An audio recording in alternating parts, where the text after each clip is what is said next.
The moon shone brightly among the scattered stars. Deep within a dense jungle, a young man lay sprawled across the muddy ground. Around him, the world was silent, desolate, and strangely cold. After an unknown amount of time, his eyelids twitched. Slowly, he opened his eyes. The first thing he saw was the vast night sky, dotted with faint stars and illuminated by a radiant moon. A sharp pain stabbed through his head, making him clutch it tightly as he struggled to sit up. Ugh! It felt as if his skull were about to split open. Lucian forced himself to his feet and looked around. Darkness surrounded him from every direction. Towering trees rose high into the sky, their crooked branches stretching outward like claws from hell, as if waiting for prey to wander close enough to be torn apart. Lucian scratched his head, completely stunned. A moment ago, he had clearly been at home watching Ben 10, indulging in a wave of childhood nostalgia. Then everything had gone black. And now, he had woken up in the middle of a jungle. Wait. No way. Had he transmigrated? Was something this ridiculous actually happening to him? The realization made his expression stiffen. And if this really was the world of Ben 10, then things were far more dangerous than they looked. This world's villains were no joke. Vilgax, Kevin, Dr. Animo, Hex, 66, Blitzwolfer, the Mummy, Ghost Freak. Each one was more terrifying than the last. Without the Omnitrix and the protection of plot armor, even Ben Tennyson would have died a dozen times over. Just as Lucian was trying to process the absurdity of his situation, a deafening tearing sound ripped through the sky. Whoosh! A massive fireball blazed through the night, carrying terrifying energy and scorching heat as it plummeted from above like divine punishment. And it was heading straight toward him.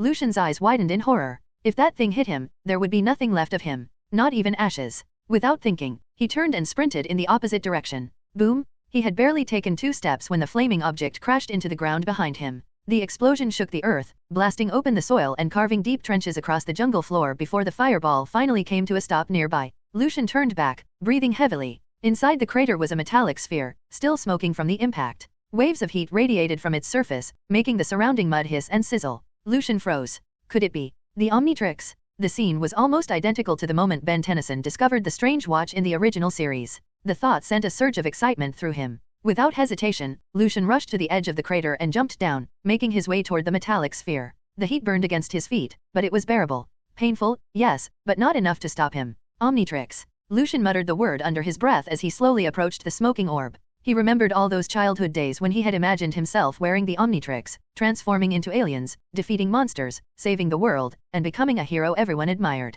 And now, that dream was right in front of him. Click! As Lucian drew closer, the metallic sphere suddenly opened. A soft green glow poured out, washing over his face and illuminating the darkness around him. His eyes reflected the green light as he slowly extended his left hand toward the center of the sphere. Then, as if it were alive, the device inside reacted. The Omnitrix opened on its own and launched forward, locking tightly around his wrist. A cold sensation shot through Lucian's arm. He froze, staring at the device in disbelief as his heartbeat quickened. It really is the Omnitrix. His voice trembled with excitement. The strange patterns on the device pulsed with a green glow. On the side was a small button, just like in the show. Pressing it would bring up the holographic screen and allow him to select an alien form. The most powerful alien weapon in the universe had just chosen him as its wielder. Ding! Alien hacker system initializing. 1%. 99%. Binding complete. A series of cold, mechanical notifications echoed inside Lucian's mind. He went still. Wait. Was this a system? Lucian had read enough novels to understand what that meant. For transmigrators, a system was the ultimate cheat.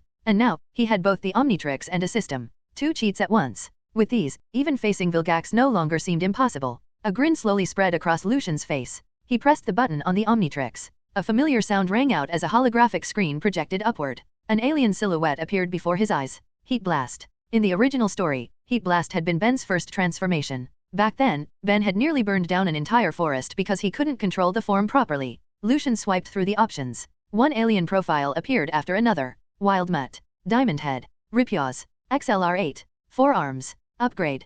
Grey Matter. Stinkfly. Ghost Freak. Only 10. Lucian felt a small pang of disappointment. The adult Ben Tennyson had eventually gained access to over 1 million alien forms, switching between them freely and becoming nearly unbeatable. But Lucian only had the original 10. No Humungusaur. No Way Big. No Alien X. Still, he had the system. That alone was enough to change everything. With renewed excitement, Lucian asked, "System, what functions do you have?" Ding! Complete system issued tasks to obtain rare rewards. Rare rewards. Lucian frowned slightly. Like what? Completing system tasks can unlock additional alien genes and various enhancement effects. Lucian's eyes lit up. So he could obtain even more powerful alien forms? Just imagining the day he unlocked Way Big's profile made his blood race. And what exactly are these enhancement effects? Replying to host, enhancement effects can strengthen an alien form's combat capabilities. This includes increasing strength, improving defense, extending transformation duration, and potentially even removing the time limit entirely. Lucian's breathing grew heavier. Unlimited transformation time? If that was possible, then the Omnitrix in his hands would become far more terrifying than the original. Far away, in the endless darkness of space, a colossal warship hovered silently. Inside one of its chambers, a massive alien creature lay submerged in a healing solution. Tentacles surrounded its mouth, and its mutilated body resembled a half-destroyed octopus. Its flesh was torn and bloodied, with only part of its body still intact. The Omnitrix, Vilgax's deep voice rumbled through the chamber. Any news? Before him, a robot lowered its head, its metallic limbs trembling. Not yet. We found no trace of it aboard the enemy vessel. Vilgax's fury erupted instantly. Veins bulged on his forehead as his voice turned cold and violent. I was blown to pieces while tracking the Omnitrix, and this is the answer you give me. The Omnitrix was the key to his ambitions. With it, he could create an army of alien soldiers under his command. A force strong enough to conquer the entire universe. The robot's eyes flickered with fear. We suspect the Omnitrix was teleported to Earth. Personnel have already been dispatched to locate it. A dangerous glint flashed in Vilgax's eyes. Then hurry. You must retrieve it. Back on Earth, Lucian suppressed the excitement in his chest and looked at the now empty metallic sphere. He knew what would happen next. Vilgax would begin searching for the Omnitrix. Soon, robotic scouts would be sent to Earth to track it down. In the original story, Ben Tennyson had barely managed to survive against one of those towering robots during his first transformation. At that time, he hadn't understood the Omnitrix or mastered any of his alien forms. But Lucian was different. He was a lifelong Ben 10 fan. The 10 original aliens inside the Omnitrix. He knew them all by heart. He understood their powers, their weaknesses, and their best uses in battle. Of course, knowing them and controlling them in real combat were two very different things. He would still need experience if he wanted to use the Omnitrix properly. As Lucian considered his next move, a cheerful voice suddenly rang out nearby. Wow, that's so cool. Where'd you get that watch? Lucian turned sharply. A boy stood a few meters away, staring at the Omnitrix with wide eyes full of curiosity and excitement. Light brown hair. A 10-year-old face. That familiar look of endless fascination toward anything strange or new. It was Ben Tennyson. Ben. The name slipped out of Lucian's mouth before he could stop himself. Ben blinked in surprise. You know my name. Lucian opened his mouth to reply. But before he could say anything, several sharp whistling sounds cut through the sky above them. Whoosh, whoosh, whoosh. 5 or 6 small spider drones streaked across the pitch-black sky, their metallic bodies shaped like mechanical spiders. A crimson light pulsed from their heads, flickering ominously in the darkness. Target detected. Locking on. Their cold, emotionless voices echoed through the night. Without exception, every drone locked onto the Omnitrix strapped to Lucian's wrist. Their engines flared, and in the next instant, they dove toward him at terrifying speed. Ben Tennyson nearly jumped out of his skin. Ah, what the heck are those things? He shouted, stumbling backward before collapsing onto the cold ground. To Ben, who was still just an ordinary student, this scene was far beyond anything he had ever imagined. These machines looked like they had flown straight out of an alien invasion, strange, terrifying, and clearly dangerous. Who knew what they could do? Lucian, however, remained perfectly calm. He had already guessed that Vilgax would send machines after the Omnitrix. Only this time, things were clearly different from the original story. Back then, Vilgax had only sent one giant robot along with 2 spider drones. He definitely had not sent this many at once. Looks like my appearance has changed the plot a little, Lucian murmured. We need to run. They're coming. Ben yelled, panic written all over his face. Target located. Retrieve the Omnitrix. The spider drones hovered above them, their dark weapon barrels extending from beneath their bodies and locking onto the 2 boys below. Lucian's eyes sharpened. Perfect timing. He pressed down on the Omnitrix, quickly cycled through the alien forms, then slammed the dial down. A burst of eerie green light exploded outward. ZZZZT. At almost the same moment, several crimson lasers shot through the air like deadly snakes, tearing through the darkness as they rushed straight toward Lucian. Boom! A thunderous explosion shook the ground. The place where Lucian had been standing was swallowed by violent red light. Dirt, stones, and broken branches were blasted in every direction. Target eliminated, one of the drones reported coldly. Boom! Suddenly, a massive pillar of fire erupted from within the explosion. The flames roared into the sky, breaking free from the smoke before crashing down near a large tree with tremendous force. As the blinding fire slowly faded, 2 figures appeared. One was small and thin. The other was completely wrapped in blazing flames, like a demon born from the depths of hell. He stood at an average height, his molten red skin cracked like cooling lava. Flames burned across his body, while his hair flickered like golden fire, dancing wildly in the night air. Ben staggered backward in fear. You're another freak. Compared to the spider drones, the fiery figure looked even more terrifying. Ben, it's me, Lucian said, waving a burning hand. Ben froze. You're that kid with the cool watch. That's right, the fiery figure replied with a nod. My name is Lucian. Whoa, Ben's fear disappeared almost instantly, replaced by pure excitement. He jumped to his feet and rushed closer. That's awesome. How did you do that? Can you teach me? Then he pointed at Lucian's flaming body with shining eyes. And since you're covered in fire, I'm calling you Heat Blast. Before Lucian could respond, several sharp whooshes tore through the sky again. Persistent pests, Heat Blast muttered. Guess I'll deal with you first. He raised one hand, and a blazing fireball quickly formed in his palm. Then he glanced back at Ben. Those robots are coming again. Stay safe. Ben's face turned pale. Without hesitation, he darted behind a large tree and crouched down, using it as cover. A moment later, the spider drones reappeared through the smoke. Target acquired. Target acquired. One after another, their red lights flashed as they locked onto the Omnitrix symbol on Heat Blast's chest. ZZZZT? Countless crimson lasers surged toward him, burning through the air with scorching heat. The attack came from all directions, aiming to wipe him out completely. Cheap tricks. Heat Blast snorted coldly and leaped aside with surprising agility, dodging the barrage with ease. Then he raised both hands and launched several fireballs into the air. Boom, boom, boom. Explosions thundered across the field. The fireballs struck the spider drones one after another, blasting their metallic bodies apart. Shattered fragments rained down from the sky, scattering across the ground as thick black smoke billowed upward. Awesome! Ben shouted, rushing out from behind the tree with wide, excited eyes. That was insane. Those freaks didn't stand a chance against you. Really? Heat Blast lowered his gaze and looked at his own hands. When he had thrown those fireballs, it had felt completely natural, as if the ability had always been a part of him. Using fire felt as simple as breathing. Of course, it still consumed a fair amount of energy. Beep, beep, beep. Suddenly, the Omnitrix symbol on his chest began to flash. A bright red light burst out. The flames vanished. A second later, Lucian stood there in his human form once again. Lucian. Ben blinked in surprise, staring at the handsome young man in front of him. Lucian examined himself and quickly understood what had happened. Looks like the time is up. For now, the Omnitrix's transformation time was limited. Unlike the adult Ben Tennyson, Lucian could not freely switch between aliens or stay transformed indefinitely. Still, according to the system prompt, there was a chance to extend the transformation duration in the future. After dealing with the spider drones, Ben led Lucian toward the rust bucket. Lucian did not refuse. Since Vilgax was already hunting for the Omnitrix, there were likely more machines hidden nearby. And now that the watch was cooling down, he needed to be careful. About 10 minutes later, the two finally reached the campsite. An elderly man with gray-streaked hair and a red floral shirt was busy tinkering inside the rust bucket. Though he was old, his body was still broad and sturdy, with no sign of weakness. Near the campfire, an orange-haired girl with green eyes sat with her chin resting on one hand. Her attention was fixed on a laptop screen as she scrolled with the mouse, clearly absorbed in her research. Gwen? Grandpa. Ben called out as he jogged over, Lucian following behind him. Doofus, Gwen muttered without even looking up. Ah, Ben. Grandpa Max chuckled, still facing away as he worked on something. Where did you wander off to this time? You didn't get into trouble again, did you? Then he turned slightly and added cheerfully, come on, come on. Grandpa prepared some protein for you kids. Give it a try. Ben instantly waved both hands in panic. Grandpa, I still have cornflakes in my backpack. Give that stuff to Gwen instead. Gwen, who had been focused on her laptop, immediately frowned. Your brain must have melted in the sun, she snapped, turning around angrily. But the moment she turned, she froze. Standing beside her idiot cousin was an incredibly handsome young man. He had sharp brows, bright eyes, and refined features that looked almost carved from stone. His tall, lean frame carried a quiet strength, nothing like the fragile look of an ordinary teenager. More than that, his calm and mature aura made him seem completely different from anyone their age. Lucian gave her a polite wave, a gentle smile resting on his lips. So handsome, Gwen murmured unconsciously. Her cheeks quickly warmed, and a rosy blush spread across her face.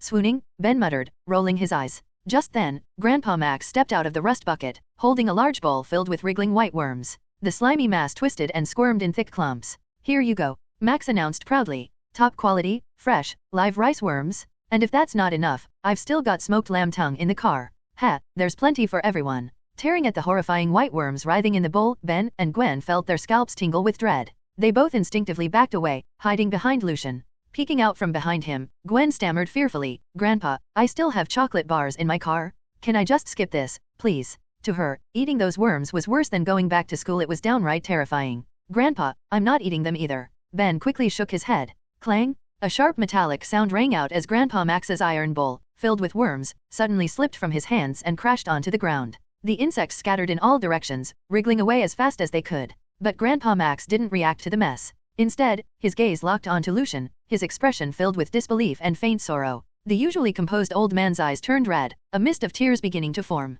Grandpa? Ben asked, confused. Grandpa Max had always loved eating these rice worms. They were rare delicacies. Yet now, even as they fled across the ground, he made no move to stop them. Lucian, is that you? Max's voice trembled as he spoke. His white hair shimmered faintly in the campfire light as he took slow, careful steps forward, extending a wrinkled hand toward Lucian's face. He feared this might be another dream. It had happened so many times before. Each time he tried to reach out, Lucian would vanish like a phantom, dissolving into the dreamscape.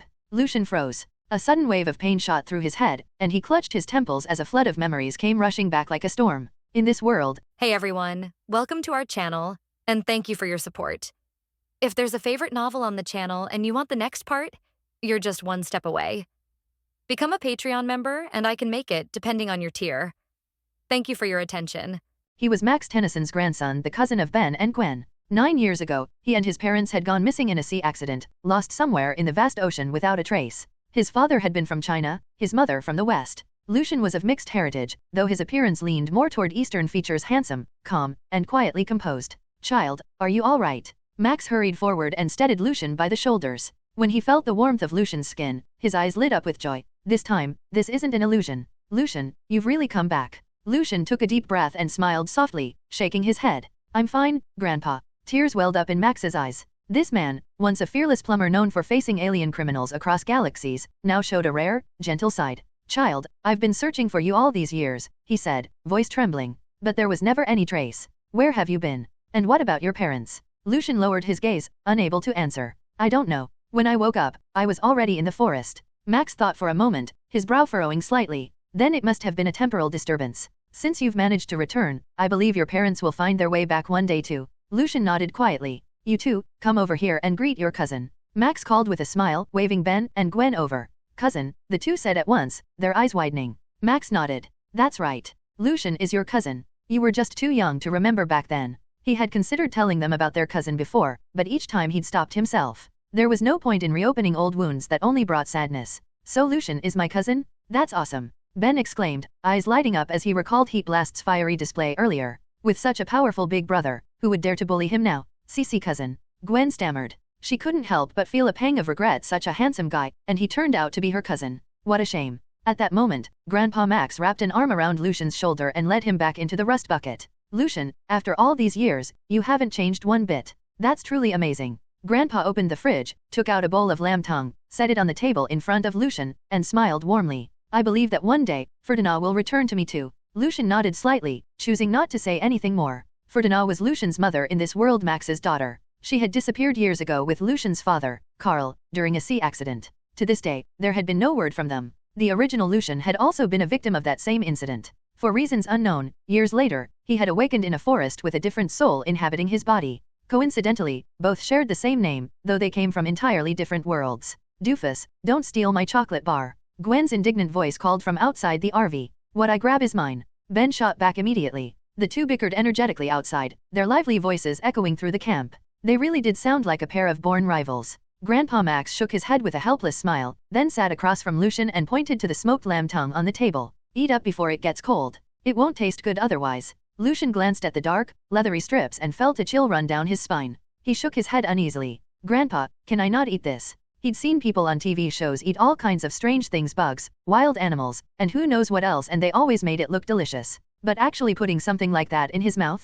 That was another matter entirely. Just give it a try. You might end up liking it, Grandpa said with a chuckle. All right, fine. Lucian picked up a piece of lamb tongue and took a tentative bite. To his surprise, it wasn't bad at all, far from disgusting. In fact, see, Grandpa didn't lie to you, Max said with a satisfied grin, his eyes soft with affection. Just as Lucian was about to reply, the radio beside them crackled to life. Help!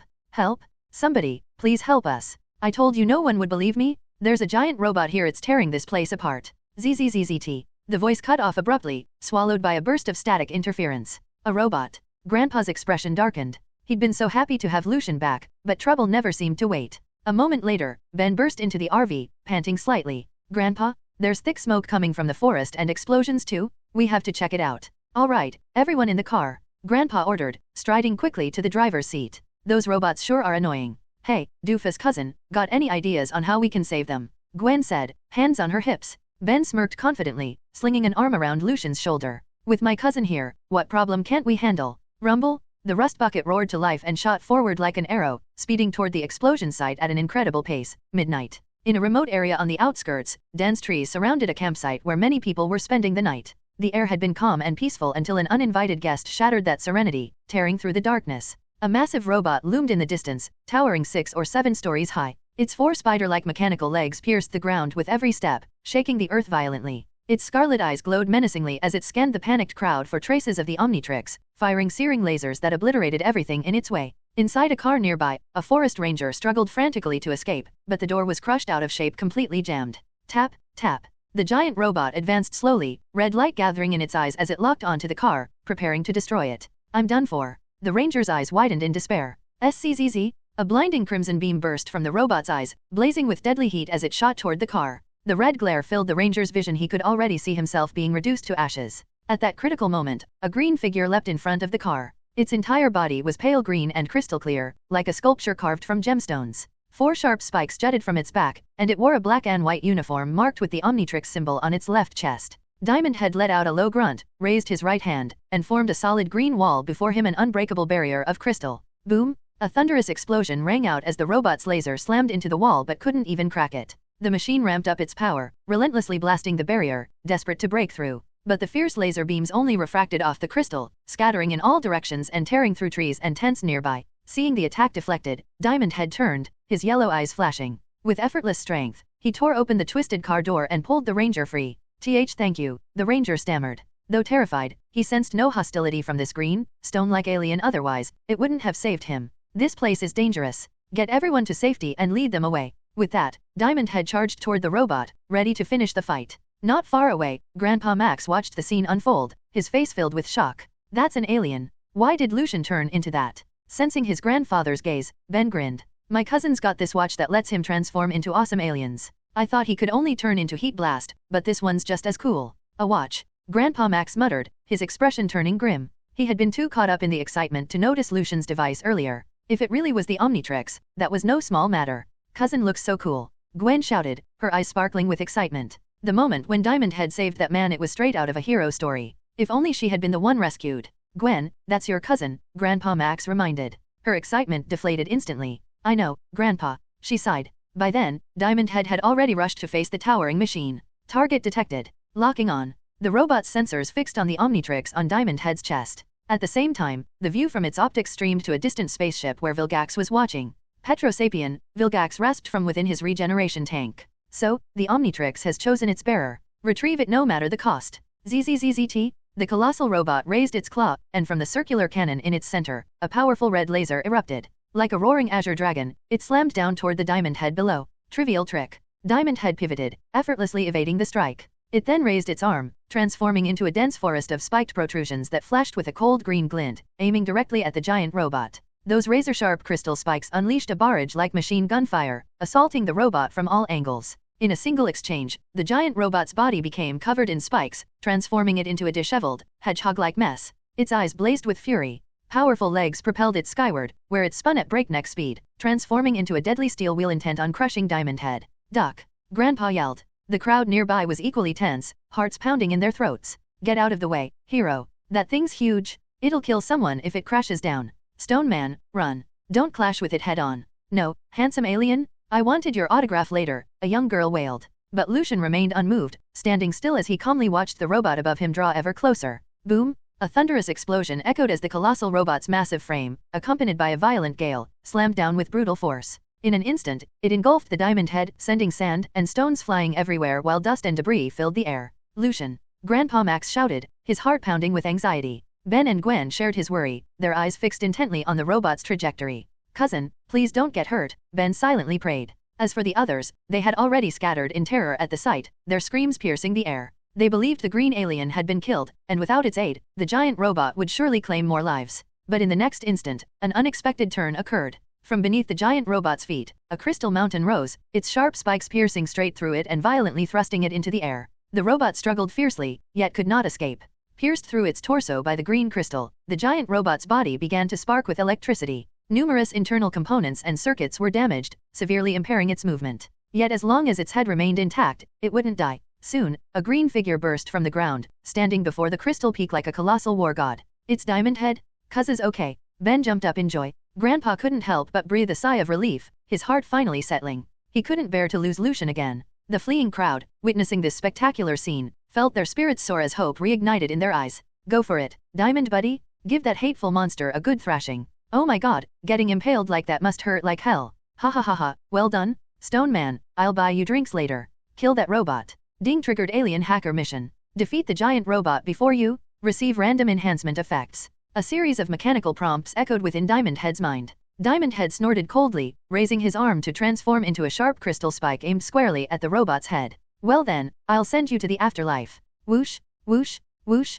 Countless razor-sharp spikes, glinting with a pale green light, shot from Diamond Head's arms, tearing through the darkness like a violent storm as they struck the robot's head. A harsh metallic clang echoed through the air as the giant robot's head was riddled with countless green spikes, turning it into a honeycomb. Then, with a deafening explosion, it burst apart. Boom! In the next moment, the colossal robot's entire body shattered into fragments, scattering across the green mountains. Thick smoke rolled out as the wreckage rained down, covering the ground. No. On board the spaceship, Vilgax's projected image flickered and cut out, turning to static. Damned Earthlings! Vilgax roared, his tentacles twitching with fury. Omnitrix, I will reclaim you! Such a powerful alien weapon belongs only to me, Vilgax. Meanwhile, after taking down the giant robot, a notification sounded in Diamond Head's mind. Ding, giant robot successfully eliminated. Gained enhancement, crystal hardness increased by 10%, control enhanced. Can now transform crystal into various weapons. As the mechanical voice faded, a brilliant white light burst from Diamond Head's towering body. His aura surged, his crystalline form becoming denser and more resilient. Lucian immediately felt his control over the crystal power strengthen. What once required focus to form a spike could now be done instantly. He clenched his hand mid-air, summoning a green longsword that gleamed with a sharp chill. With a flick of his wrist, it morphed into a powerful halberd. At that moment, the crowd of onlookers surged forward like a tidal wave. Holy crap, Diamond Head, you're incredible? That giant robot was no match for you. You're amazing, Diamond Bro. Come stay at my place tonight. My house is huge, a beautiful blonde girl said sweetly. No way, he should come to my house, a Chinese-American girl retorted. Back off. I'm drinking with Diamond Bro tonight, no one's stopping me. Amazing alien? Be my bodyguard, 10 million a month, a bald middle-aged businessman said earnestly. Within minutes, Diamond Head was surrounded. Several stunning women pressed close, trying to touch his crystalline body and win his attention. But Lucian, in this form, was entirely unresponsive, just a solid stone figure. Some fans even asked for his autograph. When they got it, they clutched it like a treasure and ran off in delight. This kid's really popular, Grandpa Max said with a pleased smile as he watched from a distance. Ben grinned wide. My cousin's so cool. Once summer ends, I'm getting him to help me teach those bullies a lesson. Don't touch my cousin. Gwen squeezed through the crowd, trying to pull away the overly enthusiastic girls, but there were too many, and she was quickly swallowed up by the mass of people. Beep, beep, beep. Just then, the Omnitrix on Diamond Head's chest flashed red. Transformation time was almost up. Realizing this, Lucian leapt high into the air, breaking free from the crowd. The girls tried to chase after him, but Diamond Head casually created a green wall to block their way, then leapt away in quick succession, disappearing into the dark forest. In the shadows, a flash of red light burst out then vanished in an instant. Ugh, I almost lost my innocence just now. Lucian shook his head and sighed. The images of those stunningly beautiful women still lingered in his mind, hard to shake off. At that moment, the Omnitrix screen had turned red, indicating it was recharging. He wouldn't be able to transform again anytime soon. Before long, Lucian reunited with Ben, Gwen, and Grandpa Max. The four climbed back into the rust bucket and continued their journey. Lucian, you really shone today. That robot wasn't easy to deal with, but you took it down in just a few moves, Grandpa Max praised as he drove. No big deal, Lucian said with a casual wave and a grin. Cousin, are you hurt? Gwen asked worriedly. Although Diamond Head had defeated the robot, that mid-air strike had landed directly on Lucian. It looked painful enough just watching. It must have hurt even more to take it head-on. I'm fine. Diamond Head can regenerate and reassemble its body. That kind of injury's nothing, it heals in seconds, Lucian replied. Just then, Ben leaned closer. Cuz, I didn't know you could turn into other aliens? Can you transform into more kinds? It should be possible, Lucian said, pretending to think it over. We'll have to try it and see. Oh yeah? That's so cool. Cuz, can I borrow it? I want to turn into an alien to beat up monsters and save the world. Ben said excitedly. It's possible, but I can't take the watch off, Lucian said helplessly. It was true, the Omnitrix, once bonded to a host, was nearly impossible to remove. Only advanced alien technology could separate it. Ben didn't believe it at first. He fiddled with the device repeatedly before finally admitting defeat. Ben, don't mess with it, Grandpa Max said with a laugh. You won't be able to take it off. Gwen blinked, curious. Grandpa, do you know what this watch really is? No, Grandpa Max said awkwardly. I just meant if Lucian can't take it off, there's no way you can either. Ha ha ha. Lucian smiled but didn't comment. He already knew who Grandpa Max really was. By the way, Lucian, Grandpa Max asked curiously, where did you get that watch? In the forest where we were camping, Lucian said. A metal sphere fell from the sky, and inside it was this strange watch. I just happened to be nearby. He recounted what had happened but, of course, left out anything about the system. After listening, Grandpa Max nodded slowly, deep in thought. The next day, In the city center, a residential area was engulfed in roaring flames. Screams and cries for help echoed all around as panicked crowds fled the blazing inferno, chaos spreading everywhere. Inside one of the burning apartment buildings, a mother and her child were trapped, trembling with fear and helplessness. "Mommy, are we going to die here?" the boy asked, clinging to her tightly. The woman held her child close. "No, sweetheart. Just hold on a little longer. Someone will come to save us." The fire spread rapidly, already licking at their feet. The entire room was consumed by flames, waves of heat distorting the air.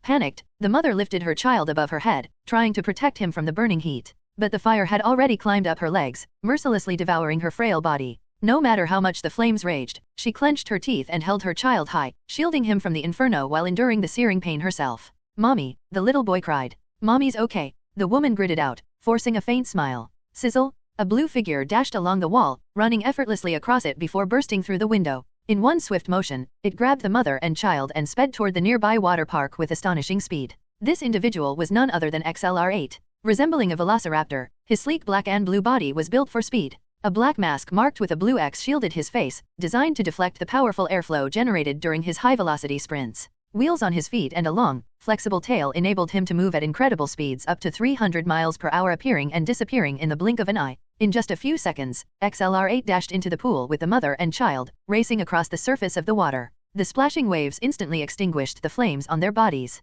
The entire rescue took less than 5 seconds. Without stopping, XLR8 became a blur of blue light, racing to a nearby hospital. He grabbed a doctor by the arm. "You, save them, now," XLR8 snapped, pulling back his mask. The doctor froze in terror, staring wide-eyed at the creature before him. What was this thing? It wasn't human, nor was it a ghost. It resembled a velociraptor, but more refined, clearly not of this world. Then he saw the injured mother and child. Though still shaken, the doctor's instincts kicked in. Saving lives came first. He stumbled to his feet and quickly gathered the medical staff to start treatment. After an urgent round of care, both the woman and her child were out of danger. When the doctor turned to thank the strange rescuer, he was gone, vanished completely, as if he had never been there. Meanwhile, XLR8 sped down the highway, weaving effortlessly between vehicles. His speed was so extreme that the naked eye could barely perceive him, leaving traffic entirely undisturbed. The fire hadn't been an accident, it was deliberate. A group of vicious robbers had just looted a nearby bank. To draw the police away, they had set that residential building ablaze. As the minutes passed, the fire grew uncontrollable.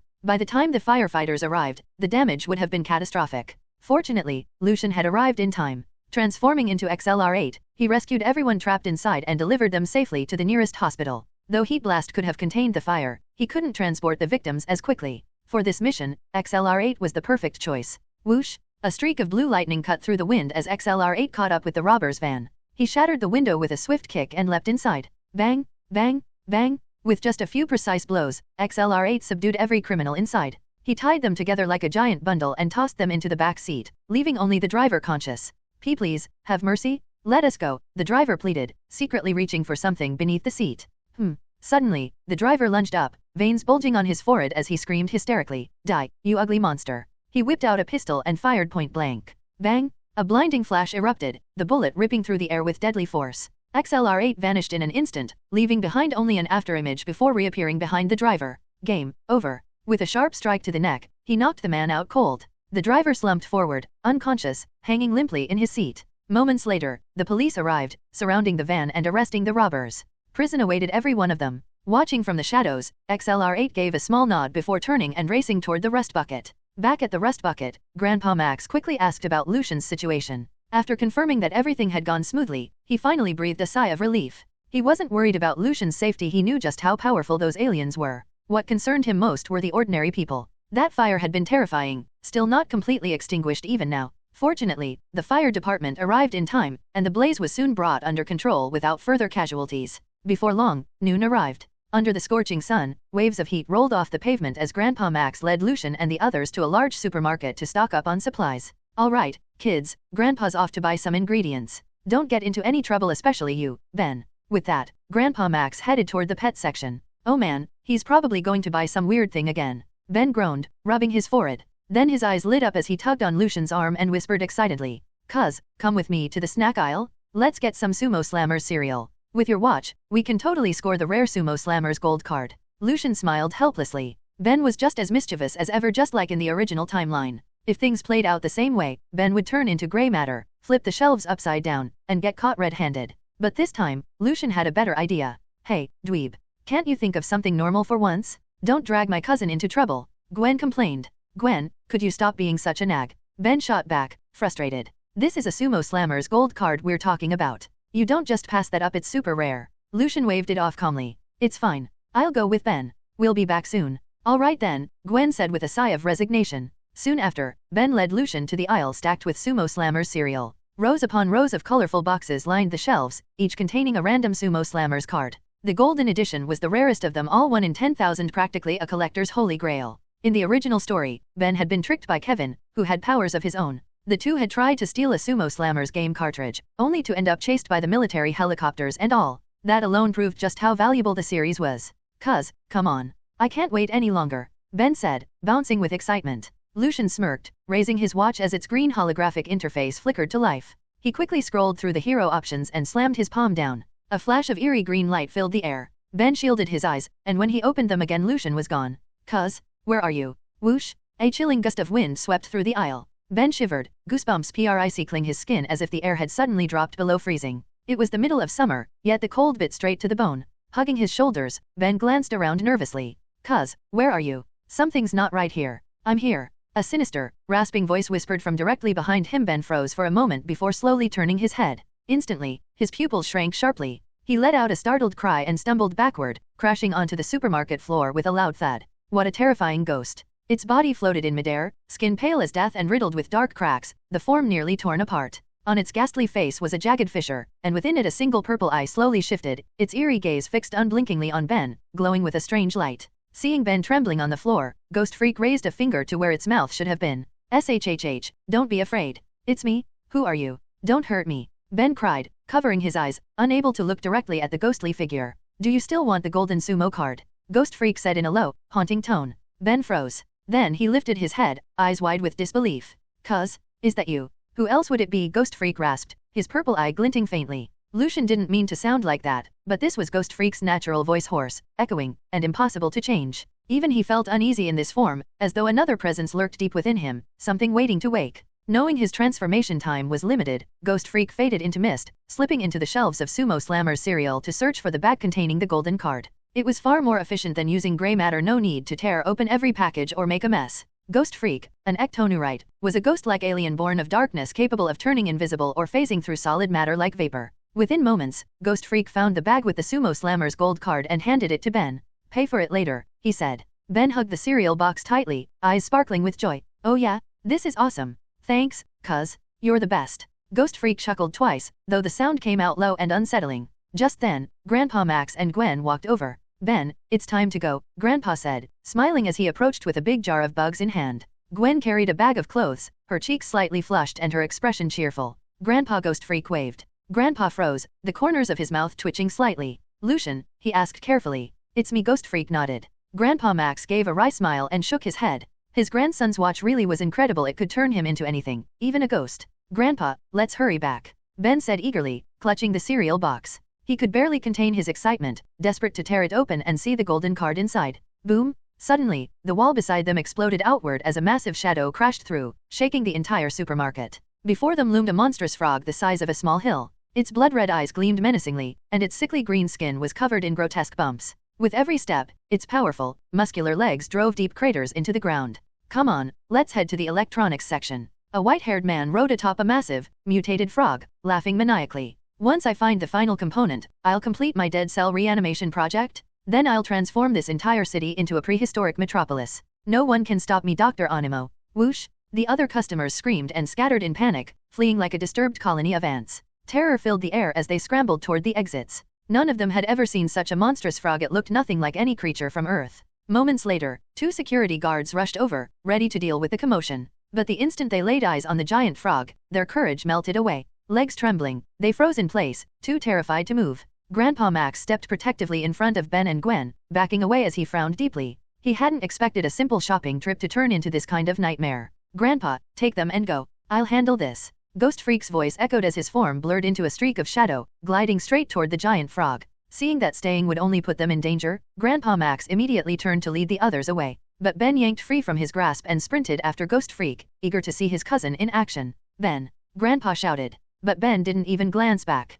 He wasn't the least bit worried about his own safety, he just wanted to watch his cousin take down the monster. Gwen, head back to the rust bucket. I'll go get him, Grandpa said, wiping the sweat from his brow before taking a steadying breath and running back into the mall. Oh my gosh, that clueless cousin. Gwen groaned, shaking her head as she hurried after him. Thud. The mutated giant frog landed heavily near the electronics section, its massive tongue whipping out to snatch up piles of electronic components, swallowing them whole. Ha ha ha ha, with this, I can resurrect the dead. Let's see who can stop me now, Dr. Onimo shouted with unhinged laughter. Resurrect the dead, huh? Sounds interesting. A chilling whisper brushed against Dr. Onimo's ear, sending a shiver racing down his spine. He spun around only to find no one there. In the next instant, Ghost Freak materialized in front of him, a pale spectral claw reaching for the DNA transmodulator strapped to his head. Destroying that device would instantly reverse the mutations, restoring the animals to their original forms. Ribbit. Startled, the massive frog kicked off the ground with tremendous force, leaping away and smashing through shelves, sending debris flying across the aisle.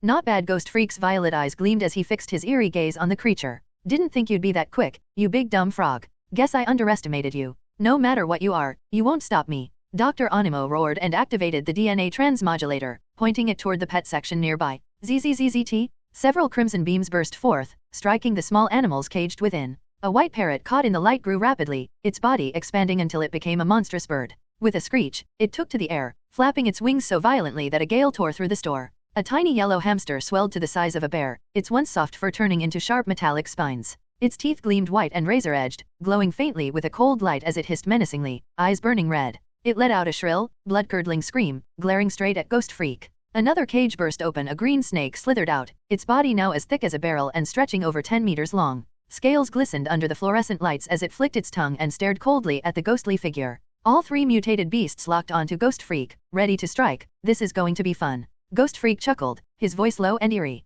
Cuz, beat those monsters up and show them what you've got. Ben shouted from behind, cheering with excitement. Gwen and Grandpa came running over, both out of breath. Their arrival immediately drew Dr. Onimo's attention. A faint, sinister grin spread across his face. Go, kill those brats for me. Dr. Onimo pointed toward the three behind Ghost Freak, issuing his command to the mutated beasts. Roar, hiss, chirp. The three mutated creatures went wild, their crimson eyes blazing as they charged forward all at once. Much as I'd love to stay, I'm far too busy, Dr. Onimo laughed manically. Just you wait, soon this city will return to the prehistoric age and become prehistoric Washington. And the Verities Award will finally be mine. With that, he spurred the mutated frog beneath him to leap away, quickly disappearing from sight. Ghost Freak was about to pursue, but a sudden scream from behind made him turn sharply. Ah, you disgusting monsters, stay away from me, Gwen shouted in panic, dodging frantically as the giant bird struck at her. Meanwhile, Ben and Grandpa were also being chased by the other mutated animals, their situation worsening by the second. Clever old man, Ghost Freak muttered darkly, turning and rushing toward Gwen. Dr. Onimo knew Ghost Freak was troublesome to deal with, so he deliberately commanded the beasts to attack Ben and the others, forcing Ghost Freak to protect them instead of chasing him down. Crash! The mutated bird swung its massive claws, aiming straight for Gwen but missed, its talons raking across a metal shelf. Sparks flew as deep gouges tore through the steel. I'll have you know, I'm a karate master. Gwen spun and kicked the creature right in the neck. But the attack only made the bird's enormous body tremble slightly. It screeched sharply and lunged forward, its beak stabbing toward her like a spear. Ah! Gwen gasped, her pupils shrinking in fear. At the last moment, a white blur flashed past. Ghost Freak appeared, grabbing Gwen and whisking her out of harm's way. When she opened her eyes again, she was standing safely beside the shelves. Stay here, Gwen. Don't move. As his voice faded, Ghost Freak's form vanished again, melting into the air. Chirp, chirp. The mutated bird thrashed wildly, its beak jammed deep into the floor. Unable to pull free, it clawed furiously, leaving long, ragged gashes across the tiles. Need a hand. Ghost Freak suddenly materialized behind it, his pale claws gleaming as he slashed down hard at the creature's neck. The giant bird let out a low screech, its body trembling before collapsing limply to the floor, unconscious. Truth be told, Ghost Freak hadn't evolved yet, his attack power was limited. His strength lay in stealth and unpredictability. Killing the bird outright would take too long, so knocking it out was the smarter choice. Once Dr. Onimo's DNA transmodulator was destroyed, everything would return to normal anyway. I'll tie it up.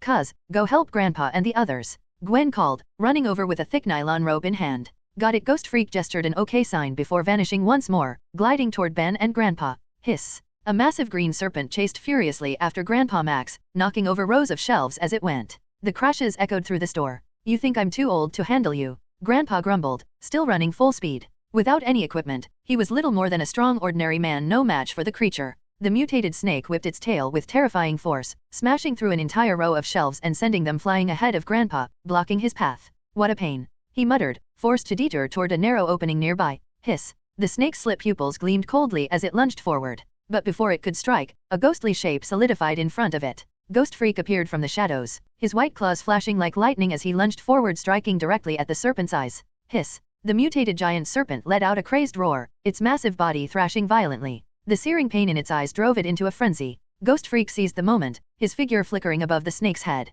Clenching his fists, he slammed them down hard, knocking the creature out cold. Its enormous body went limp and crashed heavily to the floor. Just one left. As Ghost Freak was about to turn invisible again, the Omnitrix on his chest suddenly flashed red. With a dull thud, he reverted back to his human form. Ugh, this stupid watch. Lucian muttered helplessly, shaking his head. He quickly ran toward the last mutated creature, only to find the giant hamster pinned beneath a toppled shelf, unable to move. How about that, cousin? Pretty awesome, huh? Ben said proudly, standing on his skateboard with a grin. He had cleverly used his skateboard and the store's layout to lure the hamster in, then used its own charge to knock over several shelves, trapping it completely beneath the wreckage. Nice work, Ben. Lucian patted him on the shoulder. Honestly, Lucian was impressed. For all his mischief, Ben was a sharp kid. Before long, the police arrived, tied up the 3 mutated beasts, and transported them back to the research facility. The supermarket, however, was a total disaster, merchandise scattered everywhere, shelves crushed, and the once solid floor cracked and broken from the rampage. After a round of cleanup, Lucian and the others returned to the rust bucket.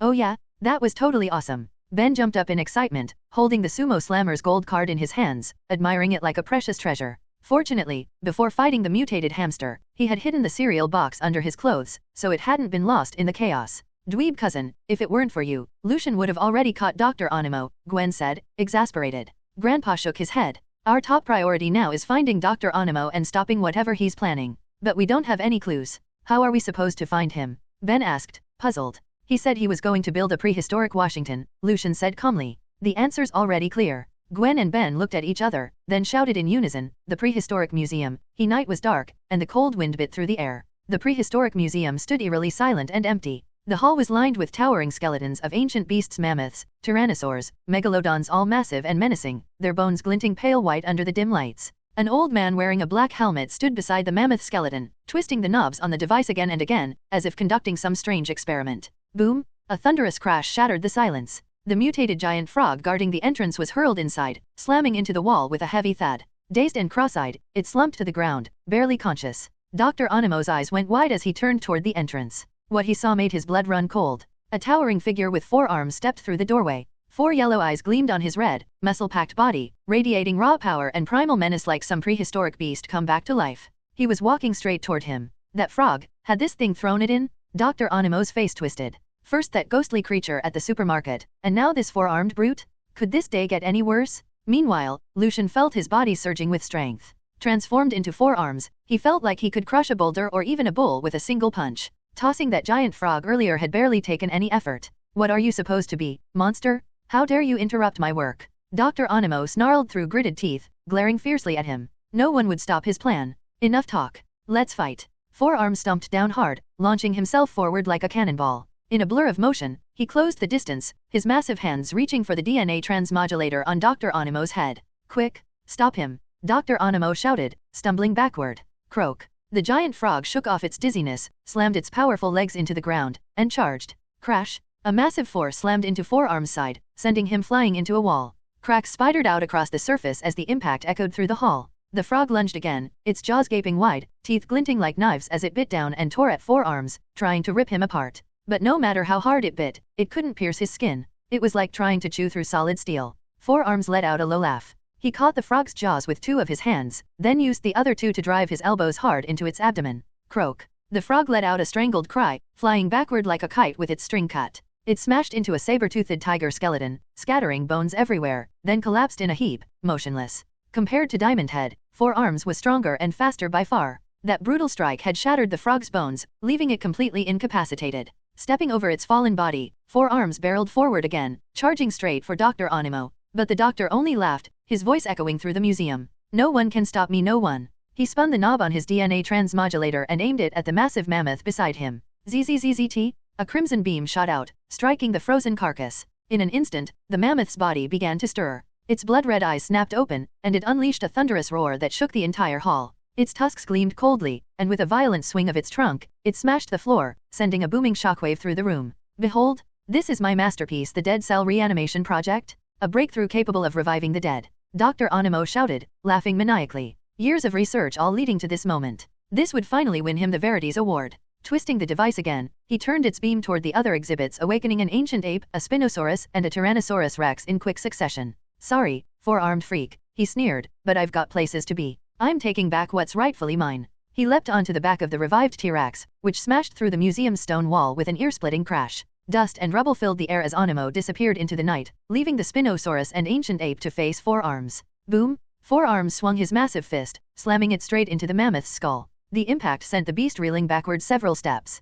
Enraged, the mammoth bellowed, charging forward with its tank-like body. The ground quaked beneath its feet. Its long, gleaming tusks thrust toward him like a pair of deadly spears, and even for someone as strong as Four Arms, a direct hit would be anything but pleasant. Clumsy brute. Four Arms vaulted high into the air, narrowly dodging the oncoming strike. He landed squarely on the mammoth's back, his massive foot slamming down hard. Roar! The mammoth bellowed in agony, thrashing wildly as it tried to shake him off. Four Arms gave a cold snort and leapt clear. Roar! Roar! The ancient ape and Spinosaurus charged forward, their bloodshot eyes locked fiercely onto him. The Spinosaurus towered nearly 2 stories high, its jaws lined with gleaming teeth, a rigid sail rising along its back. It exuded a suffocating aura of death. The ancient ape was covered in dense black fur, its muscles bulging with explosive strength. Its face twisted in fury as it beat its chest like a war drum, letting out a deafening roar. Come on then. Four Arms clenched his fists, unflinching in the face of the two massive beasts. Outside the museum, Ben and the others watched anxiously as Four Arms was surrounded, worry written all over their faces.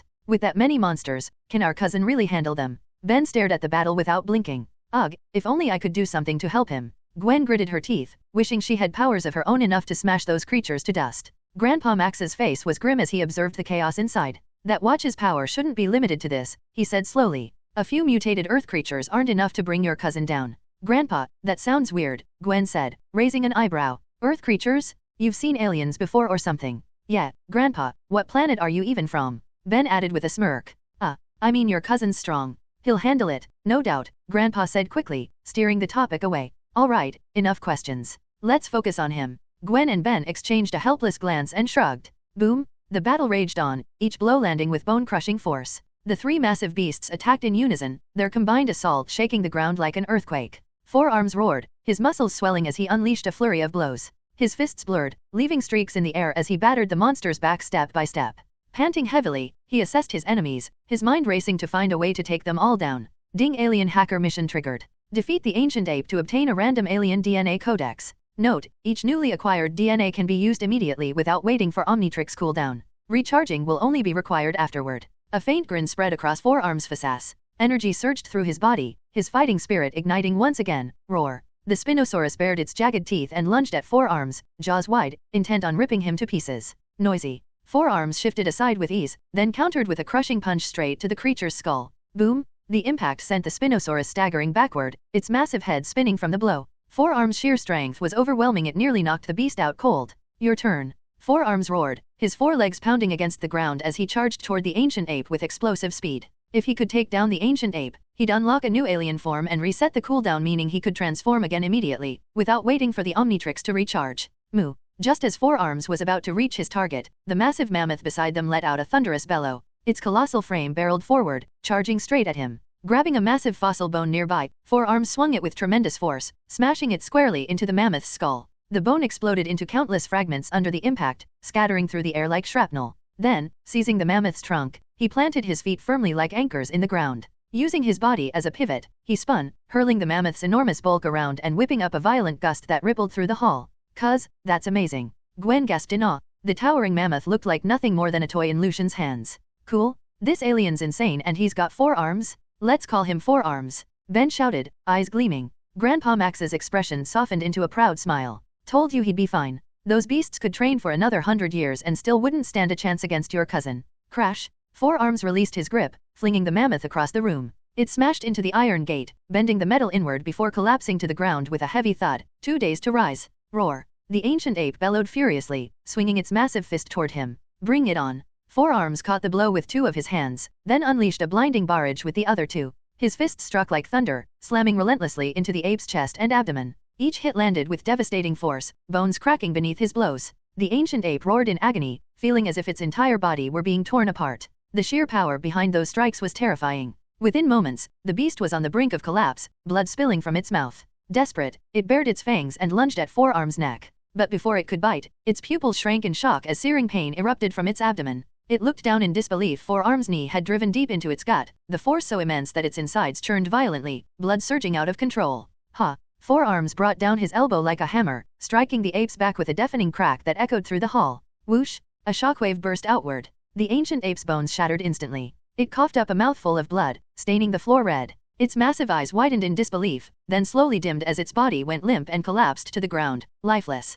4Arms exhaled sharply through his nose and tossed the corpse aside without a second glance. The so-called ancient ape had long been dead, buried millions of years ago in the prehistoric age. It was nothing more than a puppet, forced back to life by Dr. Onimo's gene reactivation ray. It wasn't truly alive, just an empty shell. What 4Arms had done was simply let the ancient ape rest in peace, returning it to where it belonged. Ding! Congratulations, host, on defeating the ancient ape.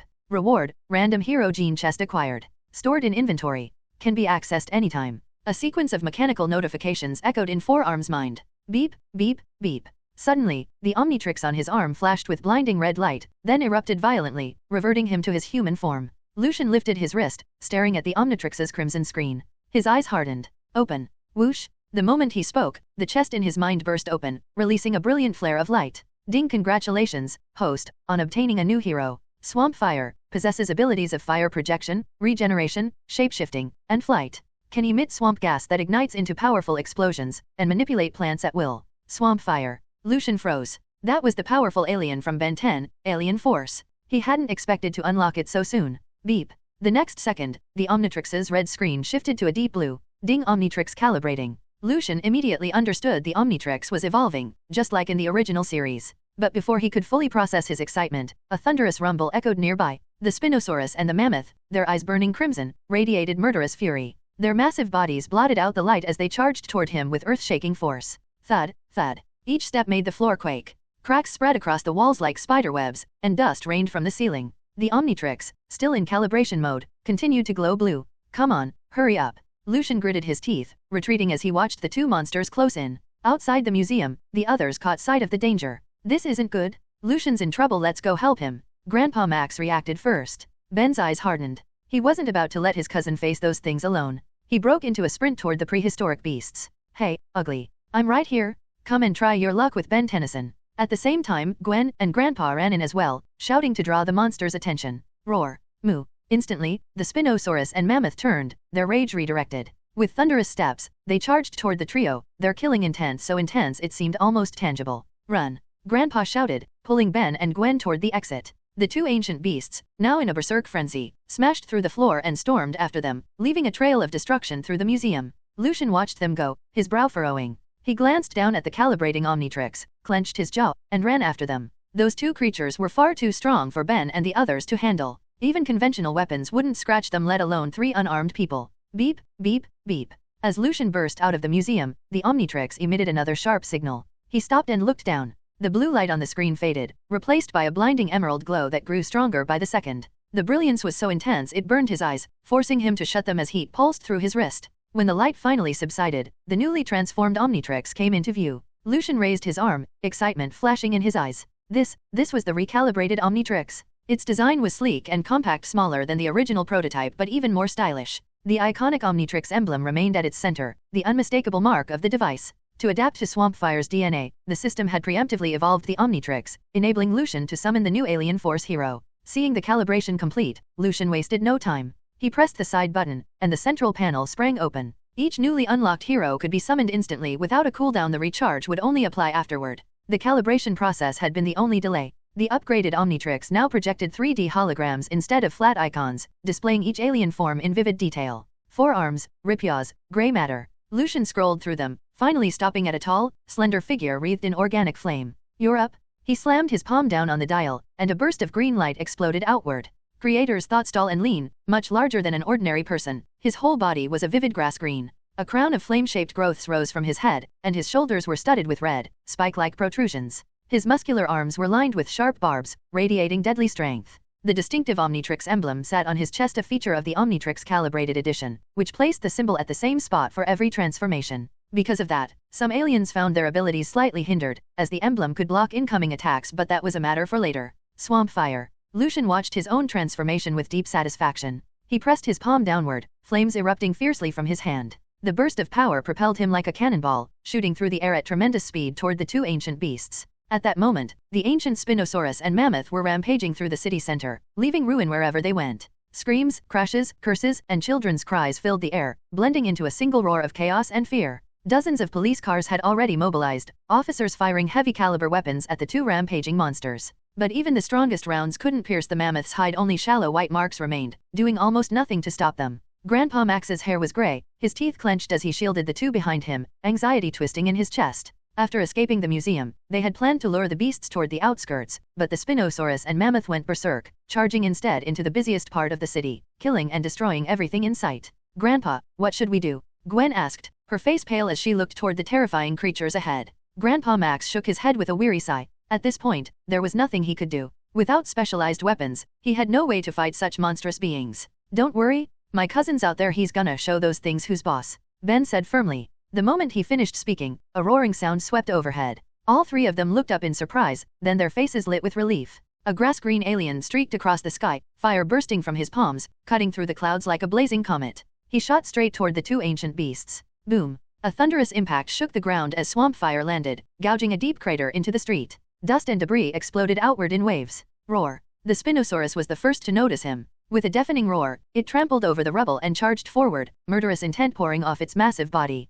Swamp fire sidestepped, swung a sandbag-sized fist, and smashed it hard into the Spinosaurus's skull. The blow only made the beast stagger slightly. Unlike forearms, he didn't rely on sheer brute force. But strength wasn't Swamp Fire's specialty. Roar! The Spinosaurus's blood-red pupils narrowed as it bared its fangs and lunged, biting down on Swamp Fire's arm in a flash. Rip!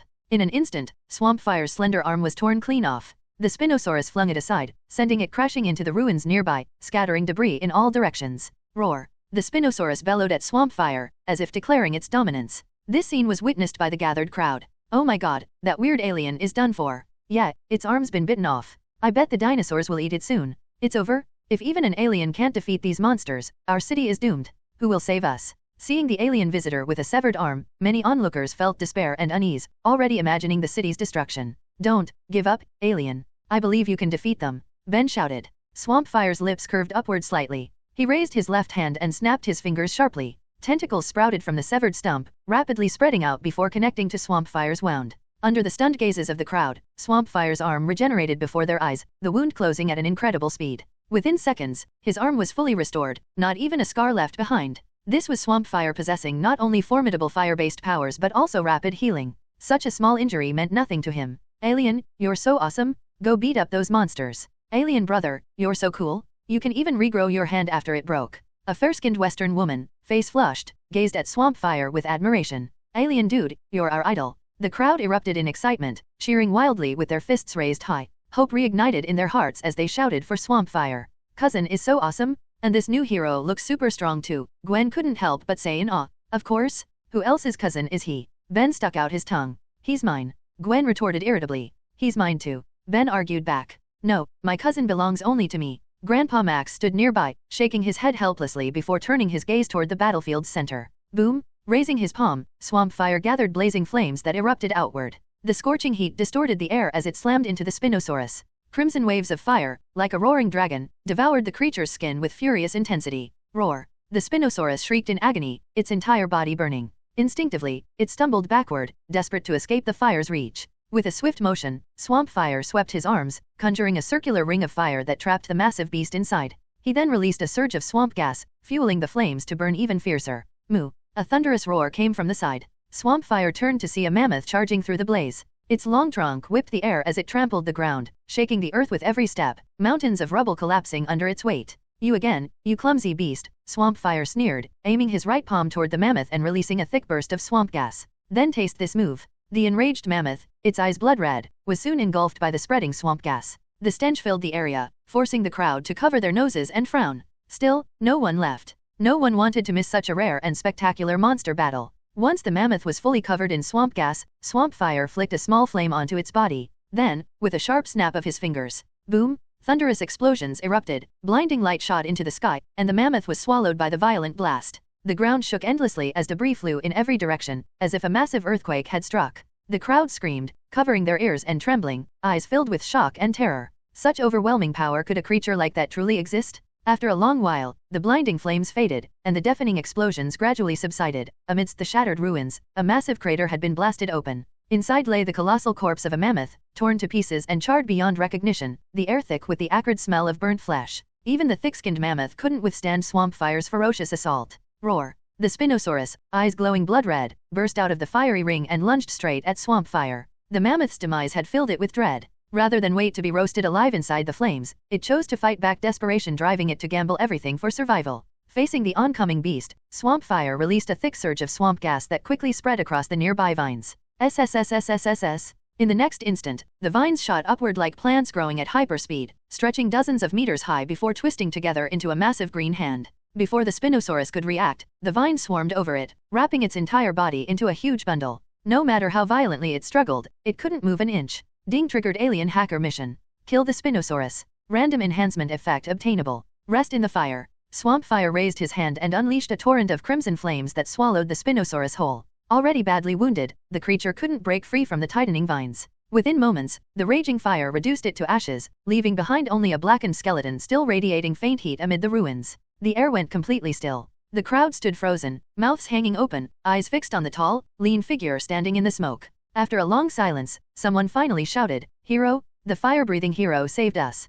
Hero, hero." The others snapped out of their daze and joined in, raising their arms and cheering with all their might. Excitement and relief spread through the crowd like wildfire. Ding successfully defeated the raging Spinosaurus. Increased Omnitrix transformation duration, 2 minutes. Omnitrix initial transformation time, 10 minutes, now upgraded to 12 minutes. Note, the Omnitrix possesses a protective function. Certain specific reasons may cause the duration to extend or shorten. A sequence of system notifications echoed in Lucian's mind. Lucian's eyes narrowed slightly. Not a bad enhancement. At this rate, reaching unlimited transformation time didn't seem impossible. As Swamp Fire pondered the thought, the surrounding crowd surged forward like a tide, quickly surrounding him. "Hero, alien, you're so manly. Can I get your contact info?" a green-eyed woman with dyed white hair called out. "He should give it to me. I'm a famous model in Washington." "Alien hottie, dinner's on me tonight, then we can get to know each other better," a tall blonde woman said, pushing out her chest proudly. "No, all of you back off. Don't you dare defile our hero. He's our guardian deity, he doesn't have time for you." "Exactly. You'll just slow down our alien big bro's fire breathing." "Hey, alien bro, drinks are on me tonight, we're not going home till we're wasted." Countless men scolded the women flirting with Swamp Fire, each one eager to befriend such a powerful alien and earn themselves an advantage. Ben and the others were squeezed tight within the crowd, unable to get anywhere near Swamp Fire. They could only watch helplessly as he was surrounded by admirers, their faces filled with exasperation. "My cousin," Gwen shouted, but no one paid her any attention. Grandpa Max shook his head with a wry smile. "That's your cousin's charm for you. Let's just wait for him outside." "Oh, man," Ben groaned, rubbing his forehead. In the midst of the chaotic crowd, Swamp Fire shook his head. These people were completely out of control. Some wanted photos, others begged for autographs, and a few even tried to flirt. Even the faint stench of swamp gas coming from his body couldn't drive them away. Swatting aside a woman's wandering hand, Swamp Fire unleashed a burst of overwhelming energy, forcing everyone around him to step back. Then, placing both palms downward, he released a powerful jet of flame that propelled him into the air. Like a rocket taking off, he blasted free from the mob and sped away into the distance. Seeing this, Grandpa Max quickly started up the rust bucket and took off after him with Ben and Gwen in tow. At the Verities Award ceremony, a man in a suit stood proudly on stage, holding a magnificent golden trophy. "Dr. Kelly, congratulations on winning this year's Verities Award," he announced, handing the trophy toward a middle-aged man. Before Dr. Kelly could accept it, the ground began to shake violently. At the same time, a dark shadow fell across the glass doors. The massive outline loomed larger by the second, with 2 crimson lights gleaming through the darkness, eyes belonging to some enormous creature. The crowd turned pale. Panic spread like wildfire as people screamed and fled in every direction. Crash! A monstrous Tyrannosaurus Rex, its blood-red eyes brimming with murderous intent, smashed through the glass doors and charged straight at Dr. Kelly. Dr. Kelly stumbled backward, trying to run, but another foot suddenly tripped him. The Verities Award flew from his hands. Dr. Animo leaped from the T-Rex's back with astonishing speed, diving forward to grab the golden trophy. Thud! He hit the floor hard, landing flat on his back, but he clutched the award tightly to his chest. "My Verities Award," he cried, holding it like treasure. Who are you?" Dr. Kelly stammered, eyes wide with terror as he stared at the deranged scientist before him. "I am the world's most brilliant genius, Dr. Animo," Animo declared, lifting the trophy high above his head. "And this Verities Award belongs to me? No one deserves it more than I do." "That's mine," Dr. Kelly said weakly, trembling. Dr. Animo's eyes were bloodshot. He jabbed a finger at Kelly and shouted, "Quick! Eat this babbling fool!" At his command, the Tyrannosaurus let out a guttural growl and lunged forward. Dr. Kelly went pale as death. Somehow, fueled by raw terror, he scrambled to his feet and bolted. But the T-Rex was faster. Its jaws clamped down on his coat, lifting him high into the air before opening wide to swallow him whole. Ah! Kelly's scream tore through the air. Was this really how he would die? After finally earning the Verities Award, to be devoured by a dinosaur, it was too cruel, too absurd. He couldn't accept it. Whoosh! A streak of green shot across the hall. Flames flared from its palms as swamp fire moved faster than lightning, snatching Dr. Kelly out of the air just before the T-Rex's jaws could close. Roar! The dinosaur bit down on nothing and erupted in rage, its blood-red eyes blazing as it let out a deafening roar toward the intruder. "No one can stop me from winning the Verities Award." Dr. Onimo snarled through clenched teeth, fists tightening with fury. "Attack!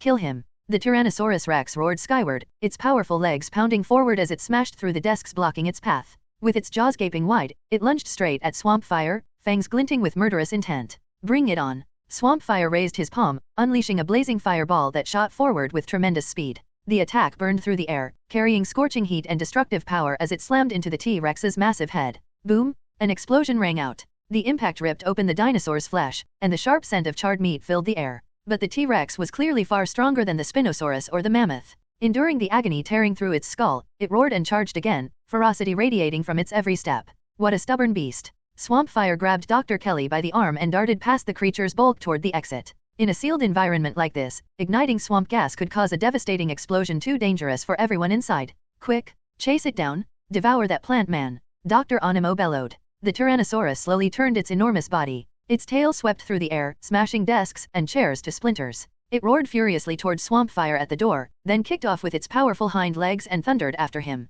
Outside, Swamp Fire set Dr. Kelly down. "This place is too dangerous. Leave, now," Swamp Fire said, his tone calm but commanding. Dr. Kelly nodded, still stunned, and took off running. But halfway through, he stopped and glanced back, worry flashing in his eyes. That was a Tyrannosaurus Rex. Could even an alien really defeat something like that? The thought lingered as he pulled out his phone and hurriedly called the police. Inside, Swamp Fire had already re-engaged the rampaging T-Rex. Roar! The monstrous beast swung its massive tail, tearing through the air like a wrecking ball. Swamp Fire dodged just in time as the strike smashed through the wall, scattering debris everywhere. With a powerful leap, Swamp Fire clenched his glowing green fist and slammed it down hard on the T-Rex's neck. The dinosaur howled in agony, its eyes bloodshot with rage. The pain drove it into a berserk frenzy, and it attacked relentlessly, snapping and clawing with unstoppable fury. At that moment, Ben and the others burst onto the scene. They froze at the sight of the brutal clash between Swamp Fire and the giant beast. Grandpa Max's sharp gaze swept across the room, landing on Dr. Onimo alone, sitting on the floor, clutching the Verities Award tightly to his chest.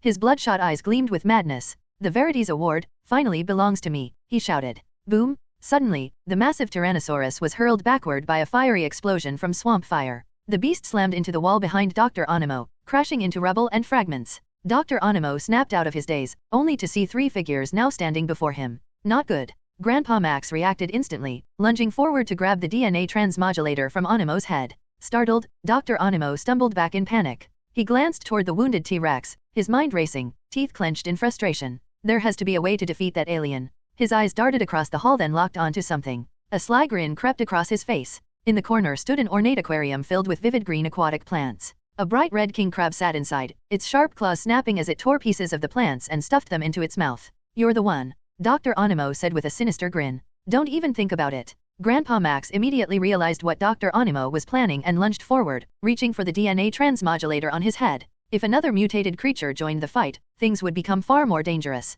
"Just you wait, no one can stop me," Dr. Onimo shouted, turning the DNA transmodulator toward the king crab inside the fish tank. Whoosh! A blazing fireball shot across the air, carrying scorching heat as it hurtled straight toward him. Dr. Onimo barely had time to react. He dove aside, but the explosion's shockwave sent him tumbling backward, slamming him hard into the ground. Swamp Fire's attack left him covered in soot, his hair singed and messy. He was lucky to still be standing. Ignoring the pain, Dr. Onimo grit his teeth and slammed his hand against a button on his helmet. A beam of crimson light burst forth, the mutant ray striking the king crab dead center. Crackle! The red king crab began to swell like a balloon, its body rapidly expanding until it shattered the tank into a storm of glass shards. Its shell gleamed with razor-sharp barbs, and its 8 legs each as thick as a spear stabbed into the floor, sparking on impact and leaving deep pits in the tiles. A mutant king crab, massive, terrifying, and radiating an aura of pure menace, now stood before them, its presence as imposing as a heavily armored war machine. Only I, Dr. Onimo, could create such a miracle. Dr. Animo laughed maniacally, then pointed towards Swampfire. Attack him! The mutant crab screeched and charged forward. At that moment, a black rat scurried past Dr. Animo's feet. Without a second thought, he zapped it with another beam, mutating it into a huge, hideous creature. Dr. Animo leapt onto its back, towering over Grandpa Max and the others trying to approach. Whoa! Ben froze in shock. Ew! Gwen gagged, nearly throwing up at the sight of the grotesque giant rat. Run! Grandpa Max grabbed them both and bolted in the opposite direction. Against monsters like these, they stood no chance. Boom! Swampfire raised his palm and unleashed a volley of fireballs. They rained down like a fiery storm, hammering against the mutant crab. Clang, clang, clang. The fireballs exploded on impact, but only tiny sparks flickered across the creature's shell before vanishing. The attacks left no visible damage. Swampfire's expression darkened. He had to admit Dr. Animo's brilliance in genetic engineering was remarkable. If his mind hadn't been twisted by greed, he could have earned not only the Verities Award but perhaps even a Nobel Prize. Still, genius or not, this monster had to be stopped. Ordinary fireballs weren't enough. He needed to use explosive force, but with Ben and the others still inside, he couldn't risk detonating it here.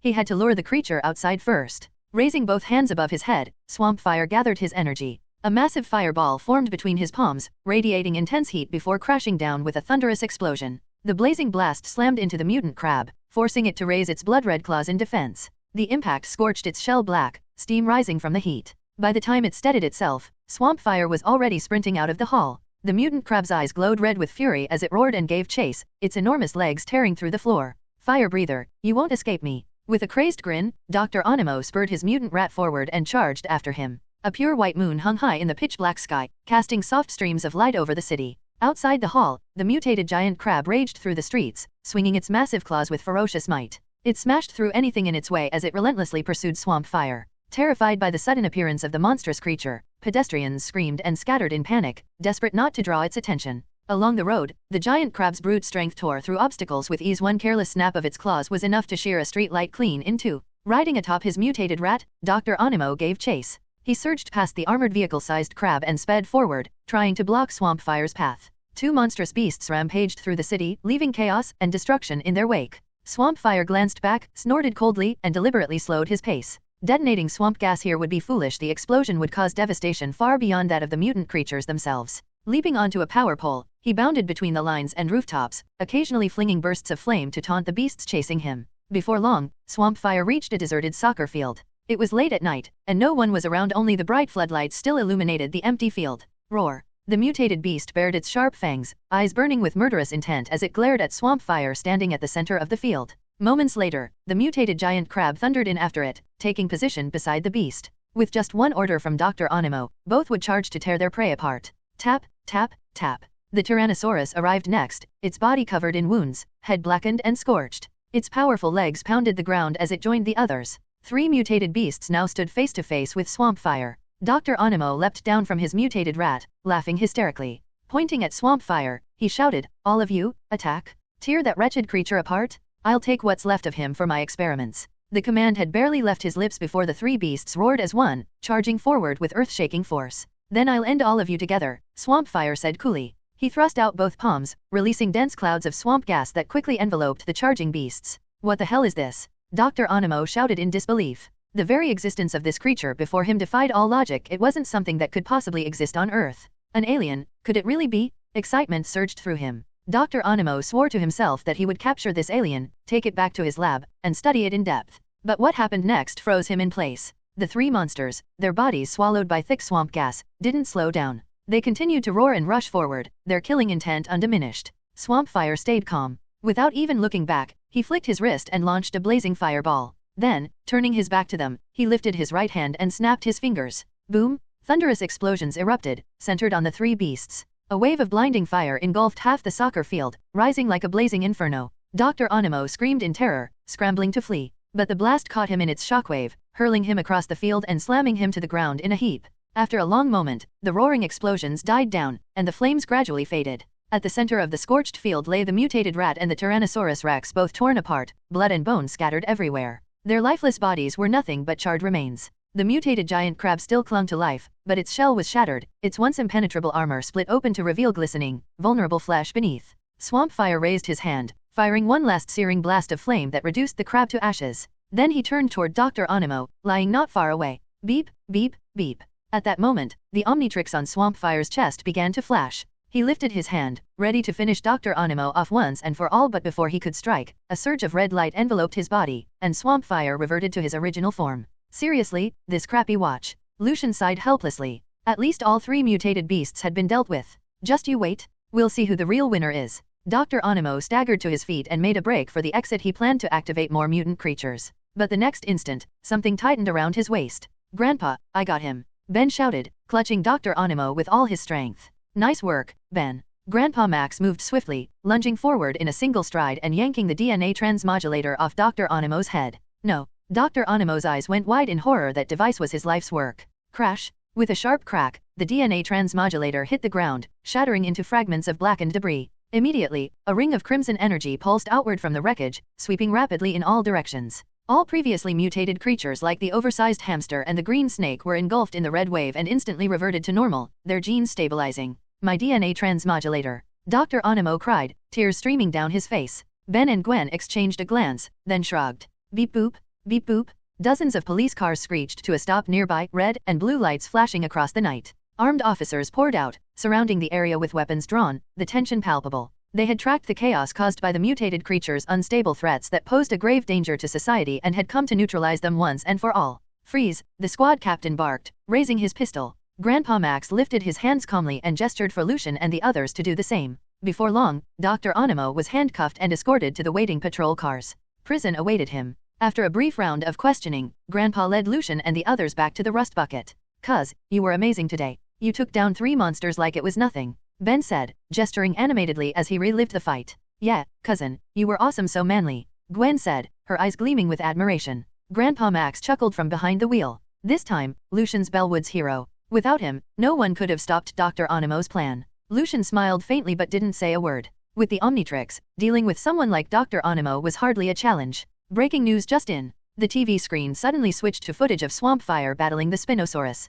A news anchor narrated, "Recently, mysterious monsters have appeared in Bellwood, vicious, bloodthirsty, wreaking havoc and injuring countless civilians. But in humanity's darkest hour, an unknown hero rose to the occasion. Fearless and powerful, with swamp gas in one hand and fire in the other, he vanquished the monstrous threats and saved the city from destruction. We proudly call him the light of the city. Let us honor this incredible hero." The scene cut to interviews with eyewitnesses. "Were you there when the unknown hero fought the monsters?" the reporter asked, holding out a microphone. "I saw it," an excited young man exclaimed. "Our hero was unstoppable. With just a snap of his fingers, he blew that mammoth to bits. He's like a god." Another girl jumped in eagerly. "It's true, I saw it too. He even took down a Spinosaurus. I'd love to meet that hero," a young woman added, her eyes full of admiration. Turning off the TV, Ben grinned at Lucian. "Cuz, you're famous now. Tons of girls want to meet you." "Of course they do. Look how amazing our cousin is," Gwen said, pouting playfully. "Yeah, Lucian," Grandpa Max teased with a rare mischievous smile. "You're an adult now, thinking about getting a girlfriend." "Me?"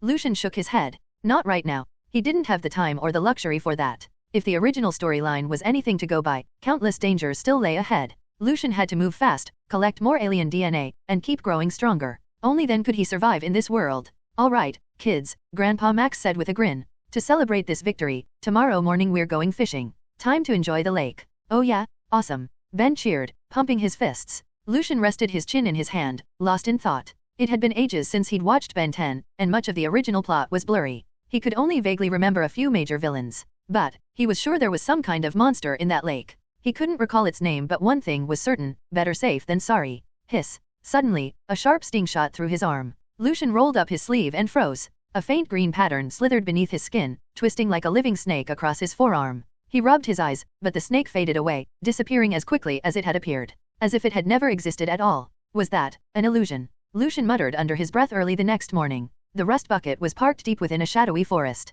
Not far away stretched a vast lake, its surface rippling gently under the passing breeze. A dim sky loomed overhead as several crows glided past, their hoarse cries echoing through the stillness. At the lakeshore stood a girl with orange hair and green eyes, gazing worriedly at the dark waters. "Ben, you'd better come out now. Who knows what kind of creepy things are lurking in that lake." Gurgle. Bubbles rose from beneath the surface before a small head popped up. "Relax, Gwen. There's nothing down here. Come on in, it's awesome." Ben laughed, brushing wet hair from his face. "Once my cousin wakes up, we'll get him to join us too." Inside the rust bucket, Lucian and Grandpa Max were still sound asleep. "Ben, get out of the water, or I'll tell Grandpa." Gwen stood with her hands on her hips, glaring at him. "No way." Ben's words suddenly cut off as his body jerked. He froze, eyes widening in panic as he looked down at the water below him. Ben? What's wrong? Gwen asked, confused. Before she could get an answer, Ben was yanked violently downward, vanishing beneath the surface as if something had dragged him under. Ben! Gwen cried out in alarm. Gurgle, gurgle. Dark bubbles rose as a large, shadowy shape emerged beneath the surface, sending ripples across the water.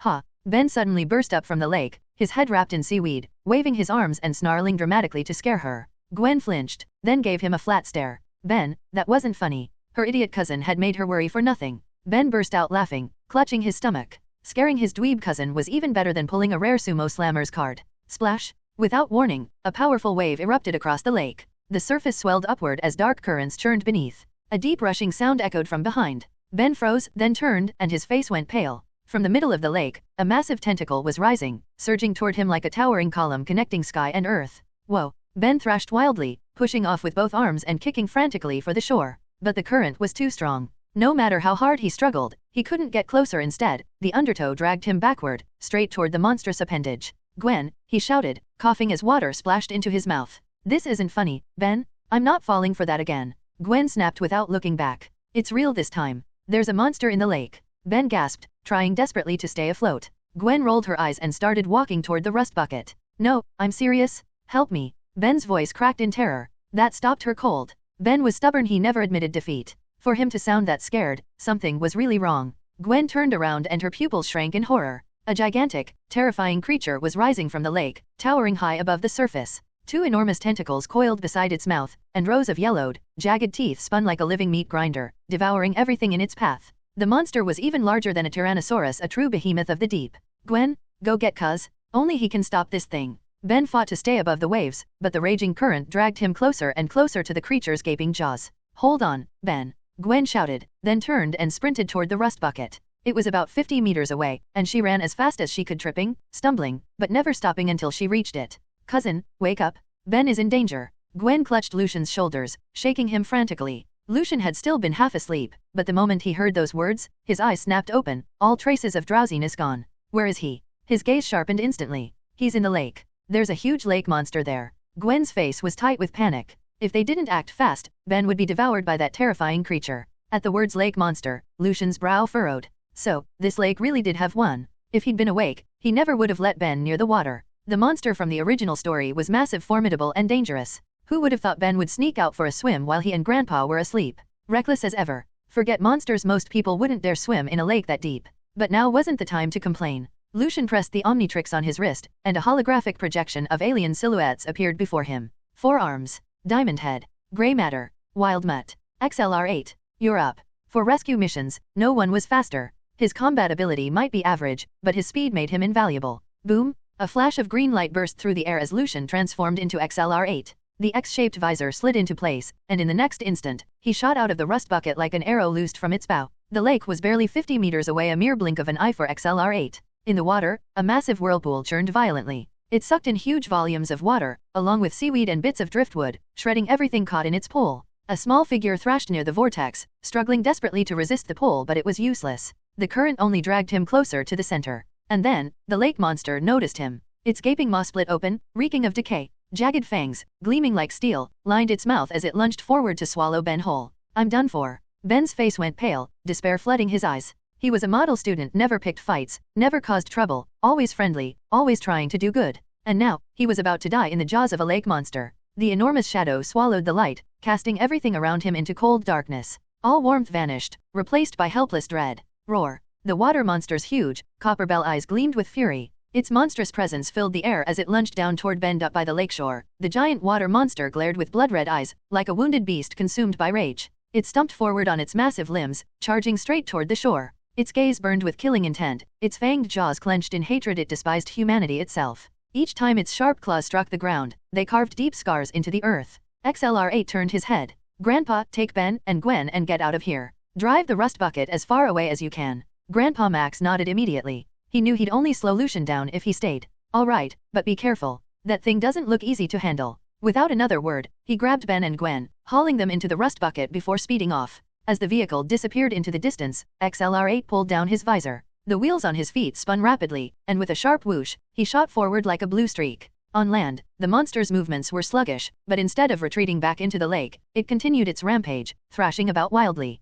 Lucian remembered there was a small village not far from here, a quiet, peaceful place. If the monster made it there, the consequences would be disastrous. Ding triggered alien hacker mission. The enraged lake monster is about to reach the village, rampaging and slaughtering indiscriminately. Countless lives will be lost. Stop the lake monster before it reaches the village and drive it back into the lake. Mission completion reward, random enhancement. In a flash, Lucian charged toward the creature, looking up at the towering mass before him. Its mouth was lined with rows of jagged yellow teeth. Its body was as solid as steel, massive beyond belief. Two huge tentacles writhed beside it like chains of death, strong enough to snap a tree trunk in an instant. The pressure radiating from it was suffocating, an instinctive terror that only those facing it could truly feel. Roar. The lake monster lashed out with one of its tentacles, smashing it down toward XLR-8. Too slow. XLR-8 blurred into motion, dodging the brutal strike with ease. To him, the attack moved in slow motion like a film played at a crawl, unable even to graze a hair on him. Crash. The tentacle slammed into the ground, shaking the earth. Dirt and debris flew everywhere as the forest shuddered violently, branches and leaves raining down.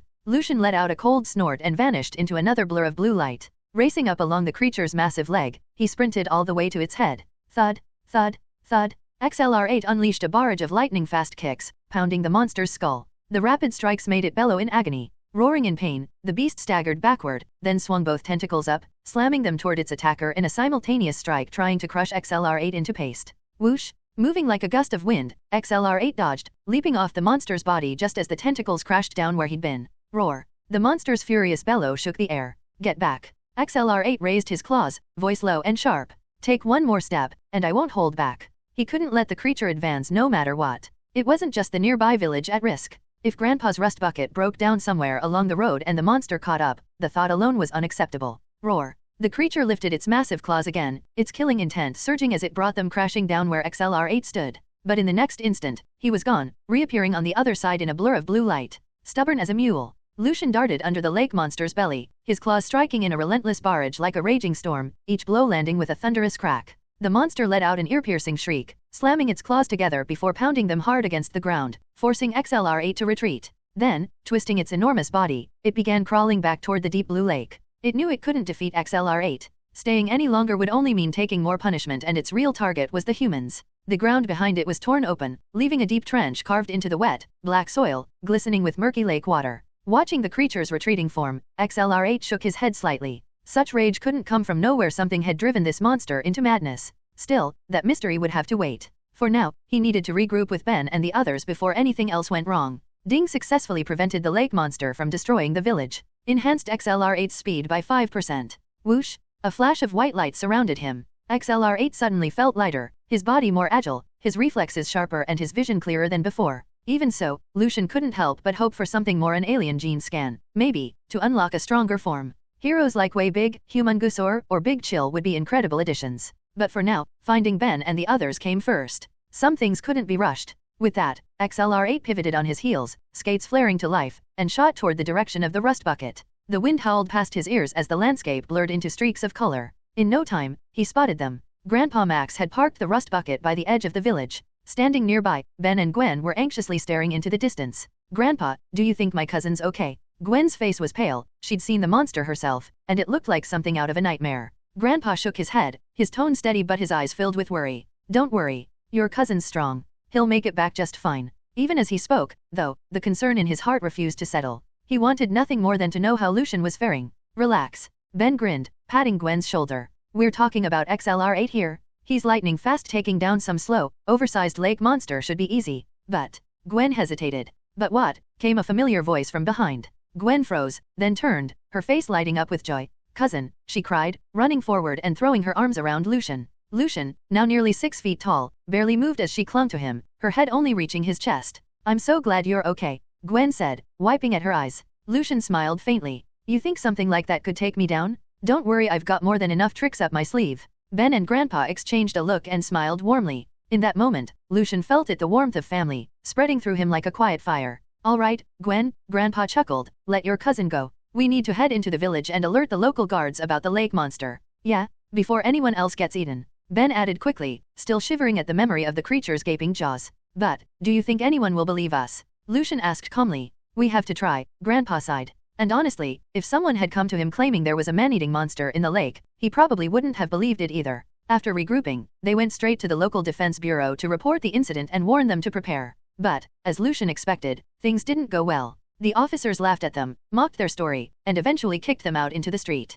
A cold gust swept past. Ben shivered, crossing his arms tightly. Oh, come on. Those guys are the worst. Why won't they just believe us? He complained angrily. Forget it. We've done all we can, Lucian said, shaking his head. Grandpa, let's just leave this place. They had gone out of their way to warn the authorities, only to be ridiculed for it. There was nothing more they could do. Lucian wasn't the type to waste kindness on people who didn't want it. Grandpa frowned deeply, lost in thought. His instincts wouldn't let him walk away from the situation so easily. If that monster wasn't dealt with, it would only bring more trouble later. Lucian sighed, already guessing what was on his mind. I knew it. Grandpa wasn't leaving until the lake monster problem was solved. Just then, Grandpa's gaze shifted. Not far off, a small fishing boat floated on the lake, a lone figure standing on its deck. His eyes lit up. Let's go fishing. Maybe we can ask the locals about the monster, see if they know anything useful. Ding triggered alien hacker mission. Investigate the cause of the lake monster's rampage and eliminate the source to restore it to a peaceful state. Mission reward, Grimoire of Water Magic *1.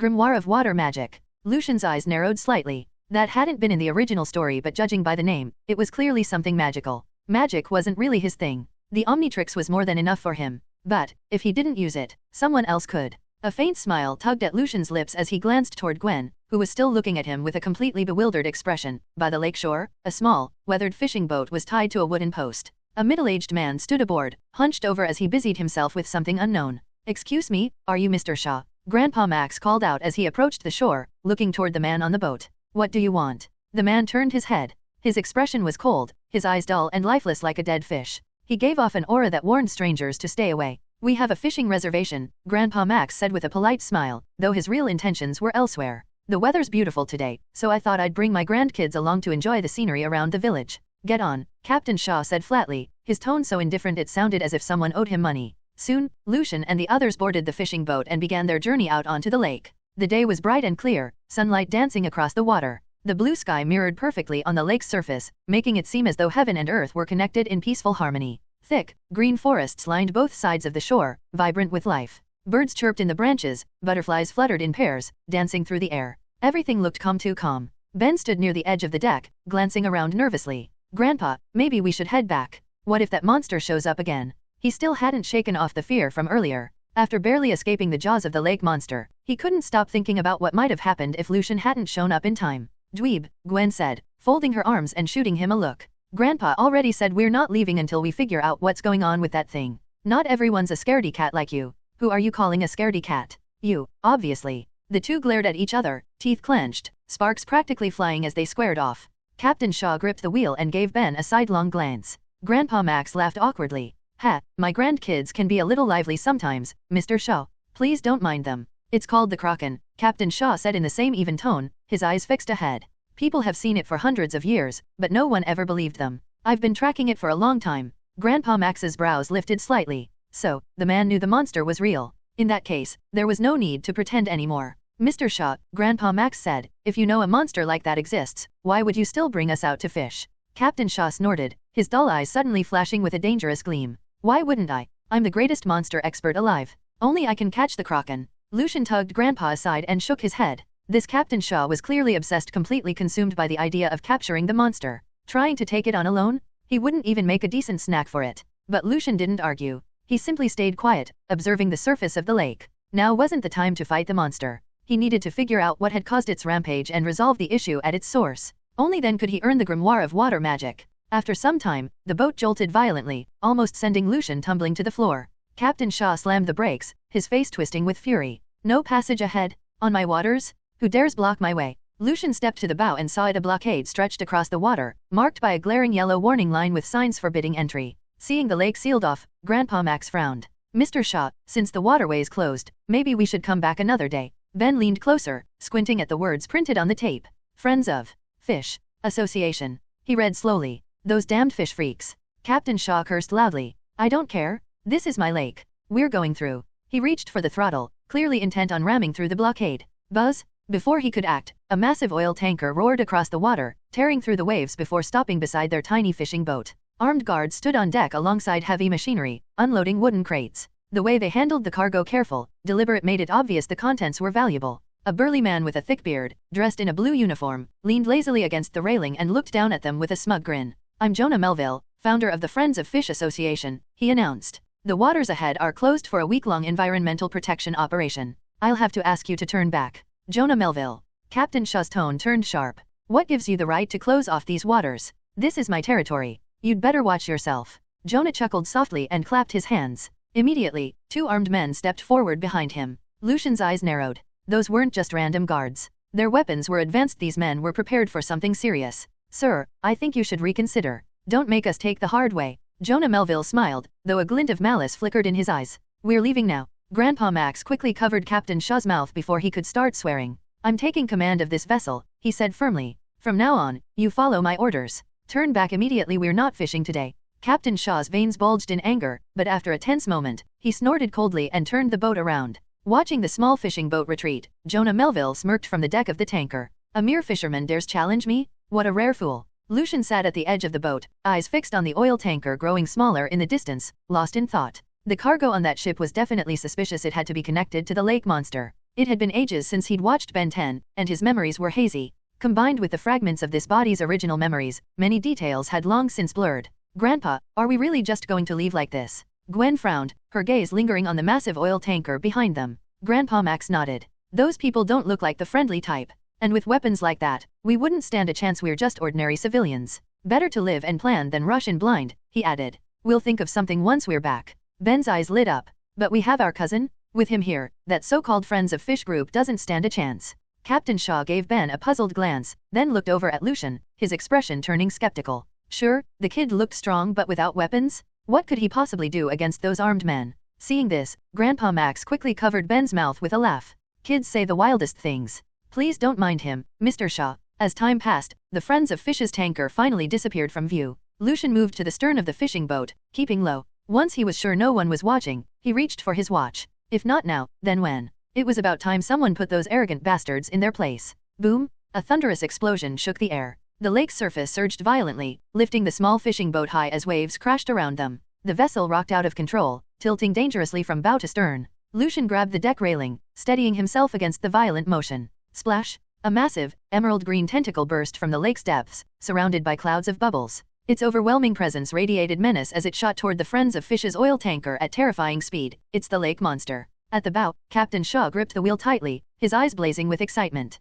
After years of tracking, he had finally found the kraken. Dark green tentacles lashed across the lake like raging dragons, whipping up towering white waves as they surged straight toward the Friends of Fish Association. "It's the lake monster." At the bow, Captain Shaw gripped the wheel tightly, his eyes blazing with excitement. After years of tracking, he had finally found kraken. Dark green tentacles lashed across the lake like raging dragons, whipping up towering white waves as they surged straight toward the Friends of Fish Association. "Ben, get back. Stay away from the deck." Grandpa Max reached out and pulled the stunned Ben back. "Grandpa, what should we do?" Ben asked, his voice trembling. Gwen was just as frightened. Facing such a ferocious and monstrous creature, both felt a deep, helpless fear. "You two head back first." Lucian stepped forward. "Leave this to me. That lake monster's target is the Friends of Fish Association. It won't go after you." "All right," Grandpa Max said with a grave nod. They were deep in the lake now. This was no place for mistakes. One wrong move could cost their lives. "Damn it! I actually forgot to bring weapons today." Captain Shaw roared angrily. "We're going back to grab our gear, then we'll come back and catch that lake monster alive."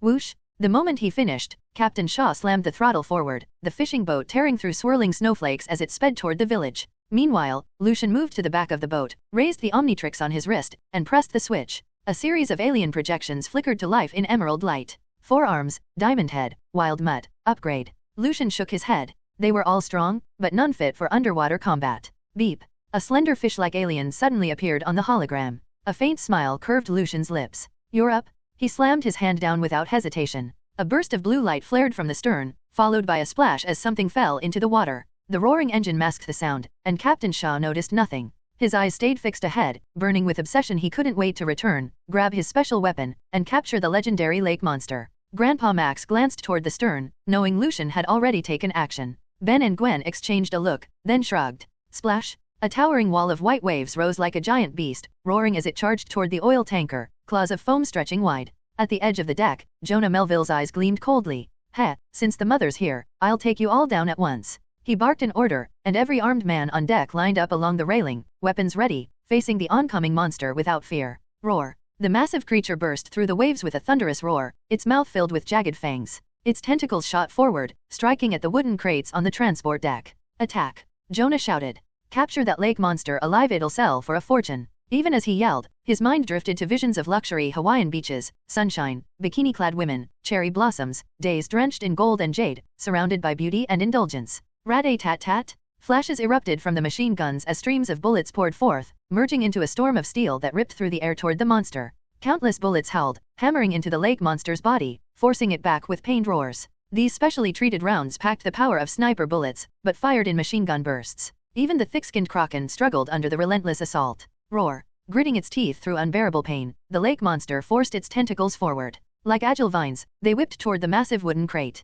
Quick! Increase firepower! Jonah Melville shouted. They couldn't let the lake monster take those crates. Rat-a-tat-tat! A dozen armed men unleashed a storm of bullets, ignoring the heat rolling off their gun barrels as they pulled the triggers again and again, hammering the monster with relentless fire. But it was too late. The lake monster's body was riddled with bullet holes, covered in a dense web of wounds. None were deep, but the pain was agonizing. Even under the barrage, it swept its tentacles toward the wooden crate, trying to drag it away. Then something changed. The mech guarding the crate suddenly swung its massive iron fist, slamming the injured tentacle back. Roar! The lake monster howled in pain as another wave of bullets struck its body. Covering its face, it staggered backward under the violent fire, yet still refused to retreat. That crate clearly held something it couldn't abandon. Ha ha ha ha! How touching, big lake monster! I'll reunite you with it right now. Jonah Melville charged forward, piloting the towering mech with a furious roar. Its claws crackled with blinding electricity as it lunged straight for the lake monster. The monster bellowed in rage, lashing out two thick tentacles like whips. Crackle! High-voltage current met flash. The lightning from the mech's hands clashed with the monster's tentacles, exploding in a shower of electric arcs. Energy surged through the creature's body, forcing out a piercing, pained scream. Already wounded, the lake monster couldn't endure the brutal current. Its eyes dulled, its movements slowed, and it began to sink into unconsciousness. Ha! No matter how strong you are, you'll never beat me. Jonah Melville laughed wildly inside the cockpit. In this world, there's no freak I can't crush. Is that so? A cold voice came from behind. Startled, Jonah Melville cut off the current and turned the mech around. Freed from the surge of electricity, the lake monster let out a faint sigh of relief, its half-lidded eyes fading as it slowly sank into the lake. What the hell are you? Jonah Melville shouted, staring in disbelief at the figure before him. Covered in scales, with pale blue skin and a green light dangling from its head, the creature's face was twisted and savage, its mouth full of jagged fangs. Ripyaws! With a roar, Ripyaws lunged forward, clamping onto the mech's arm with both hands and biting down hard. Snap! The powerful bite sheared through the metal limb instantly. Wires sparked and crackled at the torn edge, sizzling with short circuits. Ah, you damn monster! Jonah Melville's voice shook with fury, his eyes bloodshot. That mech had cost him years of effort and an enormous fortune. Losing just one arm meant millions in damage. His rage boiled over. He switched the mech's fist to a spinning drill claw, its blades whirring so fast the air itself stung. Die, you filthy fish man! The deadly spiral claw surged forward, carrying a storm of violent power, driving straight toward Ripyaws. The sky was heavy and dim. What had been a clear blue stretch just moments ago was now swallowed by thunderclouds. Cold wind howled, sending ripples across the once calm lake. Bolts of lightning split the sky, their glare turning the vast surface of the water a ghostly purple. On the fishing boat, Ripyaws stood alone, facing the towering mech. In his gaze, the rapidly spinning spiral blade loomed larger and larger, glinting with a sinister chill. A direct hit from that thing wouldn't just wound, it would flay him alive. Ripyaws ducked under the strike and lunged forward, locking both arms around the mech. With a violent kick, he shoved it backward, hurling the machine straight into the lake. Don't move, a voice shouted from behind. Ripyaws turned to see Jonah Melville's men fully armed, guns aimed directly at him. As he considered his next move, a massive tentacle suddenly burst from the water. Before anyone could react, it wrapped around the soldiers and dragged them beneath the surface. Gurgle. Jonah Melville's men were gone, pulled into the lake's depths by the monster below. Bubbles churned to the surface as they struggled in vain, swallowed by the abyss. Under the overwhelming might of the creature, there was no chance they'd survive. Ripyaws stood on the edge of the deck, watching silently. Karma always came around, not every weakling deserved to be saved. Splash! A towering mech shot up from the water and hovered over the lake. Inside, Jonah Melville scanned the area until his gaze locked onto Ripyaws. You stupid fish! How dare you ruin my plans! Fury surged through Jonah Melville. The mech's arm shot out, clamping onto the deck as he hauled himself onto the tanker. A bunch of poachers? You think you can challenge me? Ripyaws scoffed. Then die. Jonah Melville raised his remaining mechanical arm, crackling with violent electricity, and fired straight at Ripyaws. Seeing the attack coming, Ripyaws leapt back and grabbed an iron bar from the deck, hurling it at the mech with all his strength. He wasn't dumb enough to take that current head-on. The same power had nearly killed the lake monster. Ripyaz knew his strength was in the water, not on land. Sizzle! The lightning-clad mechanical arm shredded the iron bar into pieces that clattered across the deck. Just as Jonah Melville prepared to strike again, a thick tentacle suddenly surged from the water, as wide as a barrel. It coiled tightly around the large wooden crate and yanked it toward the lake. No, let go of my eggs. Jonah Melville roared, his eyes bloodshot. He abandoned Ripyaz and charged toward the tentacle's source. Splash! The lake monster moved fast. Before he could reach it, it had already dragged the crate underwater. Give them back. Consumed by rage, Jonah Melville lost all sense of restraint. He plunged his mech into the water, thrusters tearing through the currents as he chased after the crate. Roar! In the dark depths, the lake monster easily ripped the crate apart. 2 large, round brown eggs rolled out, drifting into its arms. Its massive eyes softened with almost human warmth as it held the eggs close, cradling them gently against its chest. Not far away, Ripyaz watched, the light from the lantern on his head illuminating the scene. So the crate held monster eggs, he muttered. No wonder it went berserk. The friends of fish must have stolen its children. The most terrifying creatures in the world are always mothers who've lost their young. Suddenly, a blinding light tore through the darkness. A towering mech plunged from above, its floodlights cutting through the murky water as it charged toward the lake monster. Its speed was tremendous, thrusters roaring as it closed the distance. Before the monster could react, Jonah Melville drove a powerful punch straight into its head. Startled, the lake monster let out a thunderous roar. A surge of bubbles rose to the surface, and the 2 eggs slipped from its grasp. In a flash, Jonah Melville darted past its bulk, snatching both eggs with one arm and shooting toward the surface at full speed. Roar! The lake monster bellowed in rage, its 2 massive tentacles whipping forward like giant serpents, closing in on Jonah Melville from both sides. Nice try, but these eggs are mine. Jonah Melville's eyes gleamed with vicious determination. He hurled the 2 eggs toward the lake's surface, then spun around and raised his powerful mechanical arm. The lake monster's tentacles were already upon him. Jonah Melville sneered. Electricity burst from his arm as he swung the claw forward, seizing one of the thick tentacles in a crackling grip. Sizzle! The dark depths lit up with violent flashes of light. Electricity surged wildly through the water. The lake monster's eyes widened as its entire body convulsed, racked by unbearable pain. Normally, such current would have struck Jonah Melville too, but the mech's special construction insulated him completely. Bolts of lightning crackled around them without pause. The lake monster struggled, but the crushing voltage locked its muscles in place, paralyzing it completely. Its life force was slipping away. Since I can't take you alive, Jonah Melville snarled, I'll just kill you instead. A lake monster's corpse could fetch a fortune. Collectors would pay anything for a trophy like that. Then, a dark shadow darted behind him. Who's there? Jonah Melville barked. Your granddaddy. Ripyaz, fighting through the lingering paralysis in his body, lunged forward and clamped onto the mech, his steel fangs bared like a predator from the deep. With one savage bite, he sank his teeth into the mech's arm. Snap! The jagged rows of fangs, harder than steel, crushed through the mechanical arm in a single bite, instantly cutting off the electric current. It's you? Jonah Melville roared, eyes burning with hatred. If he had the chance, he'd rip that damned fishman apart piece by piece until nothing was left. But he never got the chance. Freed from the high-voltage current, the kraken lunged forward, its jaws snapping wide. In one swift motion, it shredded the mech and swallowed Jonah Melville whole. The kraken's massive eyes met Ripyaz. For a brief moment, its gaze softened. It let out a low rumble, then stretched out a tentacle to pull its eggs close. Cradling the unharmed eggs, the lake monster's eyes glimmered with relief and joy. I should get going, Ripyaz muttered, flicking his tail as he started for the surface. Once on land, his tail would split into legs, an adaptation that made him truly amphibious. Suddenly, a dark, snake-like shadow swept past him. Ripyaz tensed instantly, expecting another enemy attack. He spun around, eyes filled with killing intent. But then he froze. The lake monster extended a tentacle, gently brushing his cheek while murmuring softly in an unintelligible tone. Oh, hell no. Ripyaz waved his hands frantically, shaking his head before darting toward the surface like a startled rocket. When he broke through the water, he saw that the Friends of Fish's oil tanker had already been seized. Security officers crowded the deck, taking photos and collecting evidence. Grandpa Max was there too, speaking with the officers, likely giving his report. Guess Grandpa ratted out the Friends of Fish, Ripyaz muttered smugly. No matter the world, poaching endangered creatures was a serious crime punishable by death in the worst cases. Not far away, Captain Shaw was ferrying Ben and the others. Where's that lake monster? I'm bringing it in.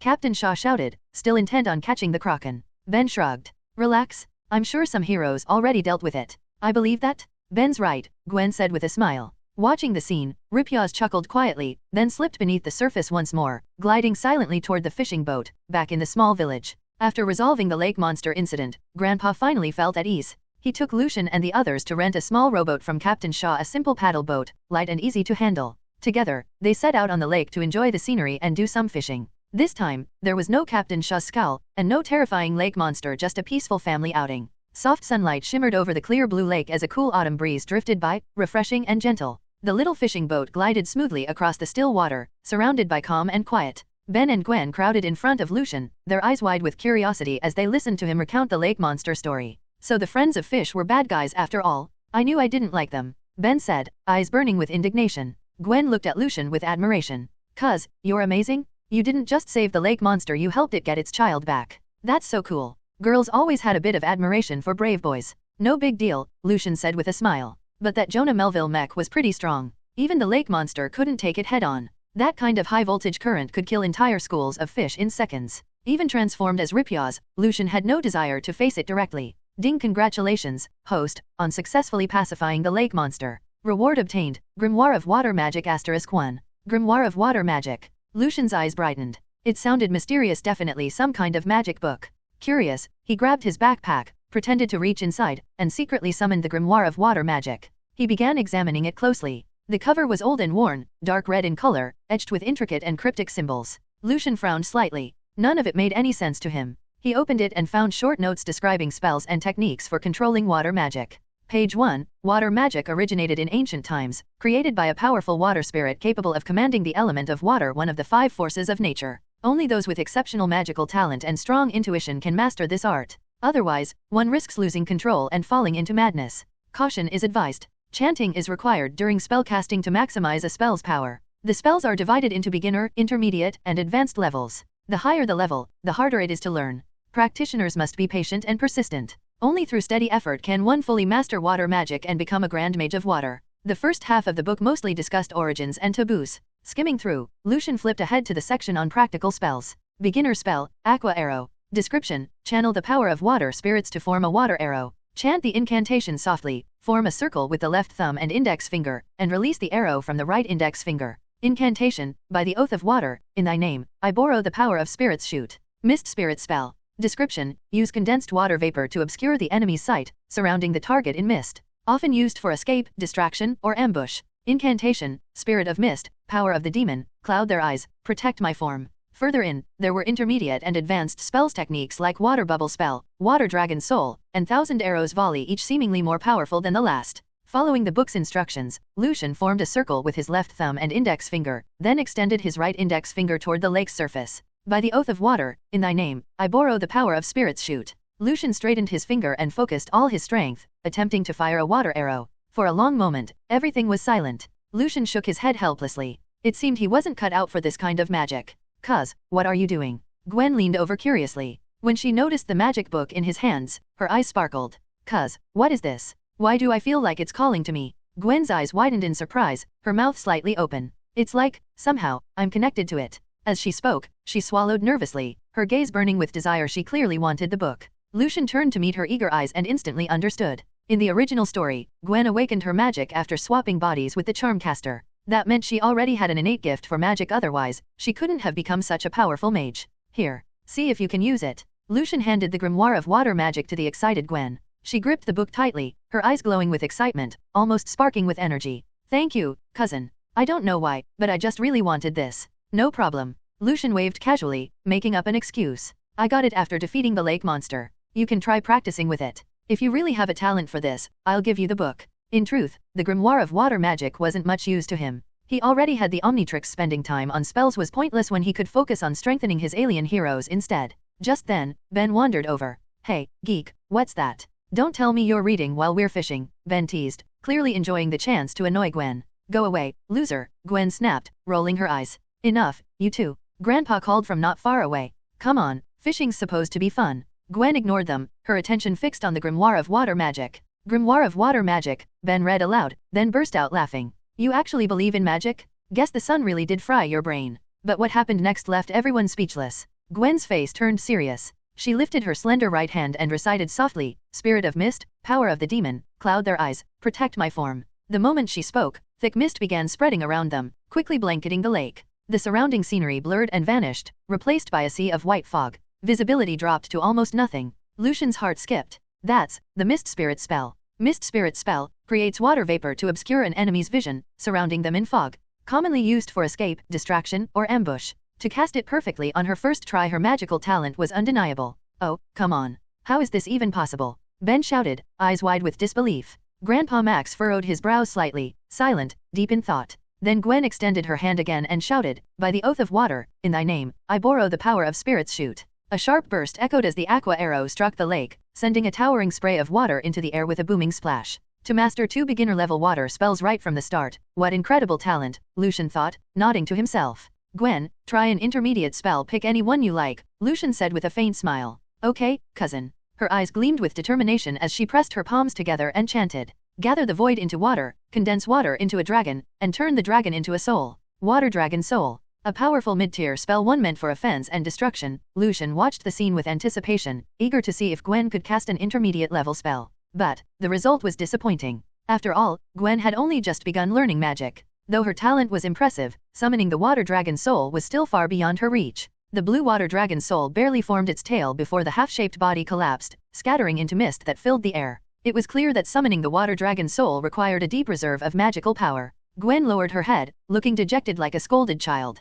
She walked up to Lucian and handed the spellbook back. Cousin, I guess I don't have the talent for magic after all. You should take the book back, she said sadly, pouting. Lucian froze on the spot. This was what she called no talent? If that was the case, then what did that make him mediocre? Taking a deep breath, Lucian patted her shoulder. No, you've got real talent. You're well suited to this spellbook.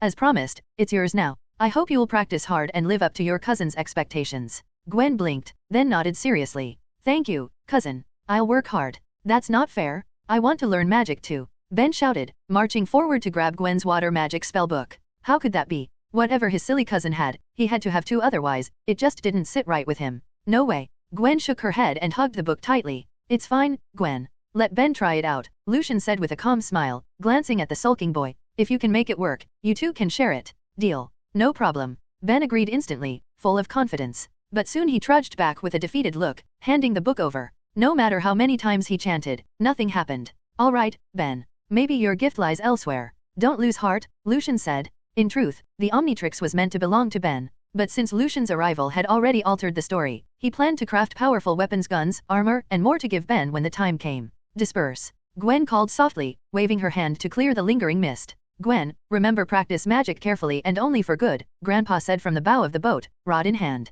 Don't rush. Magic is no joke, understand? I understand, Grandpa, Gwen replied, staring at his back in silence. As the sun dipped below the horizon, they rode back to the small village, found an inn, and settled in for the night. The next morning, Grandpa led Lucian and the others back to the Rust Bucket to begin their next journey. Grandpa, it's the weekend? Where are we going? Ben asked eagerly. The Sumo Slammers Expo? The arcade? Grandpa smiled faintly. Neither. We're spending the weekend at your Aunt Vera's place. Oh no, not the boring old lady. Ben groaned, clutching his head. I like Aunt Vera, Gwen said cheerfully. Oh please, that's because you already act like a little old lady, Ben sighed, rubbing his forehead. Desert Highway, a gas station by the roadside. Get out of the way, you stinky old man. There's a pile of cash waiting for me to take out. A fierce robber shoved Grandpa Max aside from the ATM, hooking a sharp iron bar onto it and tying it to the car's rear bumper. The engine roared to life. Meanwhile, Lucian stood at the counter with Ben and Gwen. I'll have a honeydew ice cream, please, Lucian said calmly. I want chocolate flavor. Ben grinned.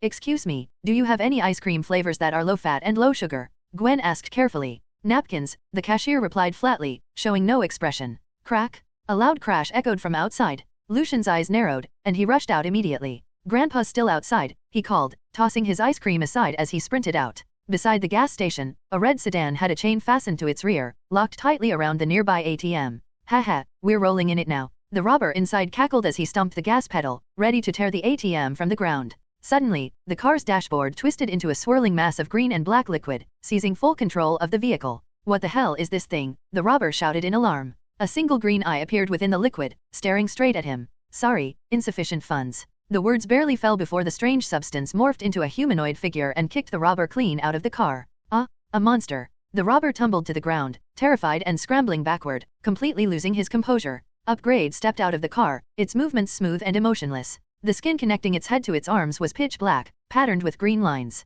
Its torso and legs were white, with a green circular eye embedded on its head. Its body shimmered like gelatin, able to stretch and shift freely, light as air. Despite its fluid appearance, Upgrade's body was incredibly durable. Ordinary physical attacks were useless against it. I advise you not to meddle, Mr. Monster. By the ATM, a bearded robber yanked the iron hook loose and spun it in his hand before hurling it straight at Upgrade. Noisy. Upgrade tilted its head slightly, dodging the hook with ease. It caught the chain in one hand and yanked hard, slamming the robber to the ground. Both robbers dropped to their knees, pleading desperately for mercy, hoping the alien would spare them. Grandpa, call the police, said Upgrade, the green circle on its head flashing. All right. Grandpa Max replied with a proud smile. His grandson was getting better at using the watch every day. Since the police would take some time to arrive, Upgrade tied the two robbers to a streetlight and left them there to await justice. The group then got back on the road, heading toward the scorching desert town. Desert town. The blazing sun hung high in the sky, radiating intense heat. The ground shimmered with waves of hot air, the temperature so high it made the air itself waver.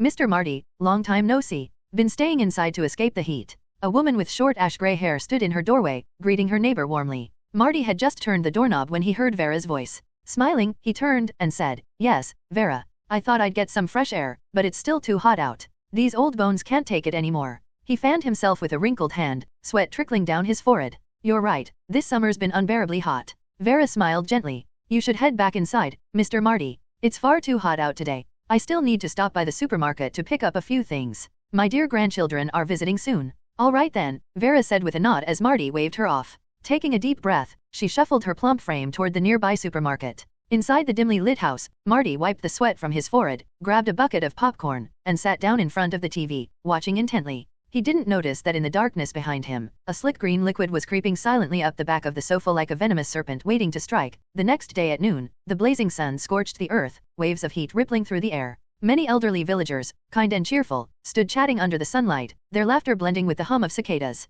Some trimmed flowers and plants, others fixed pipes, the whole scene buzzed with life. The scorching sun above seemed to have no effect on them at all. Down the narrow village road came an old, battered RV, looking out of place and drawing curious glances from the elders. Grandpa Max held the steering wheel and grinned. "Better watch your faces later." Vera's got quite the grip when she pinches cheeks. "Oh, man." Ben slumped in his seat, staring out the window. Just then, an old man standing on a rooftop suddenly performed a backflip. To Ben's horror, he landed steadily on the ground. "No way. A martial arts grandpa." Ben gaped in disbelief. Jumping from that height and still landing perfectly, was that even possible for an old man? Where? Gwen followed his gaze but saw nothing unusual. "No martial arts grandpa anywhere. I think the heat's cooked your brain," Gwen said, resting her chin on her hand as she gave her dweeb cousin a helpless look. "It's real," Ben yelled, clenching his fists. Lucian's calm eyes didn't waver. From the fragmented memories in his mind, he knew something was off about this desert town. But before he figured out what was happening, he couldn't risk alerting anyone. His presence had already altered the story's original flow. Vilgax and Dr. Onimo were proof enough some details had clearly changed. Lucian turned to Ben. "All right, Ben, I believe you. But before anything else, you might want to think about how to survive Aunt Vera's face pinching." "Oh no." Ben smacked his forehead. The town wasn't big. Soon, they reached Aunt Vera's house. As they stepped out of the RV, Aunt Vera came up with a bright smile. "Max, it's been so long. You haven't changed a bit." "Yeah, Vera," Grandpa Max said with a warm chuckle.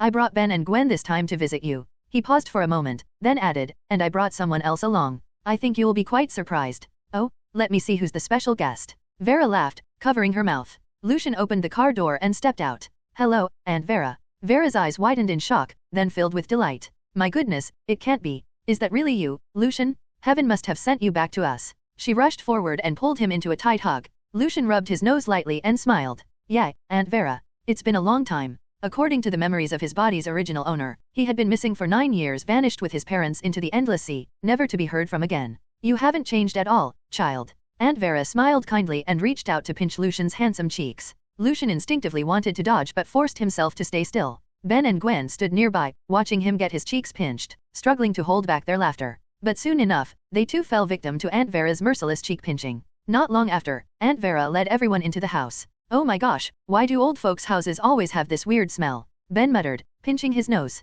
He spoke so softly that Aunt Vera didn't hear him. Gwen tapped him on the head and whispered, "Jerk, don't say things like that." Lucian shook his head with a wry smile. Ben was only 10, still at that age where kids spoke their minds without thinking. And truthfully, he wasn't wrong. A strange scent filled Aunt Vera's house, the kind people often called old person smell. Aunt Vera, ever the gracious host, cheerfully led Lucian and the others to the dining table, motioning for them to sit. The table was covered with coffee-colored, jelly-like dishes she had prepared early that morning, made especially to welcome Ben and his cousins. "Everyone, dig in. Don't be shy," Aunt Vera said with a warm smile. Ben picked up a fork and poked one of the coffee-colored jellies. To his horror, it quivered and bounced with unsettling elasticity, making him shiver. "Vera, what are these brown chunks?" Grandpa Max asked curiously. Aunt Vera giggled. "Oh, these? I made them just for you, all dried pork. They're delicious." Lucian's mouth twitched slightly. turning dried pork into something jelly-like. Her cooking definitely rivaled Grandpa Max's. Lucian, eat more? There's plenty more in the fridge, Aunt Vera said kindly.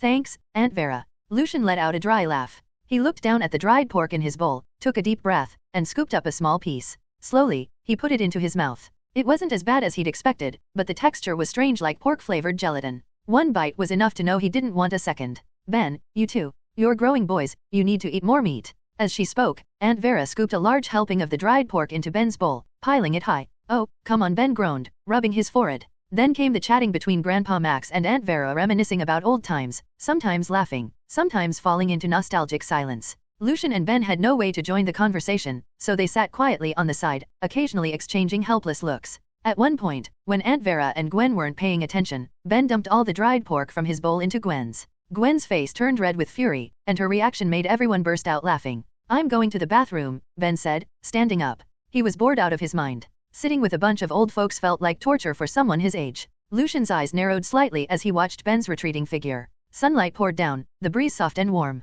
Ben stepped outside, breathing in the fresh air like a bird finally freed from its cage. Finally free, he stretched with relief. Suddenly, a delicious aroma drifted through the air, making his stomach rumble. That smells amazing. There must be something good nearby. His eyes lit up, and he followed the scent eagerly. Just the thought of Aunt Vera's pork jerky made him shudder, killing any appetite he had. But this smell, it was the difference between heaven and hell. Before long, Ben found himself standing before a window where a steaming cheese pizza sat inside, releasing waves of mouth-watering fragrance. A middle-aged woman was inside, swatting at flies. Ben was about to call out to her but hesitated. Better wait until she's done with the flies, he muttered. But the next moment made his eyes go wide in shock. The seemingly frail woman suddenly sprang forward like a grasshopper, her legs snapping with inhuman strength as she launched herself upward and landed flat against the ceiling. Her neck twisted unnaturally, and in one horrifying motion, she swallowed the fly whole. Then she dropped back to the floor, rolled her neck with a crack, and acted as if nothing had happened. Ah, Ben gasped.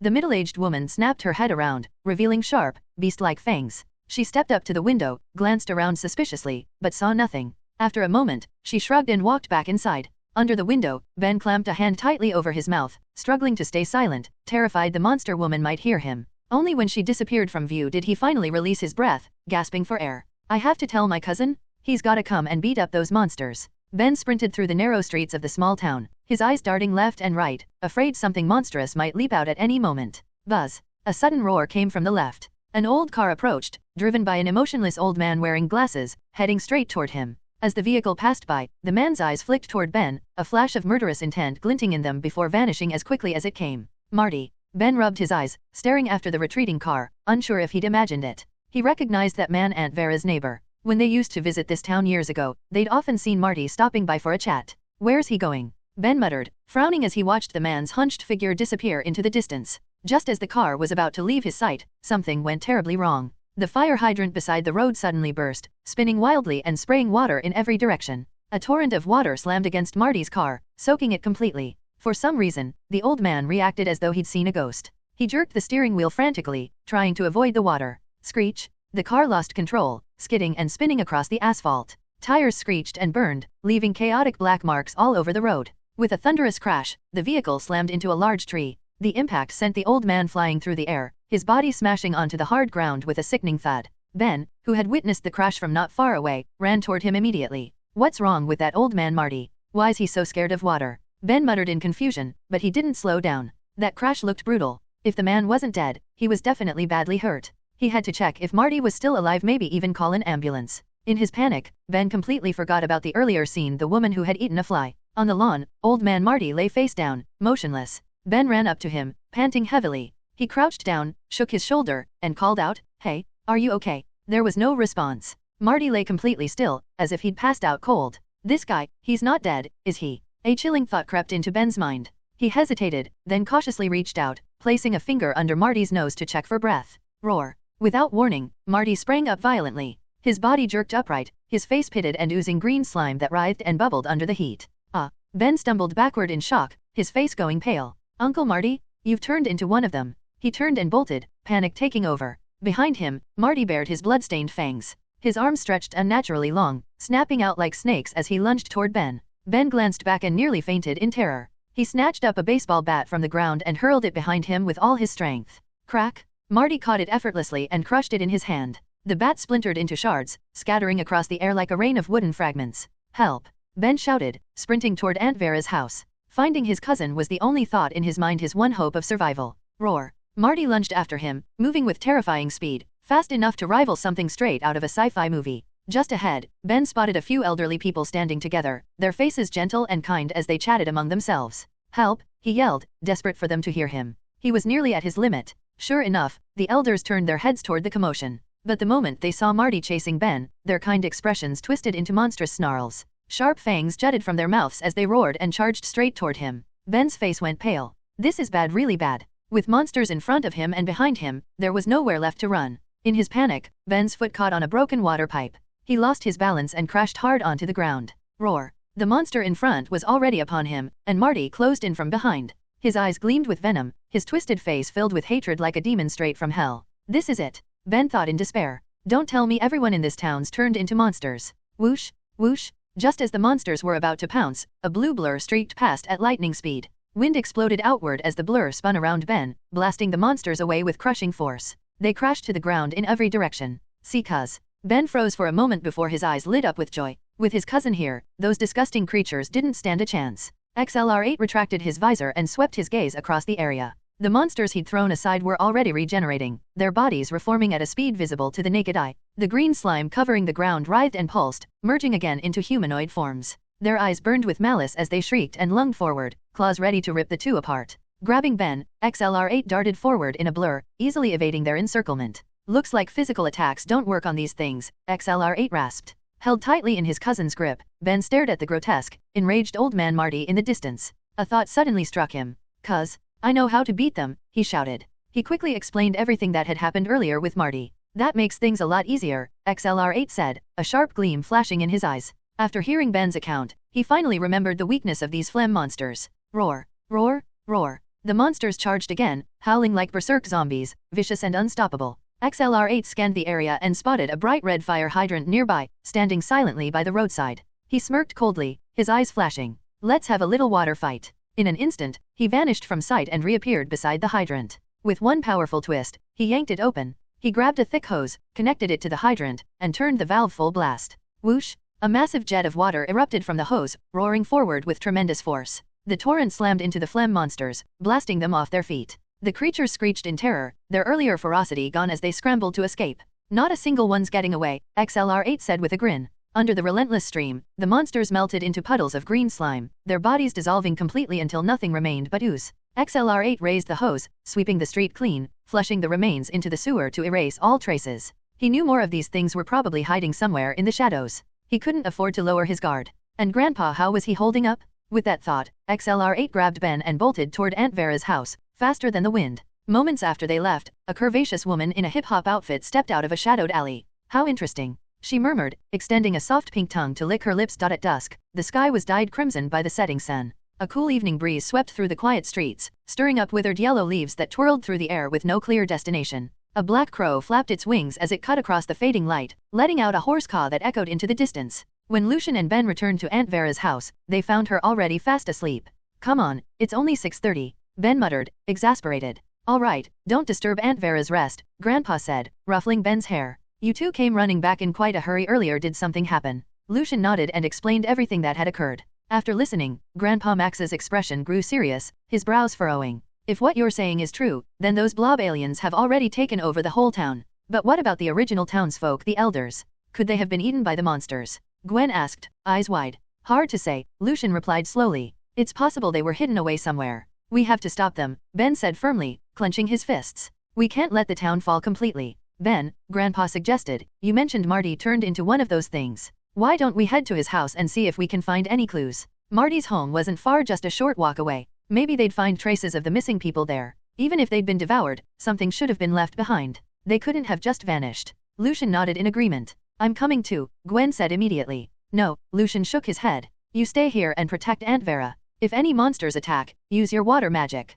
Those creatures are afraid of water." "All right." Gwen lowered her head reluctantly. Lucian smiled and stepped forward, patting her shoulder reassuringly. "Don't be discouraged. You're our strongest weapon against the blob aliens. Honestly, your cousin can't compete with you in terms of firepower right now." Hearing that, Gwen's eyes brightened like stars. She smiled and nodded. "Thanks, cousin." If it weren't for the magic book you gave me, I wouldn't have been able to start training at all. Let's move. Lucian waved a hand and led Grandpa and Ben out toward Marty's house. As she watched them leave, Gwen sighed softly, closed the door, and shook her head. Now it was just her and Aunt Vera, boring and uneventful. Letting out another small sigh, she grabbed her laptop, curled up on the soft sofa, and started browsing through magical texts. Ding dong! After some time, the sharp sound of the doorbell broke the stillness of the night, echoing through the quiet house. Back already? Gwen blinked in surprise. She slipped on her slippers and padded softly to the door, peering through the peephole. Outside stood a woman dressed in hip-hop fashion, her long hair cascading down to her waist. She was stunningly beautiful, with porcelain skin and a delicate figure.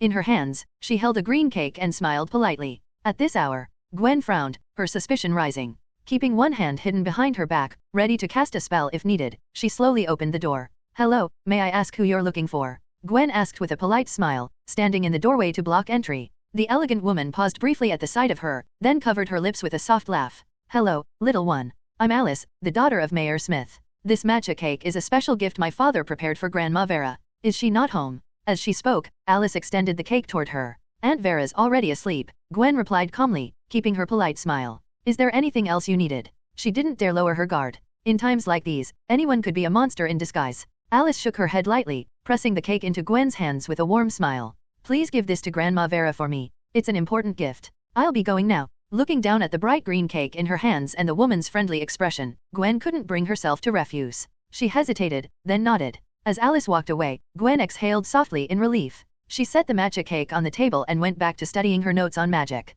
"Gwen, who just came by?" Aunt Vera's voice suddenly sounded from behind. Gwen's heart gave a little jolt. She turned around quickly to see Aunt Vera standing at the doorway, rubbing her drowsy eyes. "Aunt Vera, weren't you asleep?" "I got up to use the restroom," Aunt Vera said with a gentle smile. Gwen nodded. "The woman who came just now said she was Mayor Smith's daughter. She brought you a matcha cake as a gift." "Oh, Alice? That child is so beautiful and kind. She often comes by to visit this old lady." At the mention of Alice, Aunt Vera's face softened with genuine warmth. Just then, Gwen suddenly felt the urge to use the bathroom and hurried off in that direction. Vera stepped into the living room. Her eyes landed on the delicate matcha cake on the table, and a faint smile spread across her face. Perfect timing. I was getting a little hungry. She patted her round belly, picked up the cake, and slowly made her way back into the dim bedroom. Elsewhere, under the flickering light, the pendulum's shadow stretched across the pale wall, each swing accompanied by the deep, echoing tick of the clock. Lucian walked in front, his eyes alert, scanning every corner. Behind him, Ben followed nervously while Grandpa Max kept watch at the rear. The house's furnishings were neat and undisturbed, no signs of struggle. The coffee table, lamp, and television all appeared untouched, as though everything were perfectly normal. Snap! A sharp crack sounded underfoot, unnervingly loud in the quiet darkness. Lucian looked down and saw an empty popcorn bucket. Under the dim glow, its inner surface reflected an eerie crimson tint. Popcorn was scattered across the floor, long forgotten and now swarming with ants, busily ferrying pieces back and forth. "Come take a look," Grandpa Max said, frowning as he bent over a nearby fish tank. Lucian walked up and narrowed his eyes. The tank's water was completely gone. Inside, a small turtle lay weakly at the bottom, its mouth opening and closing faintly, eyes half shut as if on the verge of death. "These things really are afraid of water," Lucian said with a cold smirk. Seeing the poor creature's condition, Ben quickly scooped it up and rushed to the bathroom. He turned on the faucet and filled a bucket with water, gently placing the turtle inside. The little thing immediately came to life, paddling happily and splashing around as if reborn. After a careful search of the entire house, Lucian confirmed that old man Marty was nowhere to be found, nor were there any signs of a body. It seemed he had been moved elsewhere. Still, the trip wasn't completely in vain. Lucian glanced meaningfully at the turtle in Ben's hands. "Grandpa, let's head back," he said, turning toward the door. Grandpa Max nodded, and together with Ben, they made their way back to Aunt Vera's house. Evening settled over the small, shadowed room. Vera lay asleep on her soft bed, a peaceful smile on her face and a smear of green frosting still clinging to the corner of her lips. On the bedside table sat half of the matcha cake. Suddenly, the surface of the cake began to quiver. From within, a slimy green slug slowly wriggled its way out. Early the next morning, a pale streak of light crept across the horizon as the warm glow of dawn slowly rose in the east, pushing away the chill of night. Everyone had gotten up early and gathered in the living room to discuss their next move. "What are you all talking about?" Aunt Vera's voice came suddenly from behind them. She stepped out of her room with a faint smile on her face. Lucian's eyes flickered sharply. Something felt off. Last night, after they'd returned from Marty's house, Gwen had told him about Alice and the matcha cake. Lucian had checked Aunt Vera's room in secret but found nothing out of the ordinary. To be cautious, he'd even examined the cake himself. Aside from its slightly warped shape, there had been nothing strange about it. But now, looking at Aunt Vera, he could feel that this wasn't the same person from before. Her face looked unnaturally stiff. Though her smile was as kind as ever, Lucian's sharp eyes didn't miss the unnatural tension beneath it. Aunt Vera, you're awake? Did you sleep well last night? Grandpa Max asked with a friendly grin. Very well, Vera replied, stepping forward and pinching Ben's cheek. Ow, come on. Ben groaned in pain. Ben, go pour Aunt Vera a glass of water, Grandpa Max chuckled. Ben opened his mouth to complain, but before he could say anything, Aunt Vera interrupted sharply. No need, I don't drink water. Her face twisted, a hint of ferocity flashing in her eyes. Both Grandpa Max and Ben froze, exchanging puzzled looks. Grandpa quietly gave Lucian a meaningful glance. Lucian only shook his head slightly, signaling him not to make any sudden moves. At that moment, Gwen came out of the kitchen, carrying a tray with a cup of coffee and a glass of water. Aunt Vera, you're awake. Gwen said brightly as she approached. I made you some coffee, please, try it. Aunt Vera's smile stiffened. She instinctively stepped back. Just as Gwen reached her, her foot suddenly slipped. The coffee and water flew from her hands, crashing onto the floor right at Aunt Vera's feet. Crash! The glasses shattered, sending a mix of coffee and clear water spilling across the floor, flowing toward Aunt Vera's shoes. What happened next left everyone stunned. Aunt Vera suddenly leapt into the air, her heavy frame lifting effortlessly as she braced both feet against the walls, glaring down with eyes full of malice. Wipe it up right now, she roared. I'm sorry, Aunt Vera. Gwen panicked and hurried to clean the mess. Wait, Gwen. Come here, I need to talk to you, Lucian said evenly. She was still too close to Aunt Vera. He had to get her away from the danger first. Though confused, Gwen trusted her cousin. She stepped toward him quickly. Lucian gave a slight nod, satisfied once she was at his side. I need to go out for a bit, Aunt Vera said suddenly, returning to a strangely calm tone as she turned toward the door. Wait, Aunt Vera, Lucian called after her. She paused and turned her head, her expression sharpening instantly. Lucian smiled faintly and tossed a cup of water straight at her. Aunt Vera reacted with shocking speed, springing back and dodging the cup with agility impossible for someone her size. But the splashing water sprayed across her exposed arm. Roar! In the blink of an eye, Vera's face and body twisted grotesquely, morphing into a green blob alien. Ah! Gwen screamed, completely caught off guard by the sudden transformation. Roar! The creature's long, slimy tentacles whipped through the air like frenzied snakes, lashing out violently toward the group.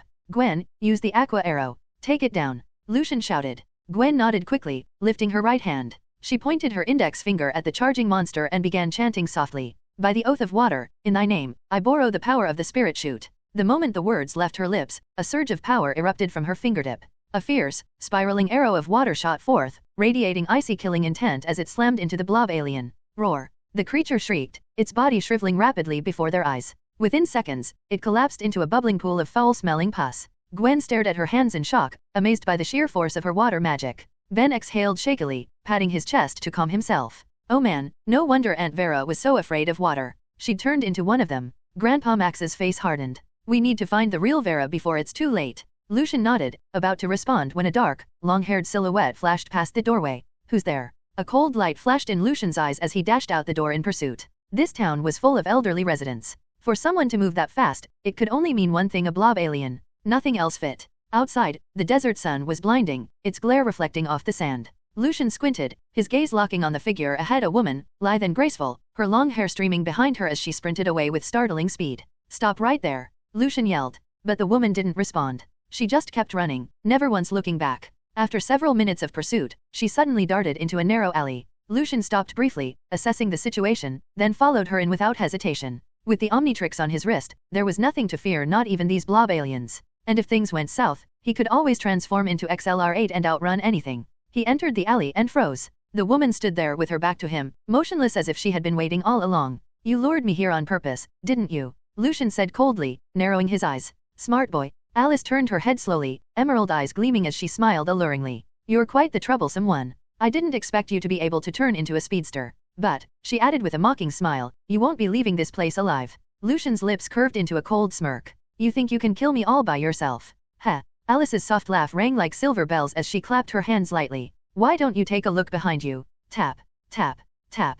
A wave of footsteps echoed from the end of the alley. Lucian frowned and turned his head slightly. Dozens of twisted old men shuffled toward him, their limbs contorted, mouths opening to reveal rows of jagged fangs. They growled and hissed like beasts, surrounding him from all sides. Without hesitation, Lucian slammed the Omnitrix on his wrist, the device projecting holographic silhouettes as he cycled through them rapidly. Heat blast. Gray matter. Diamond head. Swamp fire. No good. Fire-type aliens wouldn't help. These blob aliens lived in the desert for a reason. XLR8. You're up. Lucian smacked down the Omnitrix. A blinding green light burst forth, and in the next instant, a fierce, high-speed beast appeared in the narrow alley. Its whole body was a rusty yellow, covered in coarse fur. It had no eyes, but its mouth was full of fangs, and its long, sharp claws glinted with a chilling light. A wild mutt? Roar. The wild mutt growled twice, clearly exasperated. He'd meant to turn into XLR8, not this. Die already? I'm out of here. With that, Alice leapt into the air, soaring over wild mutt and landing behind the horde of blob aliens. Within moments, she vanished without a trace.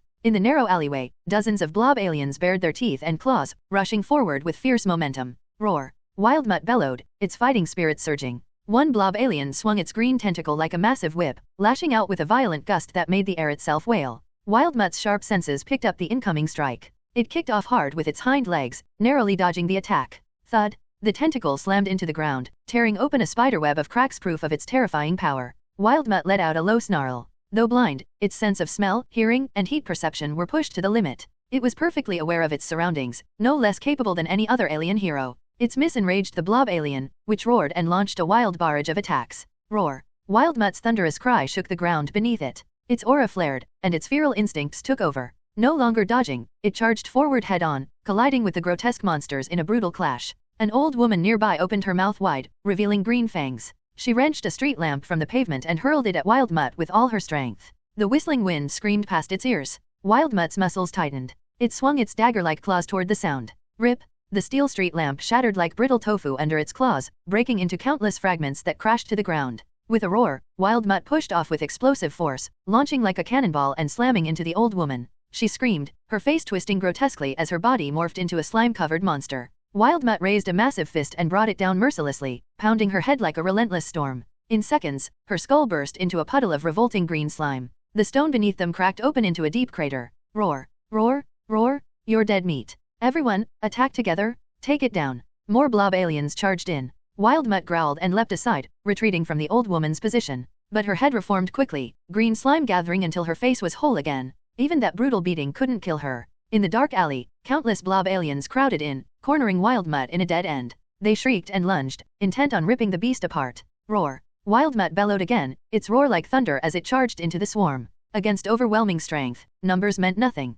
Dozens of blob aliens, their eyes glowing an eerie green, rushed like a crashing tide, swallowing Wild Mutt whole. Boom! At the moment of impact, Wild Mutt unleashed a devastating punch, sending several monsters flying. They smashed through a wall, bursting into pools of green slime. Like a tiger among sheep, Wild Mutt tore through them without restraint. None could withstand even a single blow. Under its claws and fists, they exploded into sprays of glowing slime. A dozen blob aliens roared in unison, exchanged a look, then leapt high into the air, diving down at once toward Wild Mutt. Sensing them instantly, Wild Mutt roared, kicked off the ground, and appeared in their midst. Under their stunned gazes, it swung its claws wildly, each strike leaving sharp afterimages that seemed to tear the very air apart. Before the dozen or so blob aliens could react, they were torn apart into a sky-filling slurry, cascading down toward the ground, much of it splattering onto their own kind. This harrowing scene unfolded in the blink of an eye. Wild Mutt had barely touched down when its legs suddenly tightened. It whipped its head around. Thermal imaging revealed a hunched figure had seized it. It was a blob alien disguised as an old man. Wild Mutt tried to kick him off, but the old man was faster.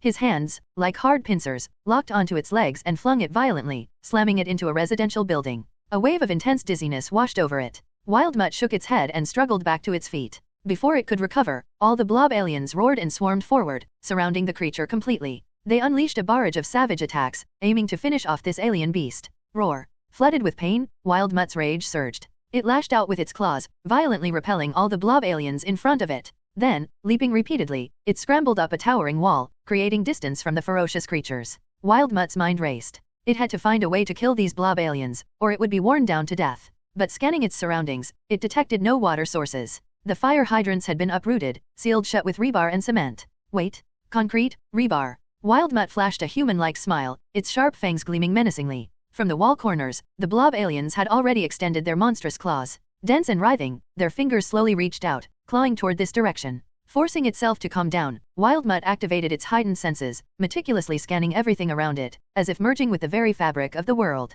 In an instant, the roars, curses, and the scraping of claws against the walls vanished completely. Clatter. A surge of joy filled Wild Mutt's heart. It clearly sensed a dense network of water pipes within the nearby walls, deeply embedded in the reinforced concrete, carrying a steady flow of clear water. Breaking through these walls would eliminate the blob aliens? Withdrawing its unique senses, Wild Mutt snapped back to reality. But just as it regained its bearings, the blob alien's sharp claws had already reached out. It opened its razor-sharp paws and swept forward with brutal force, instantly shredding the creature's disgusting tentacles. They exploded into countless droplets of green slime, splattering onto the floor. In the next instant, Wild Mutt leaped forward, summoning every ounce of strength. Clenching its iron fist, it slammed it into the opposite wall with thunderous force. Boom! A thunderclap-like explosion echoed as the solid stone wall instantly shattered. Black cracks radiated outward at lightning speed, spreading from Wild Mutt's fist. The terrifying force shattered every water pipe within the wall, sending gushing water spraying everywhere, droplets splattering onto the ground. Sensing the surging water, Wild Mutt leapt away instantly, distancing itself from the dangerous wall.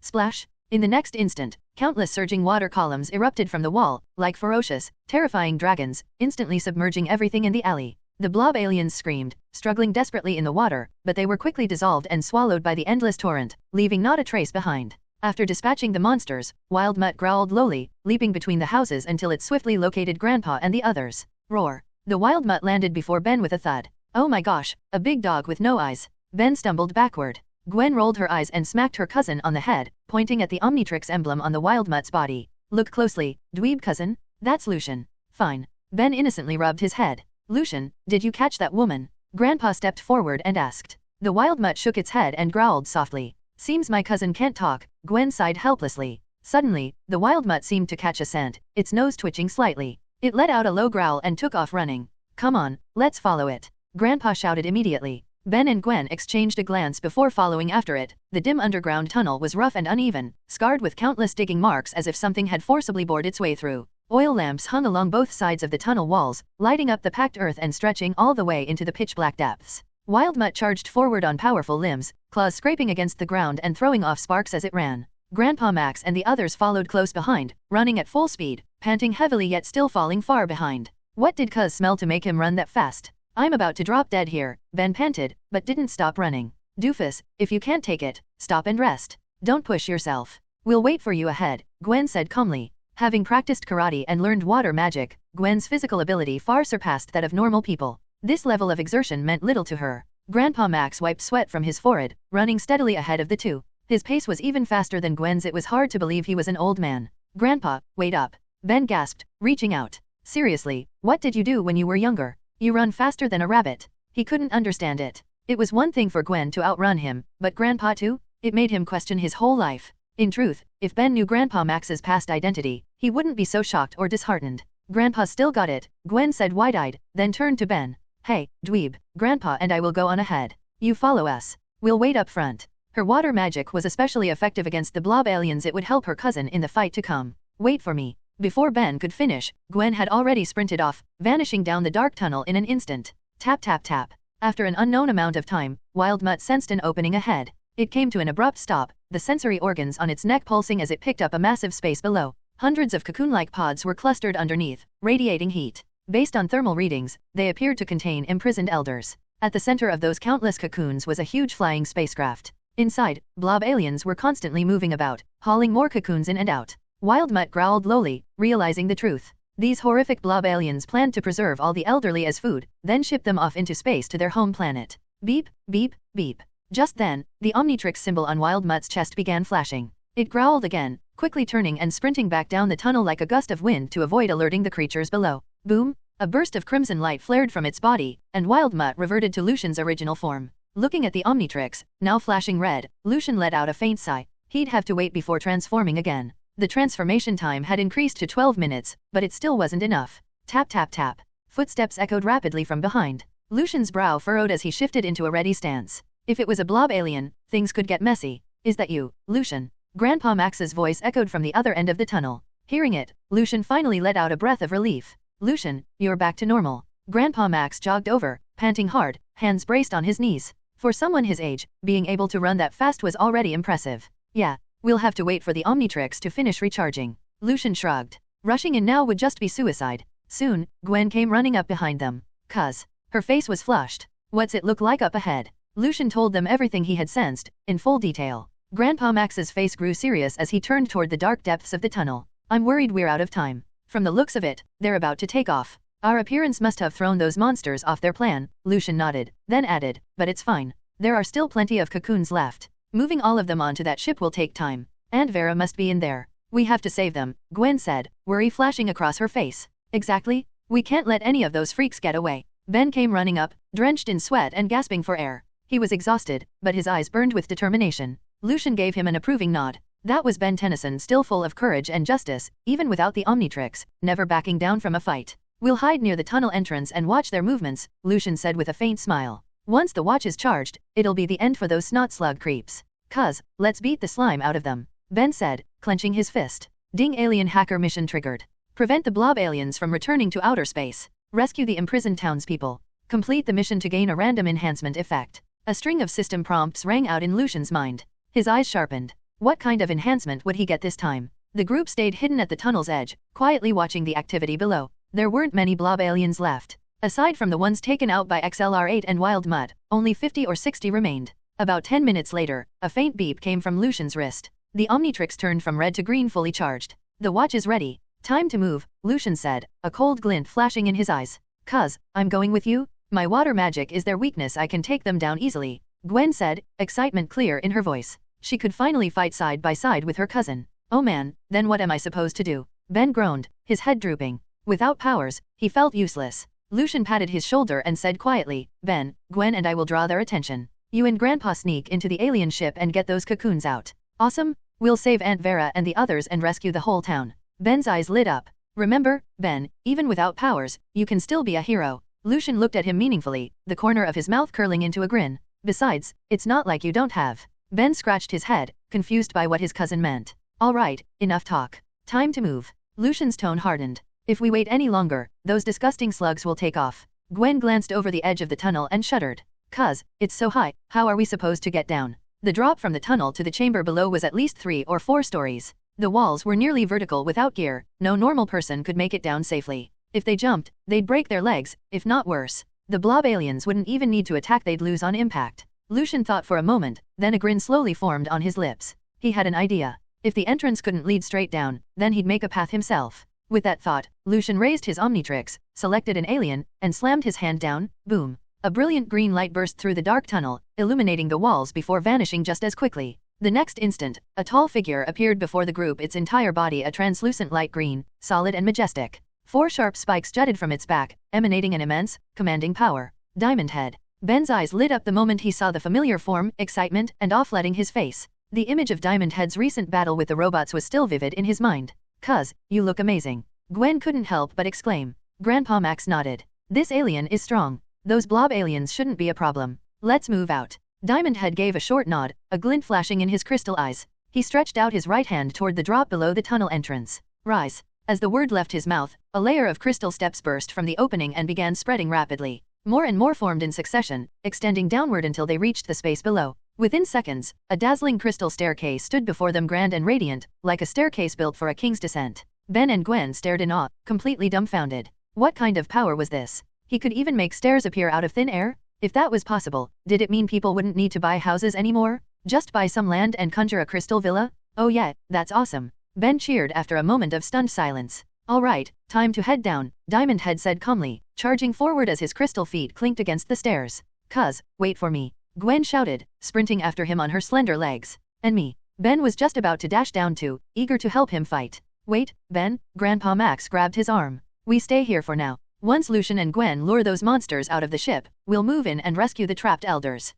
Come on. When will I finally get powers strong enough to beat up those nasty aliens myself? Ben sighed in frustration, his shoulders slumping like a deflated balloon. Ben, having powers isn't always a good thing, Grandpa said, patting his head. I just want you to be happy and grow up healthy. Ben shook his head. No, Grandpa, if I had powers like I'd love it. I'd crush alien monsters every day and become a hero everyone looks up to. No, forget it. You're still young. Some things you'll understand later. Grandpa shook his head, giving up the lecture. At least I wouldn't be useless like now, Ben muttered stubbornly. Grandpa Max looked at his flushed, determined face and couldn't help but smile wryly. You know, you remind me of myself when I was your age. He placed his wrinkled hand on Ben's shoulder. Ben, remember what you said today. No matter what happens in the future, I want you to hold on to that resolve. Seeing the sincerity in his grandfather's eyes, Ben felt something stir inside him. He nodded silently. Tap tap tap. Leaping from the crystal staircase, Diamond Head slammed into the ground with a deafening crash, shaking the tunnel and sending dust billowing into the air.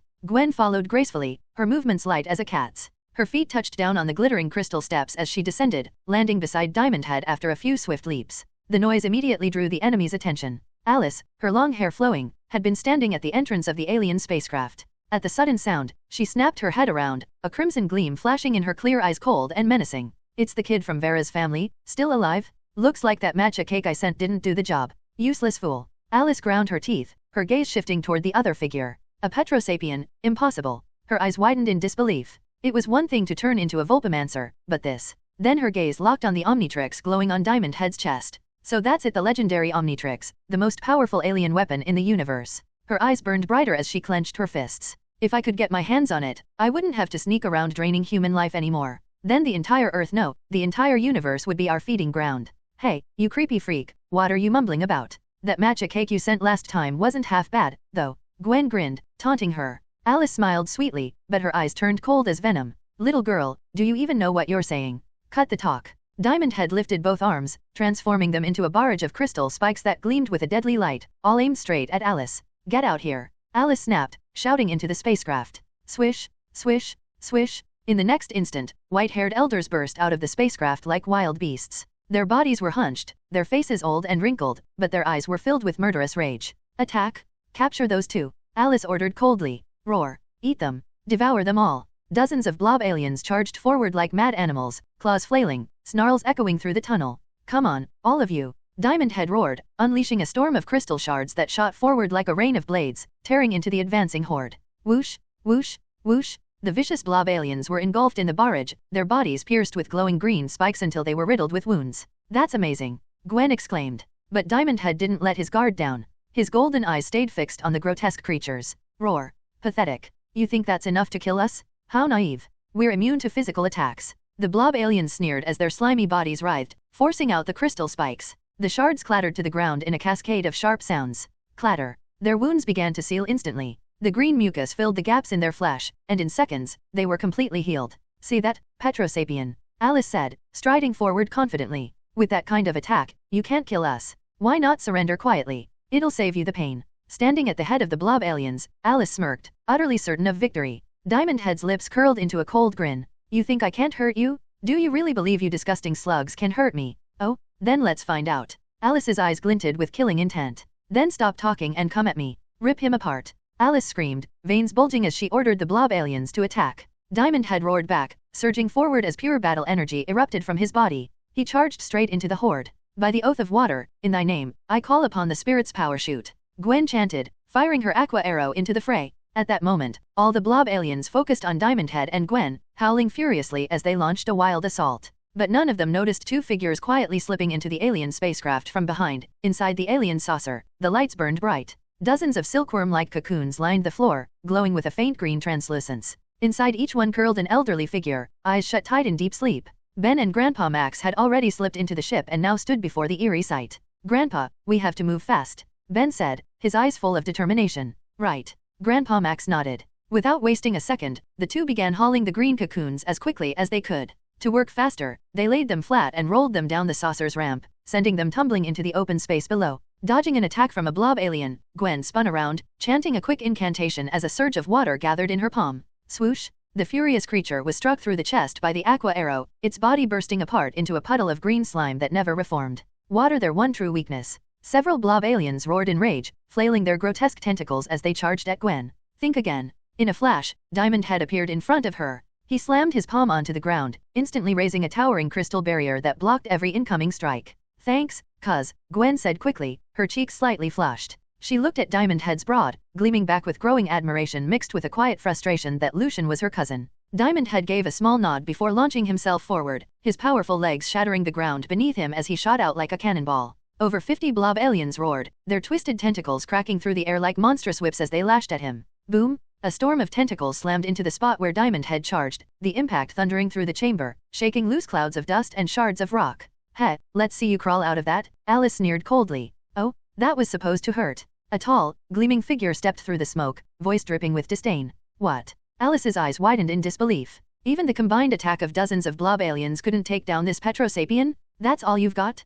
Pathetic. Diamond Head strode calmly from the settling dust, completely unscathed. An ordinary Petrosapien might not have survived that, but the Omnitrix optimized every alien's genetic structure, making each form a perfected version of its species. And after destroying Vilgax's robot earlier, Diamond Head's crystal structure had toughened by another 10%. These disgusting blob aliens didn't stand a chance of scratching him. Looks like I'll have to handle this myself, Alice said, her tone turning icy. As soon as she spoke, her body began to change. The beautiful, elegant Alice started melting, her form dissolving into a writhing, blood-red mass until she transformed into a monstrous crimson sludge creature. The Blob Queen. Diamond Head scoffed. The blood-red monster let out a piercing shriek, her twin head tentacles thrashing wildly. You dare mock me? You'll die for that. Everyone attack. Tear them apart. At her command, the blob aliens roared furiously, whipping their tentacles as they lunged toward Diamond Head again. The Blob Queen charged in behind them, her entire body radiating a dark red aura as she rushed at Diamond Head with murderous fury, determined to crush him to pieces. Surrounded by dozens of enemies, Diamond Head still fought with ease. His body's hardened crystal rendered their attacks useless. He seized one blob alien and hurled it against the stone wall, splattering it into a puddle of green ooze. Then he raised both arms, firing a barrage of crystal blades that rained down like a storm, shredding every blob alien in front of him into dripping piles of slime. Your turn. In a blur, Diamond Head closed in on the Blob Queen. With a sweeping motion, he formed a massive crystal halberd in his hand and leapt high, bringing it down in a crushing strike toward her. The queen screamed, her body twisting violently as 6 blood-red tentacles shot out to intercept. Clang! A sharp metallic ring echoed as her tentacles caught the halberd mid-swing, gripping it tightly. Diamond Head growled, tightening his hold and pressing down with raw strength. The queen's tentacles trembled under the force her body straining, barely able to withstand it. Diamond Head's strength was far beyond her own. Die! The Blob Queen roared. Splash! 2 more massive tentacles burst from her blood-red, viscous body, covered in countless spikes as they whipped violently toward Diamond Head's ribs. Diamond Head's eyes narrowed. He hadn't expected her to have a hidden move left, but he wasn't about to back down. With a thought, sharp crystal spikes erupted from his sides, stretching several meters long before colliding head-on with the incoming tentacles. Boom! A thunderous explosion echoed through the chamber as the crimson tentacles smashed against the crystal spikes, shattering into a rain of slime that splattered across the floor. The crystal spikes weren't untouched. Deep cracks spread across them under the immense impact, nearly breaking them apart. The Blob Queen simply let out a low, mocking laugh, unfazed. That short exchange had bought her time. Her minions were already closing in. With the Petrosapian's armor damaged, surely he wouldn't be able to withstand another wave of attacks, right? Diamond Head turned toward the oncoming horde and snorted. Those weaklings can't lay a scratch on me. He withdrew the cracked spikes, and the fractures vanished instantly, his crystalline body returning to flawless perfection. Boom! Boom! The ground trembled as the fierce battle raged on. Surrounded by enemies, Diamond Head fought with unstoppable strength, trading blows with the Blob Queen and her swarm of monsters. This can't go on, he thought grimly. If I drag this out, I'll run out of time. The Omnitrix would soon time out, and when that happened, he'd revert to Lucian, completely defenseless. He needed a way to finish them all at once. Knocking a blob alien aside, Diamond Head glanced around and his gaze caught something above the thick metal water pipe running across the ceiling.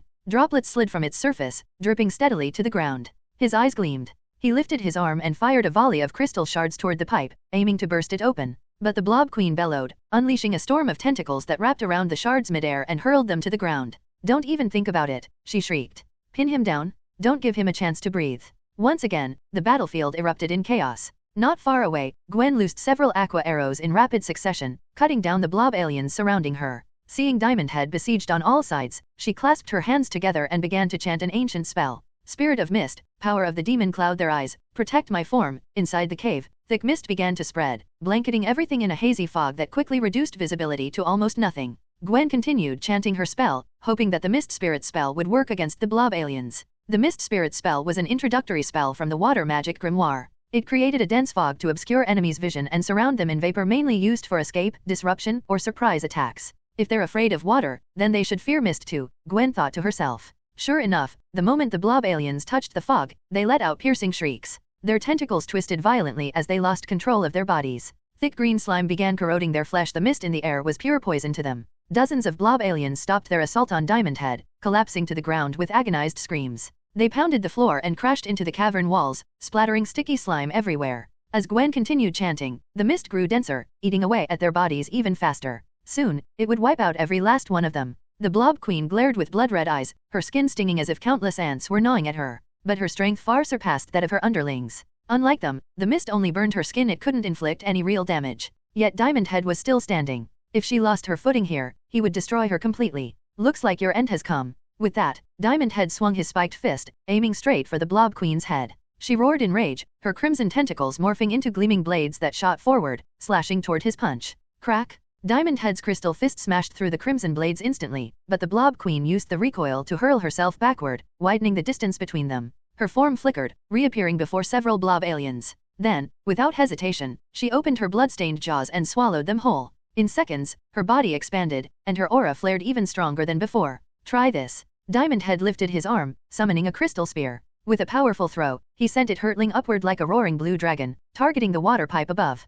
If he could break the pipe, the incoming flood would destroy the Blob Queen once and for all. But she caught on to his plan instantly. A massive blood-red hand surged from her body, blotting out the light as it wrapped around the crystal spear. Crack! The spear pierced through the monstrous hand, but it became lodged inside, unable to move further. You'll all die here, the Blob Queen snarled, her blood-red eyes gleaming with vicious fury. Her body writhed and expanded, unleashing a swarm of crimson tentacles that swept up the remaining blob aliens. Then she opened her enormous maw and devoured them all in one gulp. Boom! Her aura exploded, her body swelling like a balloon at terrifying speed. Within seconds, she had grown over 20 meters tall, transforming into a monstrous giant, no longer the Blob Queen, but the Sludge Empress. "'Cuz, I'm here," Gwen shouted, panic flashing across her face as she ran forward. The towering red creature ahead loomed monstrously large and hideous. Gritting her teeth, Gwen fired an aqua arrow straight at its chest. The shot hit perfectly, but all it did was send a faint ripple across the Sludge Empress's body before fading away. Not enough impact. Diamond Head shook his head. "We'll need more water to finish her. Everyone must die," the Sludge Empress bellowed, her deep voice rumbling through the cave. "The Omnitrix will be mine." With a furious swing, her massive tentacles came crashing down toward the two below. Diamond Head scooped Gwen into his arms and summoned a solid crystal wall before them, bracing himself as he leapt back. Boom! The enormous tentacles slammed into the barrier, shattering it into glittering fragments that scattered across the floor. Dodging the blow, Diamond Head gently set Gwen down. "Gwen, can you still use the aqua arrow?" "I can cast it 2 more times," Gwen said, her tone weary. Frequent use of magic drained her energy heavily, her body would need time to recover. "Good. 2 shots will do." Diamond Head nodded. "When I give the signal, aim for the Sludge Empress's eyes." Though puzzled, Gwen nodded firmly. Meanwhile, Ben and Grandpa Max had already moved all the cocoons outside, stacking them around the alien ship. "So, you've got help? How bold of you," the Sludge Empress roared as she spotted them. A surge of fury boiled within her. These pathetic, deceitful humans had dared sneak aboard her ship to steal her food. Unforgivable? "Hey, freak. Over here," a voice suddenly shouted from the side. The Sludge Empress snapped her head around only for her vision to go dark. Agonizing pain tore through her eyes, as if they'd been stabbed with needles. Gwen exhaled softly, a sly smile forming on her lips. The moment the Sludge Empress turned, Gwen had fired 2 precise aqua arrows straight into her eyes. "Nice shot, Gwen." Beneath Diamond Head's feet, a towering crystal platform rose. He lifted his arm, summoning a gleaming crystal longsword, then hurled it upward with all his might. The blade sliced cleanly through the thick metal water pipe above. Crash! In the next instant, torrents of water cascaded down like a raging storm, engulfing the Sludge Empress completely. I won't forgive you for this," she shrieked, her voice echoing through the cavern. But the roaring flood battered her relentlessly. Her massive body began to dissolve, melting into crimson sludge that vanished into the swirling current. "Awesome! Cuz beat the alien freak again," Ben cheered, pumping his fist. Grandpa Max smiled warmly, watching Lucian and Gwen with pride. "It's thanks to you two working together. If you hadn't, the whole town might have been doomed. It's all Gwen's doing. It's all Cuz's doing." They looked at each other and burst out laughing. "All right, now that the monster's gone, let's get Aunt Vera and the other townsfolk back home," Grandpa Max said with a grin. "But there are so many of them." "That'll take hours," Ben groaned. Lucian tapped his Omnitrix. "Not with XLR8. It'll only take a few minutes." Once the watch recharged, Lucian transformed into XLR8 and swiftly transported everyone back to town. Ding successfully rescued the imprisoned townspeople. Gained enhancement effect, crystal hardness plus 15%. Diamond Head, current crystal hardness plus 25%. A series of system prompts echoed in Lucian's mind. If it ever reaches 100%, just how hard would it become, he muttered to himself. The next morning, in the desert town, everyone gathered beside the rust bucket, ready to head for their next destination. "Max, make sure to bring Ben and the others again next time. I really like them," Aunt Vera said with a warm smile. "Of course," Grandpa Max chuckled. "Oh, Lucian, I made this special jelly just for you, chicken, red bean, and lemon flavor to celebrate your return." Aunt Vera handed him a small bowl of wobbly green jelly. "Thank you, Aunt Vera." Lucian forced a polite smile, suppressing a wave of nausea. He couldn't hurt her feelings. "And me," a pleasant voice called suddenly. Everyone turned to see a tall woman jogging toward them, slender, fair-skinned, and strikingly beautiful. "Alice." Lucian blinked, surprised. Alice nodded, a faint blush coloring her cheeks. Are you Lucian?" "I am." "Why, that's wonderful." Her eyes sparkled with joy. She'd expected him to be some rugged fighter, but he was far more handsome than she imagined. Lowering her head, Alice nervously twisted the hem of her shirt. "I heard from my father about what you did. You're the hero of this town, so so I'd like to invite you to dinner tonight to thank you properly. Alice blurted out in one breath. Say yes, Ben whispered with a mischievous grin. Dweeb, Gwen muttered, smacking his head. She clearly wasn't on board with the idea. Still, she couldn't deny it. Alice was stunning. Even her cousin, as righteous as he was, might not be able to turn her down, right? But Gwen wasn't sure. She could only pray silently. I appreciate it, Lucian said calmly, stepping into the rust bucket. But, Alice started, her voice laced with disappointment. Lucian paused and waved his hand slightly. Maybe next time. If fate allows. All right. Alice smiled, her beauty soft and radiant. Moments later, the group boarded the rust bucket and continued their journey.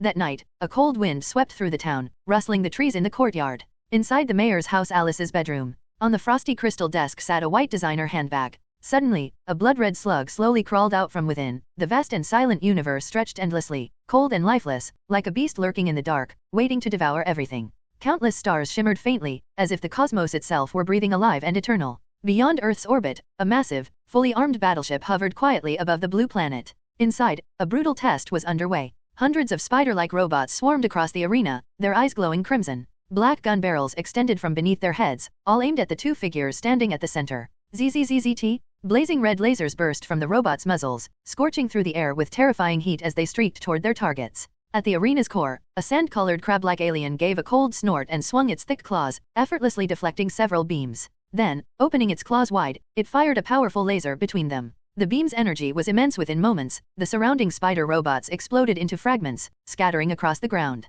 And %UNAT. Across from it, a black and purple alien shouted something unintelligible in a strange language, clearly unimpressed by the spider drones. Weapons covered every inch of his body, arms, legs, chest. He was armed to the teeth, a true weapon fanatic. Raising his pistol, he dashed into the midst of the robots. Spinning rapidly, he pulled the trigger again and again, unleashing a torrent of bullets that shredded enemies at astonishing speed. Rat-a-tat-tat? Suddenly, a massive shadow loomed behind them, swallowing the light. A colossal robot emerged, towering 5 or 6 stories high. Its crimson eyes glowed menacingly, and its claws gleamed with a sharp metallic chill. It crouched on all fours like a giant spider, its presence heavy and oppressive. Just as the crab monster prepared to attack, a figure dressed in black shot forward on a hoverboard, streaking through the air. The giant robot's eyes flared. 2 beams of crimson light gathered and shot forth like roaring dragons, tearing through the air toward the newcomer. Boom! A deafening explosion shook the arena. The searing lasers struck the black-clad figure dead on, erupting in a blinding flash and a cloud of smoke. Dead already? The crab monster sneered, his gaze full of disdain.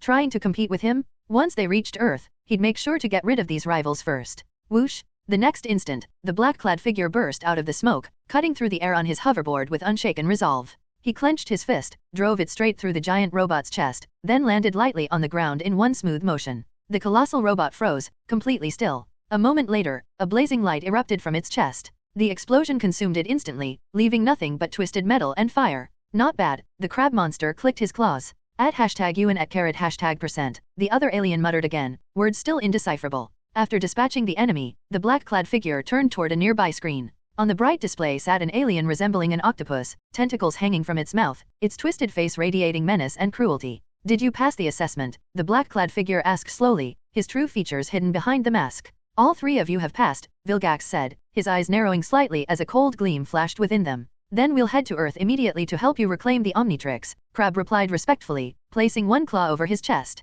Hold on, Vilgax said hoarsely. Any further instructions? The cloaked figure asked, puzzled. Vilgax chuckled. One warrior remains untested. I wish to see his strength. Another. The cloaked figure's tone darkened. What? Afraid someone might outshine you? Seize the Omnitrix first, and claim all the bounty. Crab's mechanical voice echoed, its tone flat yet dripping with sarcasm.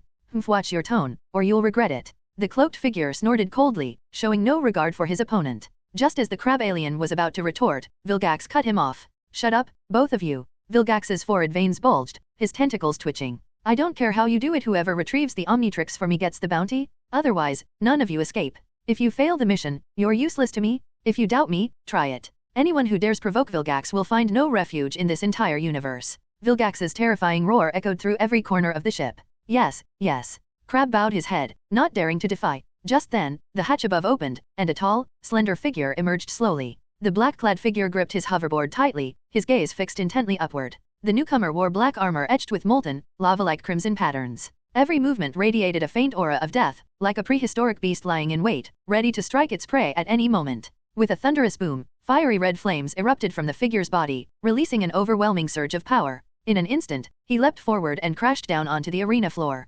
Blackfire, begin your performance, Vilgax spoke slowly. Soon, 3 colossal robots entered the arena, encircling Blackfire. The massive arena was strewn with the wreckage of countless robots. The scorched ground still radiated heat, as if a fierce battle had just ended. The man in black, 6'6", and Crab stood on their hoverboards, rising high above the arena as they looked down below. Didn't expect there to be a 4th bounty hunter. Wonder how strong he is. The man in black muttered. Crab and 6'6" fixed their eyes on the figure below. They could clearly feel the overwhelming aura radiating from Blackfire, terrifying and immense, not a bit weaker than their own. Begin the battle, Vilgax barked. At his command, the 3 massive robots moved first. One of them suddenly raised its claw, sharp as a blade, cutting through the air with a violent gust as it struck down toward Blackfire. SSSHH. A crimson flash sliced through the air. The robot's arm was severed instantly, crashing to the ground with a heavy thud. Blackfire stood covered in armor etched with fiery patterns, a blazing scimitar forming in his hand. Heat radiated from the blade, warping the air around him. Such speed, the man in black murmured from above, his eyes narrowing. The instant the giant robot attacked, Blackfire had summoned his flame blade and struck back swift, ruthless, precise. The blow came and went in the blink of an eye. The robot didn't react. It couldn't feel pain, only obey orders. SSSHH. Its crimson eyes lit up, firing blood-red laser beams that streaked through the air like deadly serpents aimed straight at Blackfire. He vanished in a blur of motion, reappearing behind the robot. Too slow, he rasped. He raised his blazing blade and sliced through both of the robot's legs in one clean motion. Losing its balance, the machine crashed to the ground with a deafening clang. Before it could fully collapse, Blackfire leapt into the air, reversed his grip, and drove the flaming scimitar straight through its head. Boom! A thunderous explosion erupted. Flames burst out, scattering metal fragments across the arena like rain. Blackfire landed lightly, a cold snort escaping him. Then a surge of danger flared behind him. Without thinking, he blurred away, leaving only a black streak in the air. Boom! In the spot where he had stood, several thick laser beams struck, gouging a massive, bottomless crater into the ground. Interesting, he said evenly. Turning, Blackfire faced the 2 remaining robots. One raised its claw and fired a scorching beam of light. Blackfire slashed forward, cutting the beam apart and sending the split energy crashing harmlessly behind him. This ends now. He held the flaming scimitar horizontally before his chest and began a low chant. With a sharp whoosh, the flames surged higher, the blade blazing with immense power and blinding light. The 2 robots didn't wait for him to finish. Their eyes flared, unleashing thick crimson beams in unison, hurling them toward him.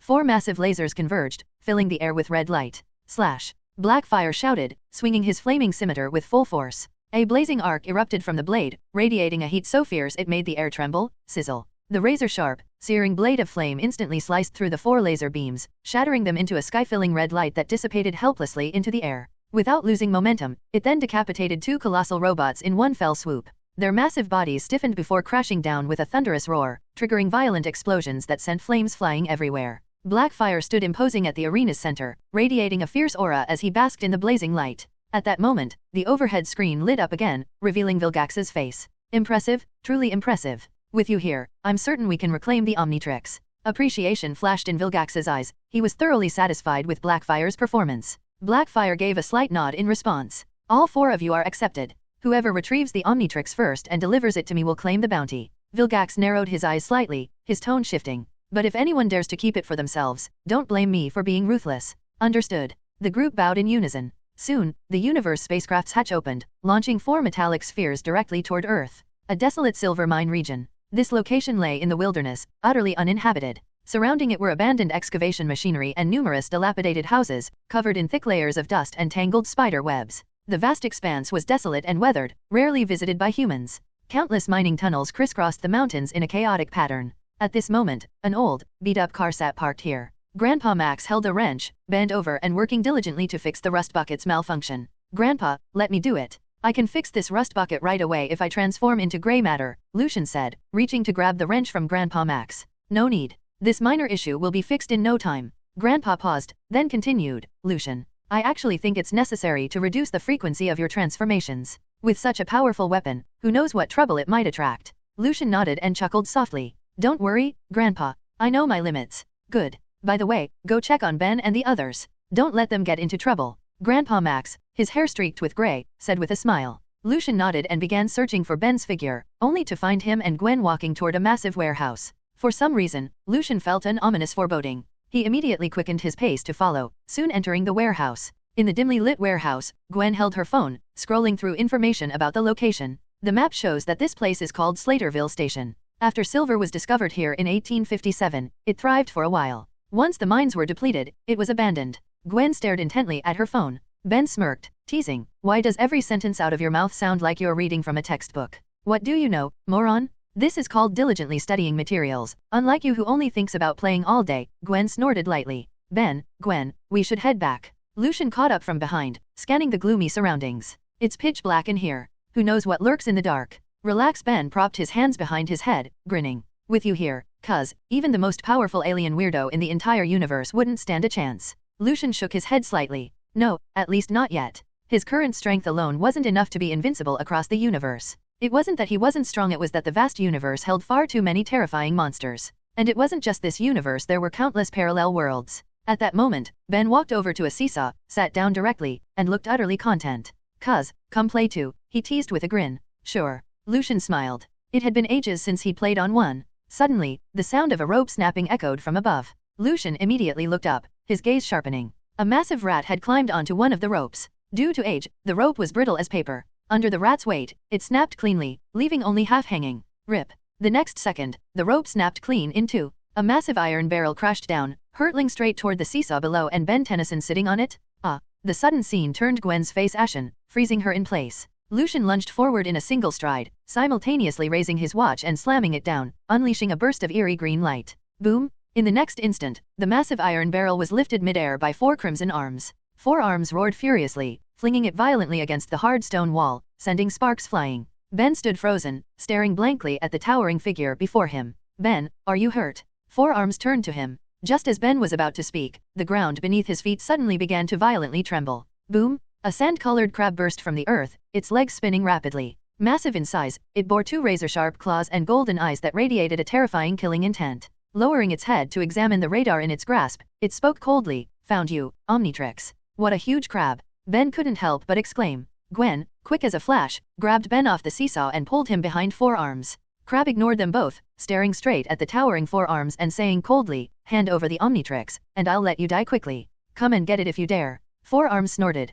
clenching his fists until his knuckles cracked. Looks like you've chosen the hard way. Crab raised its claw and fired a crimson laser straight at them. 4 arms grabbed the 2 behind him, planting his feet before launching himself upward with astonishing power. In an instant, he dodged the blast and leapt out of the warehouse. This place is too dangerous. The whole thing could collapse any second. Get as far away as you can. He set the 2 down, then turned and charged back inside. Whoosh! The next instant, Crab's massive body was hurled out violently, skidding across the ground and gouging out a deep trench. It struggled to its feet, its dirt-stained shell cracked and grimy, eyes wide with disbelief. Before Crab could recover, 4 arms burst out of the dark warehouse in a single stride, his presence overwhelming like a fortress standing alone against an army. At once, the 2 clashed again. Watching the one-sided fight, Ben and Gwen stood frozen in awe. Their cuz was way too strong. 4 powerful fists swung through the air, each strike booming like thunder. Blow after blow rained down until Crab could no longer fight back, retreating step by step. You're asking for death. Crab lunged forward, its sharp claws snapping toward 4 arms, intent on tearing him apart. 4 arms caught the claws in both hands, then unleashed a furious barrage with his remaining fists. His punches came like a storm, slamming into Crab's armored body again and again. So freaking cool? 4 arms is totally my idol. Ben shouted in awe. If only I could transform into him someday. Little did he know, that wish might soon come true. Cuz is amazing. That ugly crab doesn't even stand a chance. Gwen said excitedly, her eyes locked on the battle ahead. The ground trembled as dust and debris filled the air. Under the relentless assault, Crab's hard shell began to dent and cave in, the marks clear evidence of 4 arms' crushing power. Didn't think you'd be this tough, you hunk of metal, 4 arms said slowly as he strode toward Crab. If it were any ordinary metal, it would have been reduced to scrap by now. But this crab-like robot was still standing. It was clearly no ordinary opponent. Don't get too full of yourself, Tetramand, Crab hissed, clacking its claws. Reckless, inferior creatures like your kind deserve nothing but extinction. With that, it thrust both claws forward, firing scorching beams of light at blinding speed. 4 arms let out a roar, his muscles tensing as he swung both massive arms. The beams shattered instantly, fading into the air. Crab leapt high, its 4 sharp legs spinning like a deadly drill. It ripped into the ground, disappearing beneath the surface. The entire silver mine district began to shake violently. Old buildings collapsed one after another, dust clouds rising as wooden debris scattered everywhere. 4 arms' expression hardened as he stared at the ground, trying to pinpoint Crab's position. But the chaos was too loud. Falling structures and grinding metal drowned out everything. Boom! Suddenly, a sharp claw burst from underground, clamping down tightly on 4 arms' foot. Agonizing pain shot through him, like a giant pair of scissors crushing his leg. Four Arms roared in anger, raising one of his massive fists and slamming it down hard. With a resounding crack, the claw dented deeply before snapping back underground like lightning. Coward? If you've got the guts, come out. Four Arms clenched his fists, the sound of cracking knuckles echoing through the air. Zzzzzzzzz. Suddenly, a barrage of crimson lasers burst from underground, carrying violent kinetic energy that instantly engulfed Four Arms. A series of deafening explosions erupted, flooding the area with blinding flames. Waves of scorching heat rolled outward, mixed with sand and debris, sweeping across the battlefield in all directions.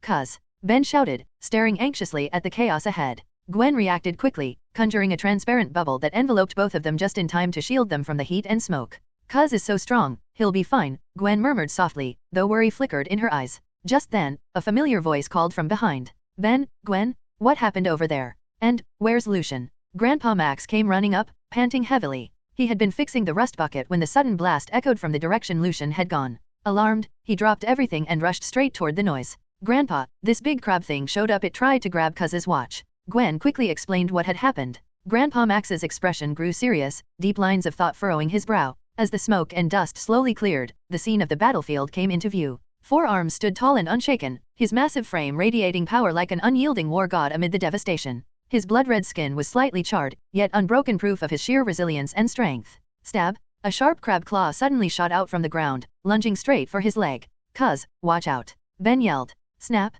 With a sharp crack, Four Arms caught the claw in his grip. Roaring furiously, he summoned every ounce of his strength and wrenched the creature clean out of the earth. Long ago, a hero uprooted a tree. Today, Four Arms tore a crab from the ground. Boom, boom, boom. Gripping the creature tightly, Four Arms swung it like a sledgehammer, slamming it hard against the ground again and again. Sparks and dust flew in every direction with each crushing impact, the sounds like rolling thunder. The three watching from afar stood frozen in disbelief, mouths hanging open. Four Arms is insane. That crab's getting wrecked. Ben blurted out, eyes wide. "So rough, but I kinda like it," Gwen said, her cheeks reddening slightly as admiration shone in her eyes. "Lucian's combat instincts are incredible. He really does have the Tennyson blood," Grandpa Max said with a proud nod. "Grandpa, does that mean everyone in the Tennyson family is strong like that?" Ben asked, scratching his head in confusion. Grandpa Max smiled but said nothing more, his gaze fixed on the battlefield. Crab's body was battered and dented, its yellow-brown shell covered in deep gouges and cracks from the relentless assault. Beep, beep, beep. Suddenly, the Omnitrix emblem on Four Arms' chest began to flash.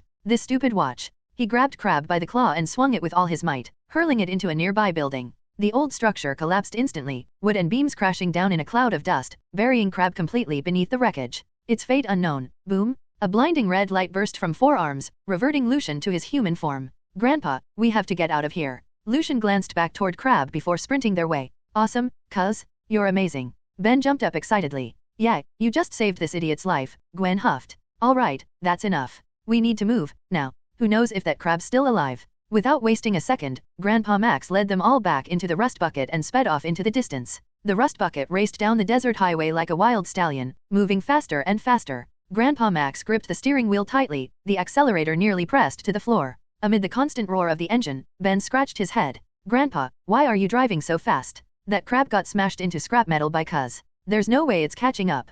Grandpa's expression grew serious. He shook his head. "No, I'm worried about other pursuers. This watch draws too much attention. It wouldn't surprise me if more big bad guys came after it." "You're right, Grandpa." Lucian looked down at the watch on his wrist. The screen glowed red. It was completely drained. He couldn't transform again yet. The Omnitrix needed time to recharge. "Let's hope nothing weird shows up before my cousin's cool watch is done charging," Gwen muttered anxiously. No sooner had she finished speaking than a heavy thud struck the roof of the rust bucket, as if something had landed on it. Lucian immediately looked up, eyes fixed on the ceiling. "Oh no, don't tell me it's that crab again." Ben's eyes went wide with panic. He could still picture the terrifying creature clearly, those razor-sharp claws and deadly red lasers. If Four Arms hadn't been so strong, they wouldn't have made it out alive. But now, with Lucian's watch still recharging, he couldn't transform into any powerful alien hero. They had no one to stop it. Sensing danger, Gwen sprang from her seat, raised her hand toward the roof, and began murmuring a spell, ready to strike. Sparks crackled. A piercing metallic screech rang out as a red energy saw tore through the roof, slicing open a jagged gap.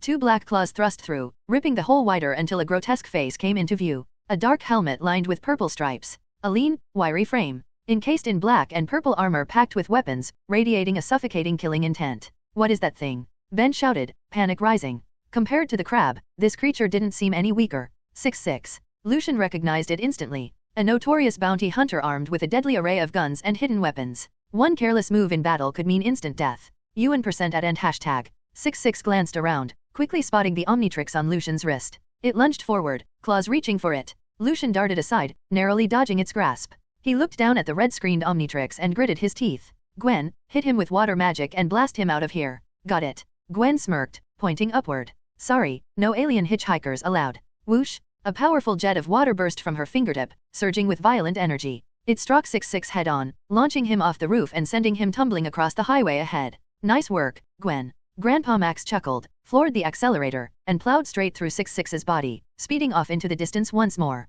But after just a short distance, the rust bucket began jolting violently. Its undercarriage felt oddly light, and the vehicle started swerving out of control. Grandpa Max froze for a moment, then slowly pulled the car over to the roadside. Everyone got out to inspect and discovered that the rust bucket's tire had burst cleanly sliced open, as if by a sharp blade. Just then, 66 flew toward them from not far away, a gleaming lightsaber now in its hand. It must have been him who sliced the tire? Let's get out of here. Without hesitation, Grandpa led the group running into a nearby mine tunnel. 66 cursed under its breath. Flames burst from the thrusters on its back armor, generating fierce propulsion as it rocketed forward in hot pursuit. The gloomy tunnel was thick with the scent of earth, desolate, ancient, and chillingly silent. They sprinted at full speed, not daring to slow for even a moment. The air echoed only with their ragged breathing and the frantic rhythm of their footsteps. Soon, a piercing white light appeared at the tunnel's far end. After a brief hesitation, they dashed toward it. As sunlight struck their eyes, a sharp pain stung them. Lucian forced his eyes open, finally making out the sight ahead. A massive mining pit stretched before them, bottomless and pitch black, terrifying like a demon waiting to devour anything that fell within.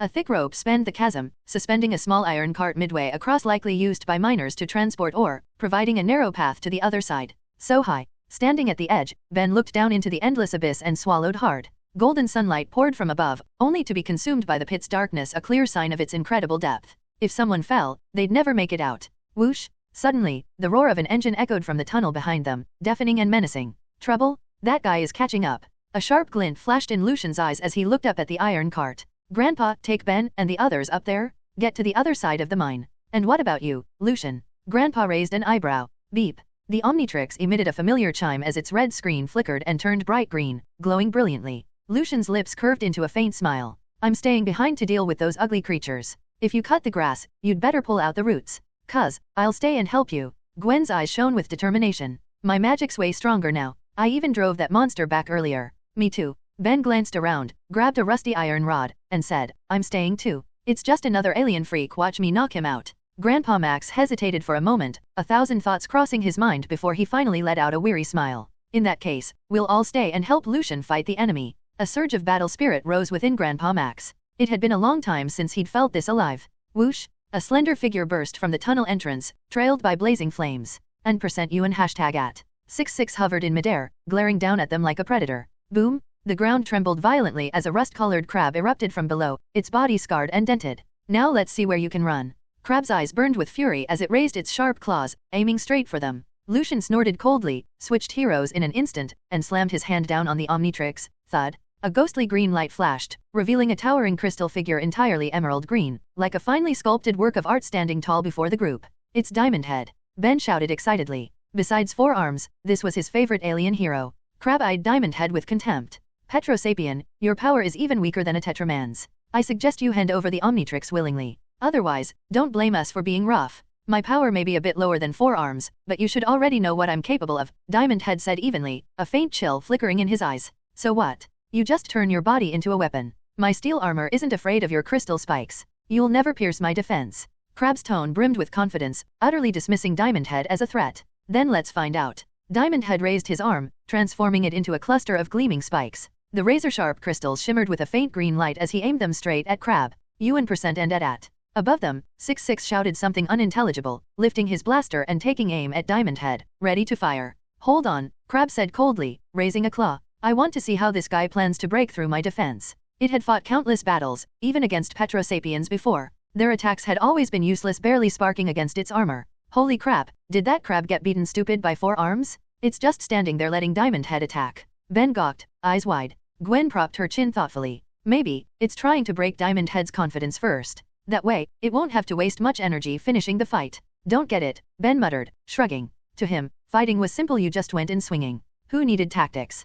Petrosapien, your species was wiped out long ago because you were too weak, Crab sneered, clicking its claws. Go ahead and attack. I'll let you strike once, see if you can scratch my impenetrable armor. Fine, then I won't hold back, Diamond Head said with a cold smile. It seemed this overconfident crab still hadn't realized its situation. It thought it was facing a normal Petrosapien. Come on then, Crab said boldly, pounding its chest. Diamond Head lifted his arm, which reshaped into a forest of sharp, glittering spikes. Like a torrential storm, they fired toward Crab. Clang, clang, clang. The metallic clatter echoed as countless crystal spikes pierced Crab's body in an instant, riddling it with holes like a giant metal porcupine. Its earth-colored steel hide, once thought indestructible, crumbled beneath the hardened crystal spikes, splitting apart like soft tofu. Crab stared in disbelief at the shards embedded in its chest. This can't be. Since when did the Petrosapiens become this strong? By all logic, the crystal spikes from a Petrosapien should have shattered on impact against its armor. But these crystals didn't break, they cut through effortlessly. Their hardness far exceeded what it had ever seen before.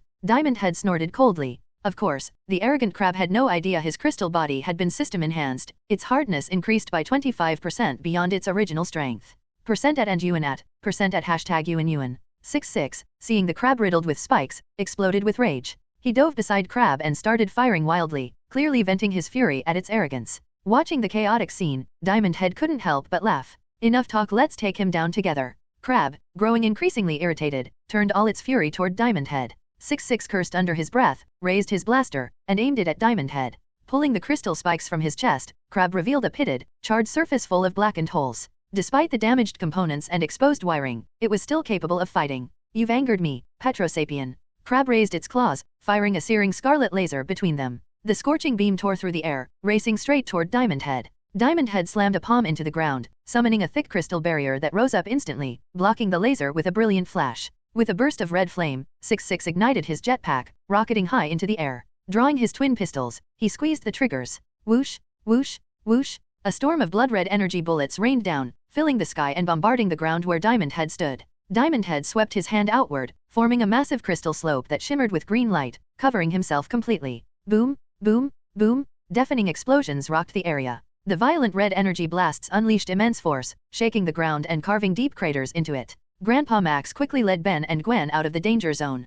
"Cuz won't be hurt, right?" Gwen asked, glancing back at the smoke-choked battlefield where nothing could be seen. "Relax," Ben said with a confident grin. Diamond Head's body's built different. This kind of attack won't even scratch him. Grandpa nodded. Ben's right. That level of damage can't hurt Lucian. But those explosions are too strong for us to handle. Once this barrage ends, we'll go back and support him. All right then, Gwen murmured, lowering her gaze. After some time, 66 stopped firing, his ammo clearly spent. The thick white smoke began to fade, slowly revealing the scene inside. The charred battlefield was riddled with craters and fractures like a shattered web. Standing tall amid the destruction, Diamond Head looked like an unbreakable legend, his crystal body gleaming faintly through the haze. The crystal barrier around him, however, was covered in cracks, trembling under its own weight but still intact. If not for the Omnitrix's enhancements, it would have shattered long ago. In the original design, Petrosapien crystals were notoriously brittle. One bombardment like that and they'd usually collapse. Dismissing the barrier, Diamond Head fixed his golden eyes on the two enemies ahead, his gaze sharp with battle intent.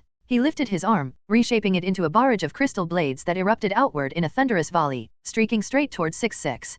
% at hashtag % at. 66 didn't dare take the hit head-on. He dodged sharply aside, then dove down toward Diamond Head at full speed. Raising the cannon on his wrist, he fired several red missiles that screamed through the air, followed closely by a swipe of his left hand summoning a crimson light blade that lunged after the missiles like a viper. Diamond Head countered immediately, launching a hail of crystal spears that intercepted the missiles midair. They exploded prematurely in a burst of smoke and fire, filling the air with thick black clouds. SSSHH. In the next instant, 66 burst through the smoke, thrusting his crimson blade forward. In a flash of red light, it slashed straight toward Diamond Head's throat. Facing the charging 66, Diamond Head clenched his fist in midair, forming a gleaming crystal halberd. Gripping it tightly with both hands, he swung it down with tremendous force, slashing straight at 66. Clang! The halberd struck the crimson light blade with perfect precision, shattering it instantly. The impact unleashed a powerful shockwave that sent 66 flying backward like a severed kite, slamming hard into a stone wall and leaving it covered in fractures. With his opponent thrown off, Diamond Head morphed both arms into deadly, conical spikes and lunged forward, ready to finish the fight.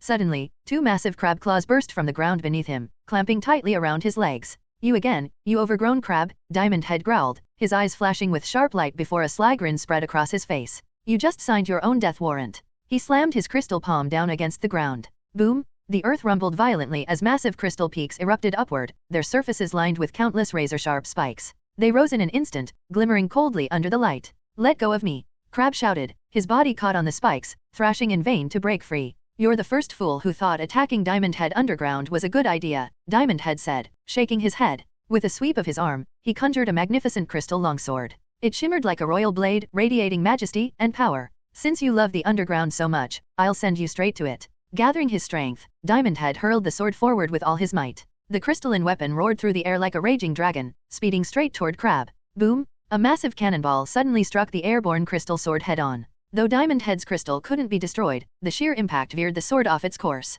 SSSHH! The gleaming blade stabbed into the rock right beside Crab's head, missing by inches. The alien's eyes widened in terror, his limbs trembling uncontrollably. Even as a high-intelligence mechanical being, Crab still feared death. Flames erupted from 6-6's jetpack as he shot forward, grabbing Crab and pulling him free from the spikes with all his strength. UN% at end asterisk. 6-6 barked furiously from atop the crystal ridge. Crab nodded, murderous intent burning in his eyes. "All right. Let's take him down together. The bounty, we split it evenly." Knowing they couldn't win alone, the two aliens joined forces. The new wielder of the Omnitrix had proven far stronger than either of them expected. Better to cooperate than die by his hand, at least then, there was still a chance to survive. "Even two ants together can't bring down an elephant," Diamond Head said coolly. "Damn it." 6-6 cursed, leaping into the air and lunging straight at Diamond Head. Crab's mechanical legs spun rapidly as he jumped down from the crystal ridge, his sharp claws slashing through the air as he charged forward. Whoosh! Suddenly, a green aqua arrow cut through the air and struck Crab right on the head. Clang! Water burst from the corner of Crab's eye, splattering and falling to the ground. He froze for a moment, then glared viciously at Gwen in the distance. "You wretched human! How dare you attack me? Are you looking to die? My aqua arrow didn't even work? This guy's armor is insane." Gwen gasped, quickly backing away and running in the opposite direction. Crab sprinted after her on his swift mechanical legs, relentless and ferocious. "I think the one looking to die is you," a deep voice boomed from behind. Crab's body stiffened as he slowly turned around. Boom! Before he could react, Diamond Head clenched his fist. It expanded with a rush of energy, turning into a massive crystal fist that sent Crab flying into a distant mine. Gwen looked up at the towering figure before her, her eyes filled with awe and admiration. "Cuz, you're amazing?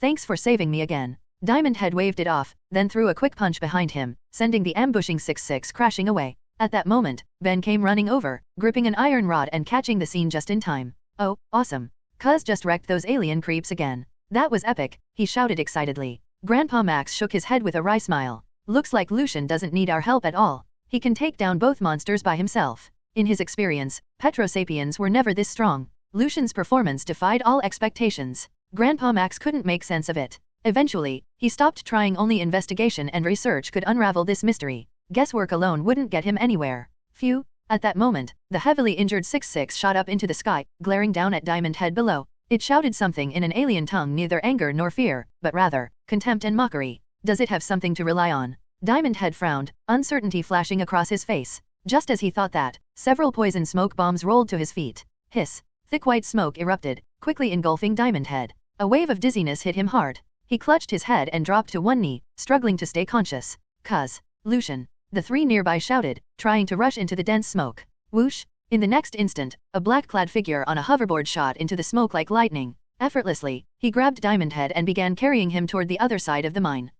UN at %, the 6-6 monster above cursed furiously, seemingly displeased that the black-clad figure had snatched his bounty. The black-clad figure snorted coldly, raising his palm to unleash a blue beam that instantly knocked the 6-6 monster down, sending it plummeting straight into the abyss-like mine shaft. After this, the figure swept a glance at Ben and the others before hoisting the semi-conscious Diamond Head and vanishing into the gloomy mine passage. "I'll chase after him, he can't harm Lucian," Grandpa declared, sprinting forward with speed unbecoming of an elderly man. Ben and Gwen exchanged a glance before hurrying after him. On the other side of the mine tunnel, the surroundings were littered with abandoned machinery, piles of plastic lunchboxes and empty bottles, and a desolate factory building. Standing on his hoverboard, the man in black casually tossed Diamond Head onto the ground, where he landed with a dull thud. Gritting his teeth against the heavy pressure in his mind, Diamond Head rose to his feet. His gaze sharpened when he saw the figure before him. He recognized this man. According to the original storyline, he should be a Petrosapien named Tetrax Shard. "Out of billions of Earth people on this planet, they chose you, you little brat." The black-clad figure stowed his hoverboard, clutching it tightly in his hand.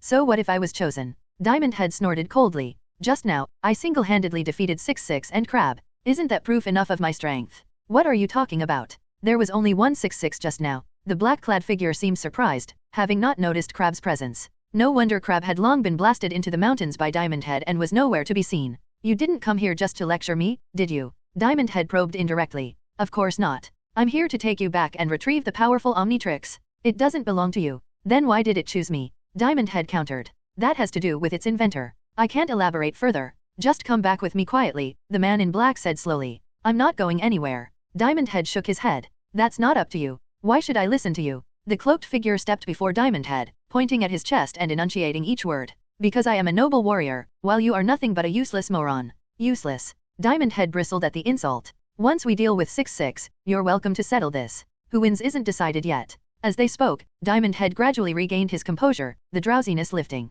What the hell did you just throw? That stuff is pure poison. He couldn't help but complain. The cloaked figure replied coolly, it was an advanced alien technology capable of rendering most silicon-based life forms unconscious. You're lucky you didn't pass out immediately. Does that include you? Diamond Head grinned. What? The cloaked figure froze. No need to hide it. You and I are aliens of the same species Petrosapien, Diamond Head said slowly. After a moment's thought, the black-clad figure removed his mask, revealing a face identical to Diamond Head's. How did you know my identity? I shouldn't have given anything away, Tetrax Shard asked, puzzled. You don't need to know that. Diamond Head shook his head. He certainly couldn't tell the other he was a transmigrator. Tetrax Shard's gaze grew grave. We must leave immediately. There's another mercenary here. Who? Blackfire, a mysterious figure, Tetrax Shard said somberly. He's formidable. Even I can't see through him. Just as Diamond Head was about to respond, a blood-red flame streaked across the sky. Boom! A deafening roar erupted as the fiery red flame in the sky, carrying terrifying kinetic energy, crashed down onto the houses. The raging, scorching flames devoured the dilapidated wooden huts with frenzied intensity, instantly engulfing them in a vast inferno.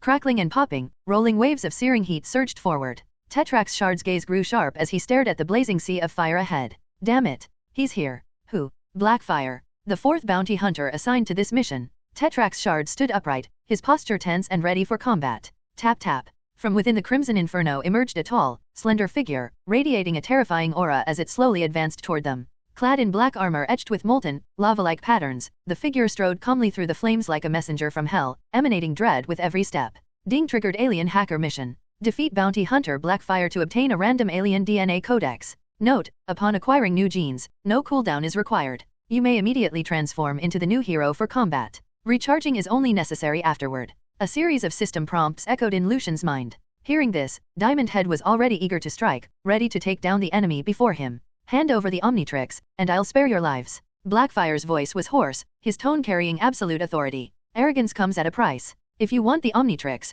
prove you have what it takes. Diamond Head raised his arm, morphing it into a dense crystal blade aimed straight at Blackfire. No, let me handle this. Tetrax Shard stepped in front of him. The Omnitrix is far too important to risk. With your current strength, you're no match for Blackfire. How will I know unless I try? Diamond Head snorted coldly. Don't be reckless. Tetrax Shard shook his head. He didn't believe an Earthling who had only just obtained the Omnitrix could fully control the power of a Petrosapien. Have you two finished talking? Blackfire's tone grew impatient as he turned his gaze toward Tetrax Shard. You traitor? How dare you switch sides in the middle of battle? Aren't you afraid of Vilgax's wrath? A true warrior fears no evil. Tetrax Shard launched himself forward on his hoverboard, charging straight at Blackfire. His hands transformed into clusters of sharp spikes that gleamed faint green under the light. As he darted through the air, countless crystal spikes shot forth in a relentless barrage. Blackfire clenched his hand in midair, summoning a flaming curved blade. With rapid, precise swings, he cleaved through every incoming crystal spike, shattering them into fragments that scattered across the ground. Impressive speed, Tetrax Shard muttered, astonished. Few could withstand his attacks so easily. Blackfire raised his palm, releasing a torrent of blazing fire. The surging heat wave roared toward Tetrax Shard. Reacting quickly, Tetrax Shard conjured a solid crystal wall in front of him. Thick and sturdy, it reflected a dazzling blue sheen in the firelight. Boom! In the next instant, the crystal barrier shattered violently, consumed by the roaring flames. What? This flame is that strong? Tetrax Shard's eyes widened in shock. Blackfire snorted. Too late for regrets. Once I deal with you and take that Earthling's Omnitrix, Vilgax's mission will be complete. As he spoke, the black armor covering his body ignited into blazing fire, transforming him into a demonic figure of pure flame. His presence radiated overwhelming power and menace. Wielding his flaming scimitar, he kicked off the ground like a human cannonball, lunging straight toward Tetrax Shard. Snapping back to focus, Tetrax Shard leapt down, retracting his hoverboard, and charged head-on toward the raging Blackfire without an ounce of fear. Not far away, Diamond Head's eyes flashed with a cold glint, ready to rush in and assist. Suddenly, a piercing whistle echoed from above. Diamond Head looked up to see 6-6 carrying the severely injured crab, scanning the battlefield below with a calculating gaze. Think you can reap the rewards? Not a chance. Diamond Head raised his arm and unleashed a barrage of crystal spears, striking 6-6 and knocking him to the ground. I hate this planet. Crab lay pinned beneath 6-6, his eyes filled with bitter hatred and unwillingness. Damn it! 6-6 scrambled up, yanking a pistol from his waist and firing a storm of bullets at Diamond Head. Bang, bang, bang! Scarlet energy rounds burst from the barrel, roaring through the air with terrifying force. Diamond Head's eyes flashed. With both hands, he formed crystal shields in front of him, blocking the relentless barrage. Then he stomped hard, cracking the ground beneath his feet, and charged straight into battle against 6-6 and Crab. The two wounded aliens were no match for Diamond Head. The instant they clashed, they were completely overpowered. Crab lunged with his claw, trying to grab Diamond Head's arm. But with a single thought, Diamond Head detonated a surge of green crystal energy, shattering the claw and leaving it useless. Damn you, Earthling! How can you be so strong, even as a Petrosapien? Crab roared, fury blazing in his eyes. Diamond Head didn't answer. He clenched his crystal-covered fist and slammed it down with crushing force, intent on finishing his foe. 6-6's chest armor split open, revealing several red bombs. With a low growl, he grabbed them tightly and hurled them at Diamond Head. Seeing this, Diamond Head spread his arms, generating a solid crystal barrier around himself. Boom! A thunderous explosion erupted as the bombs detonated, flooding the area with blinding red light. The crystal shield was engulfed as the entire mine shook violently, rocks and debris scattering in every direction. 6-6's attacks came in endless waves, hidden weapons, blasters, and explosives, each more unpredictable than the last. Working together, he and Crab barely managed to withstand Diamond Head's might. But 6-6 knew all too well, once his weapons were spent, their doom was inevitable. Percent at.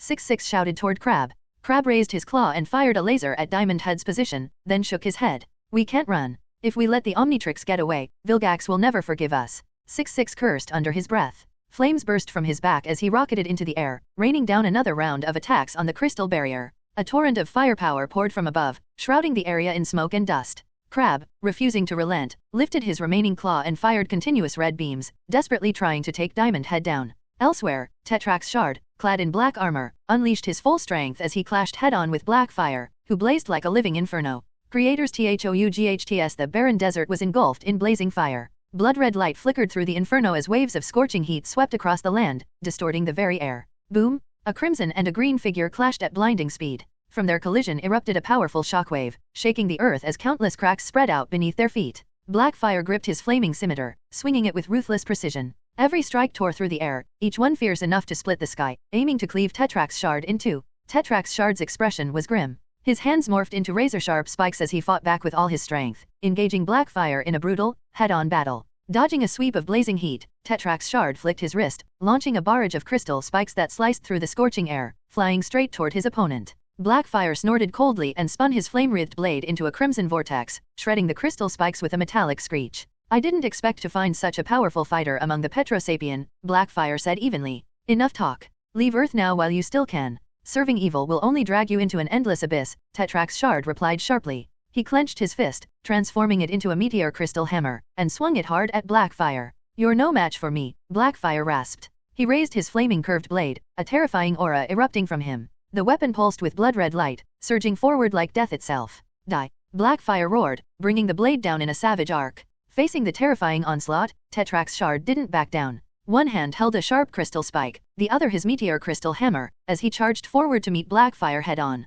Slash! A crimson blade of energy cut through the air, and in an instant, Tetrax Shard's arms were severed, crashing to the ground with a heavy thud. Agonizing pain tore through his body. He had no time to think instinctively. He leapt back, narrowly avoiding another vicious slash. Boom! The blazing blade struck the ground, sending fire erupting in all directions. Deep gashes carved through the sand, glowing with crimson fire that crackled and hissed as it burned. Looking down at his shattered arms, Tetrax Shard's eyes narrowed. The wounds were seared by blood-red flames that devoured his very life force. Within seconds, cracks and blackened marks spread from the stumps. The heat of that infernal fire was unbearable. Gritting his teeth, Tetrax Shard roared and forced his power to surge. New crystal arms regrew, encasing the wounds and smothering the flames until his body returned to its full form. Whoosh! A violent gust swept in from behind, carrying blistering heat and a wave of killing intent. Tetrax Shard shifted slightly as a flaming crimson blade sliced past his chest, grazing his crystal skin. Blackfire, still holding the flaming scimitar, froze midair, his chest completely exposed. You let your guard down. Seizing the moment, Tetrax Shard clenched his crystal fist and unleashed a powerful punch straight into Blackfire's chest.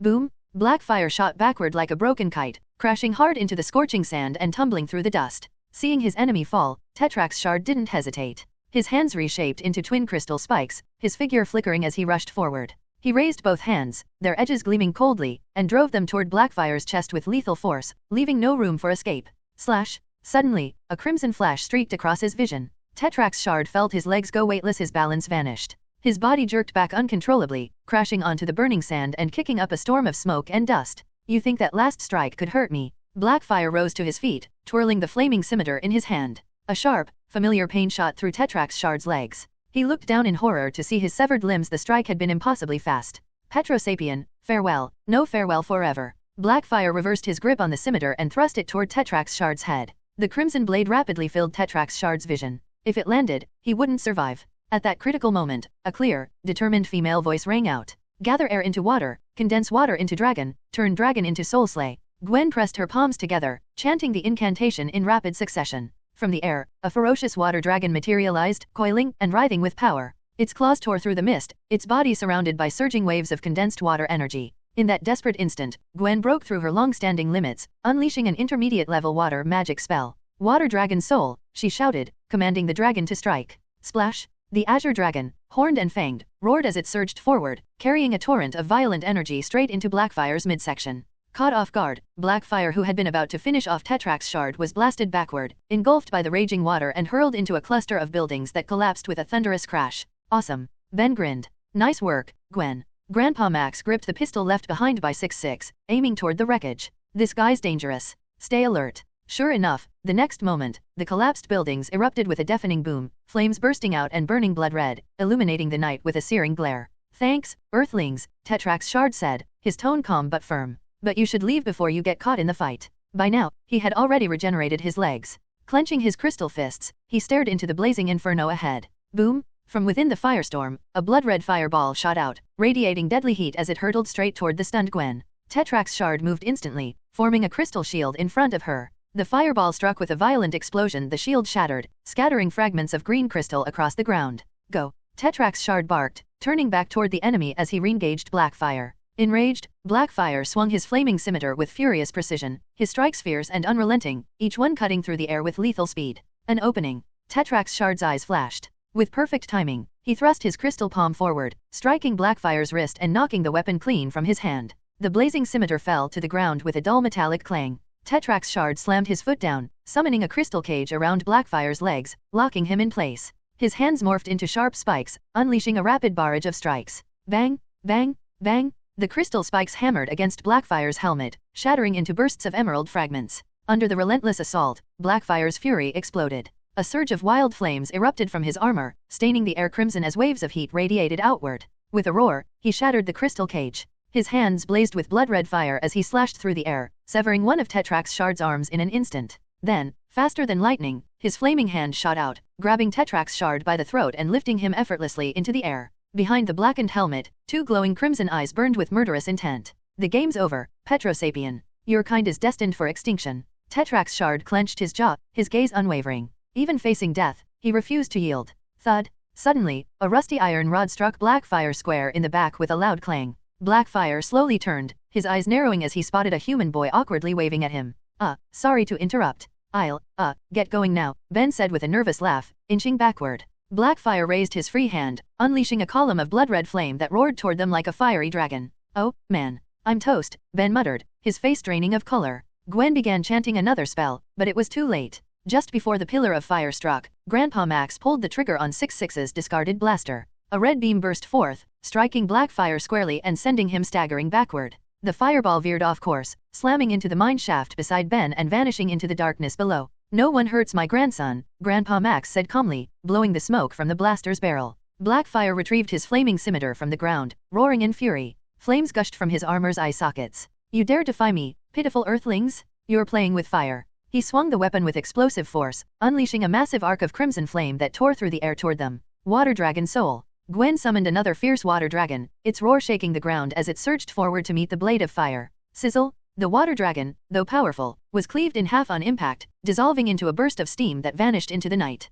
The group's expressions darkened as the crimson blade light filled their vision, seconds from cutting them down. Not on my watch. In a flash, a towering figure stepped before them, facing the blazing blade head-on. Facing the blazing arc of fire, Diamond Head stayed calm and steady. He slammed his fist into the ground. Boom! Countless massive crystal spikes burst from the sand, crossing and weaving in a powerful formation as they surged toward the searing blade of flame. In an instant, the crystal spikes collided with the fiery slash, clashing violently and ringing out with a sharp metallic shriek. Clang, clang, clang. The flame blade, sharp enough to cut through iron like paper, sliced through several crystal spikes in succession, scattering showers of brilliant sparks. But it was soon overwhelmed by the relentless barrage, fading into a crimson shimmer that dissolved within the mirrored gleam of the crystals. Another Petrosapien. Blackfire snarled, gripping his flaming scimitar tightly. Then I'll just destroy you both, your kind will be wiped from existence. With a thunderous burst, he launched forward like a cannonball, charging straight at Diamond Head with ferocious speed. Come, Diamond Head said evenly, his eyes calm and unreadable. Be careful.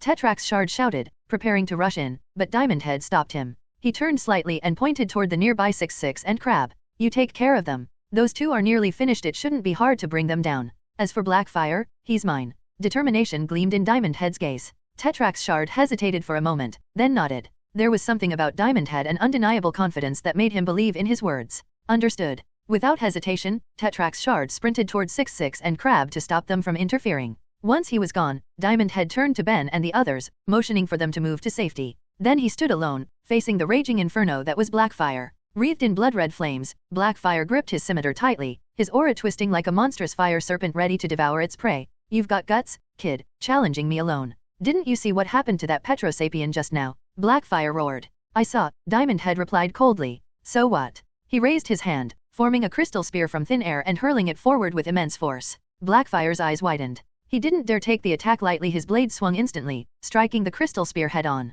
Clang! The flaming scimitar crashed into the green spear, but the blade sank only halfway before getting stuck fast, unable to cut through. What? Blackfire was stunned. This was impossible. His fire-forged blade had always shredded Petrosapien crystals effortlessly, especially against Tetrax Shard. Yet now, his weapon couldn't even pierce halfway. Tetrax Shard was already among the most powerful of his race, and Blackfire had never encountered a stronger opponent. But the being before him was stronger still. You're even stronger than that, traitor? Then you can't be allowed to live. Blackfire roared, unleashing every ounce of his power. His aura flared violently, the ground trembling beneath the weight of his fury. He could no longer retreat. Whether it was the galactic warlord Vilgax or the Omnitrix's wielder, both were beyond his control. There was only one option left: kill the threat before it grew stronger. Then come. Diamond Head's arm morphed into a massive crystal blade, its edge gleaming coldly. From his body erupted a storm of sword-like crystal shards, streaking through the air like a deadly downpour. Swish, swish, swish. Thousands of razor-sharp crystal swords rained down, glittering with a lethal brilliance as they descended on Blackfire.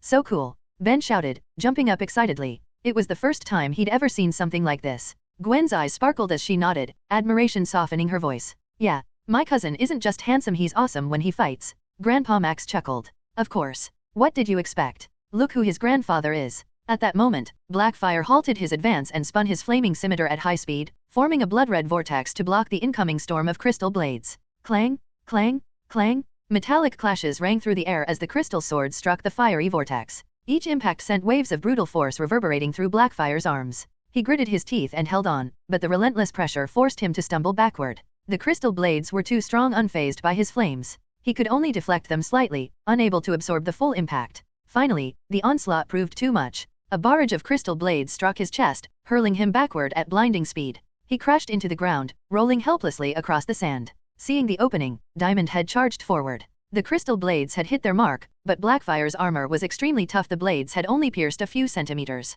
It wasn't enough to finish him. As Diamond Head closed in, he hurled several crystal spears straight at the fallen opponent. He'd learned from Tetrax Shard's earlier mistake: he wouldn't rush in recklessly and risk a counterattack. Sure enough, just as the crystal spears were about to strike, Blackfire rolled to his feet, twisting his body sharply to evade the attack. He landed firmly on the scorched sand, eyes blazing with murderous rage as he faced Diamond Head head-on. Playing dead doesn't work on me, Diamond Head said coolly. Blackfire's chest was riddled with wounds. He clenched his flaming scimitar, voice hoarse but filled with fury. Then it settled. Today, only one of us walks away alive. With a roar, he swung his blade, unleashing a blazing arc of fire straight at Diamond Head. Diamond Head conjured a solid crystal barrier in front of him, blocking the fiery strike. Whoosh! A sharp gust tore through the air. Blackfire vaulted over the barrier, raising his scimitar high. It blazed with lethal heat as he brought it down in a crushing blow. Good. Diamond Head thrust his hand upward. It expanded rapidly, transforming into a massive emerald crystal hand that seized the scimitar mid-swing. The flaming blade sizzled and hissed under the crystal's grip,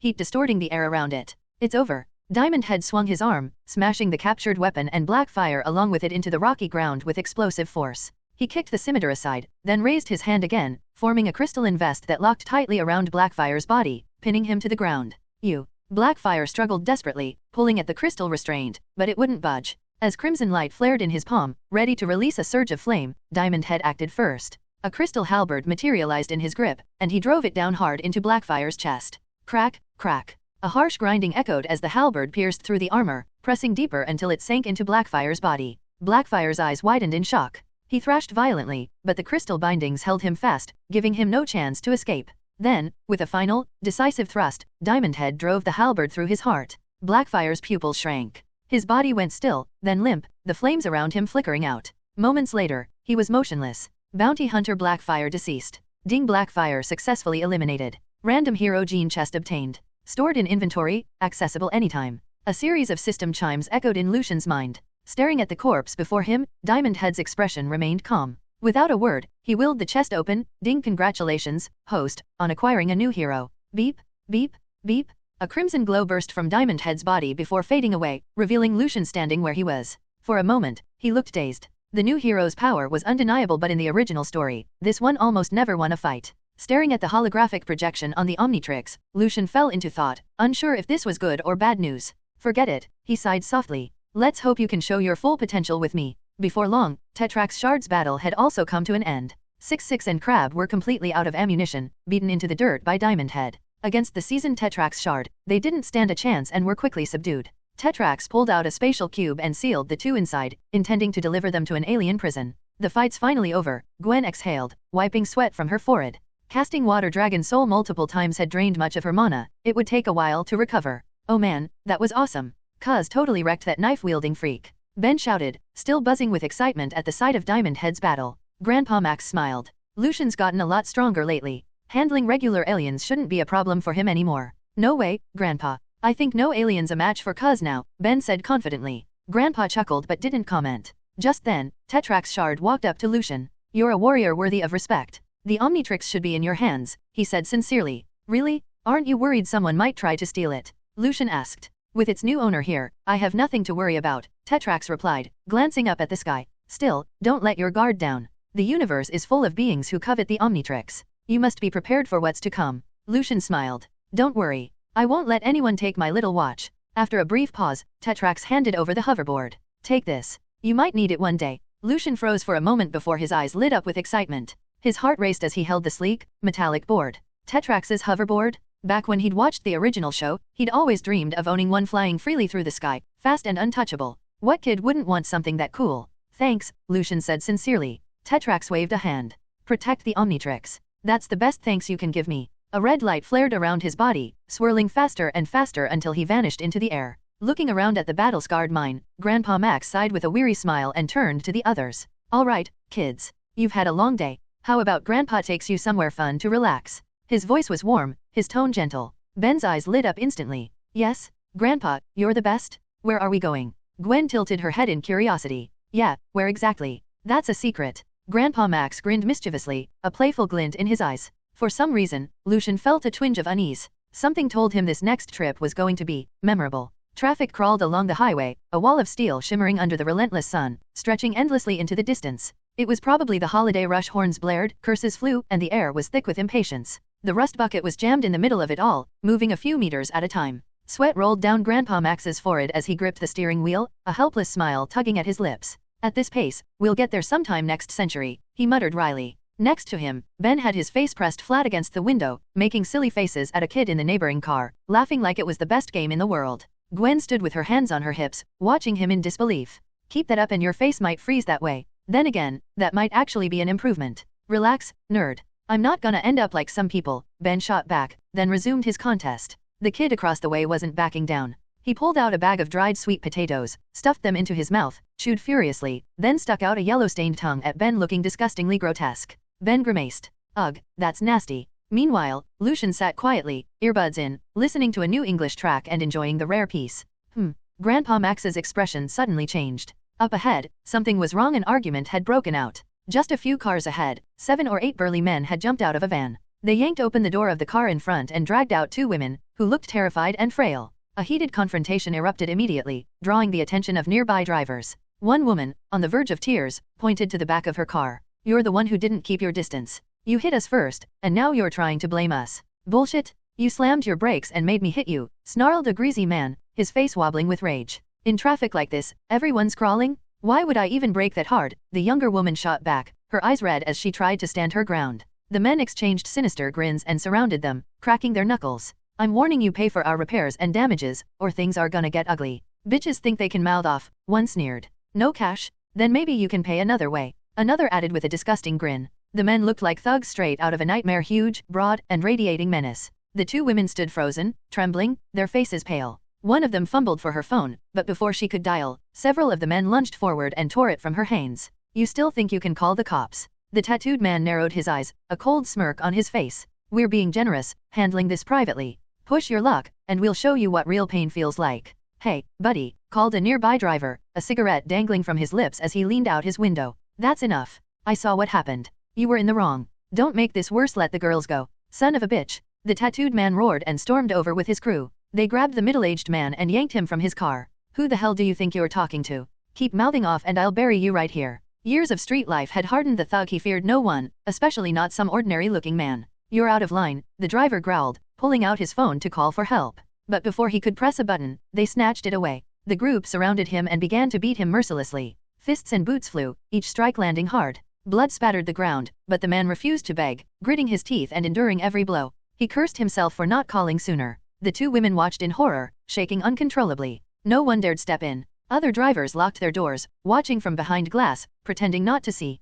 A few pulled out their phones not to help, but to record, forwarding the video to their group chats like it was entertainment. Only a handful actually called the police. It was all they could do. Outnumbered and overwhelmed, the middle-aged driver was beaten to the ground, kicked around like a discarded ball. One of the thugs, his eyes red with rage, dashed back to the van and grabbed a glass bottle. He raised it high and charged, ready to smash it down on the man's skull. Just as the bottle was about to connect, a cold hand caught his wrist mid-swing. B-boss. The greasy man turned, staring blankly at the tattooed leader. Something was wrong. His boss's face looked different. A strange, icy aura radiated from him, sending a chill straight through his bones. The tattooed man's eyes glinted with a cruel, unnatural coldness. Then he smiled slow and twisted. The tattooed man's lips curved slightly, a faint purple light flickering in his eyes. Apologize to the two ladies, and to this driver, he said hoarsely. The greasy man froze, eyes bulging in disbelief. B-boss, that doesn't sound like you at all, he stammered, forcing a nervous laugh. You used to tell us that the word sorry doesn't exist in your dictionary. What's gotten into you?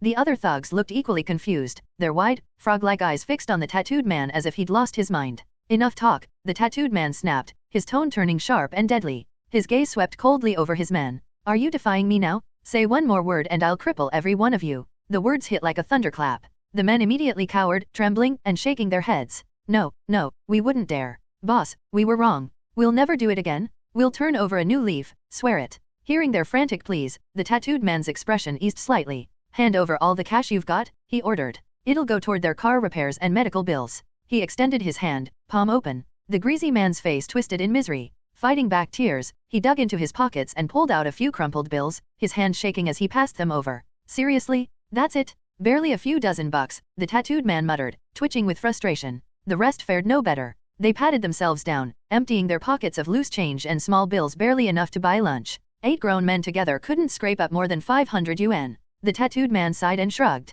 He reached into his own pocket, pulling out another 100 or so, and added it to the pile. He handed the total just over 600 to the two women and the middle-aged driver. The driver, however, shook his head firmly and refused to take it, insisting the money go entirely to the women. The onlookers were stunned into silence. No way. That guy's one of the worst thugs around here. Did he just apologize? Maybe he's had a change of heart, good for him. Yeah, right. Or maybe he's possessed, someone muttered under their breath. The crowd buzzed with confused whispers, half amazed, half unsettled. The tattooed man, followed by his hulking crew, handed over the last of the money and walked toward the bloodied driver. My apologies. My men didn't know any better, he said quietly, extending a hand to help the man up. The driver slapped it away with a glare. Keep your apology. Just give me back my phone. The thugs behind the tattooed man immediately bristled and surged forward, surrounding the driver. My boss is trying to be nice, and you've got the nerve to disrespect him. You've got some guts, old man. Teach him a lesson. A burly man cursed under his breath, grabbed the driver by the collar, and drew back a fist the size of a sandbag, ready to swing.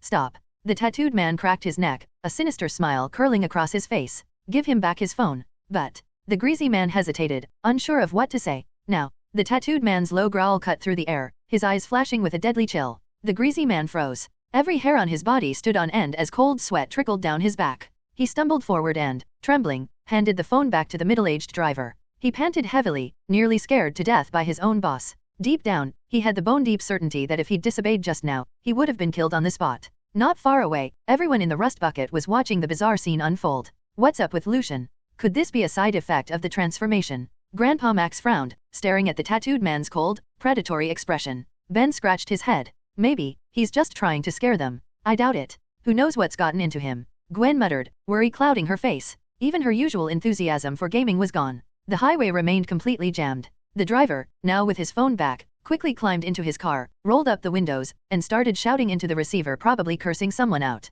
The tattooed man shrugged it off. He led his crew back to the two frightened women, apologizing once more before turning to his men with a harsh rebuke. Then he announced, "That's it. We're done. Everyone goes their own way back home, back to your moms." Minutes later, the tough-looking thugs were bawling their eyes out, snot and tears flowing as they repented their past misdeeds. They hugged each other tightly, ready to part ways. "Boss, we'll miss you. If you ever need plumbing work done, call me. We don't want to say goodbye, boss." Watching the crying, blubbering men, the tattooed man twitched visibly, a black line forming on his forehead. Without a word, he turned to leave. Vroom! Suddenly, the desert beside the highway erupted with a deep, rumbling roar of engines. The tattooed man froze and looked over. A dozen massive off-road vehicles came barreling across the sand, crushing cacti and spraying grit everywhere like a stampede of maddened bulls. What the hell? Moments later, the SUVs screeched to a halt beside the congested traffic, drifting dramatically. Their heavy wheels kicked up thick plumes of yellow dust, blanketing the nearby cars in a choking haze. Some drivers honked in anger, but no one dared say a word. None of them wanted trouble.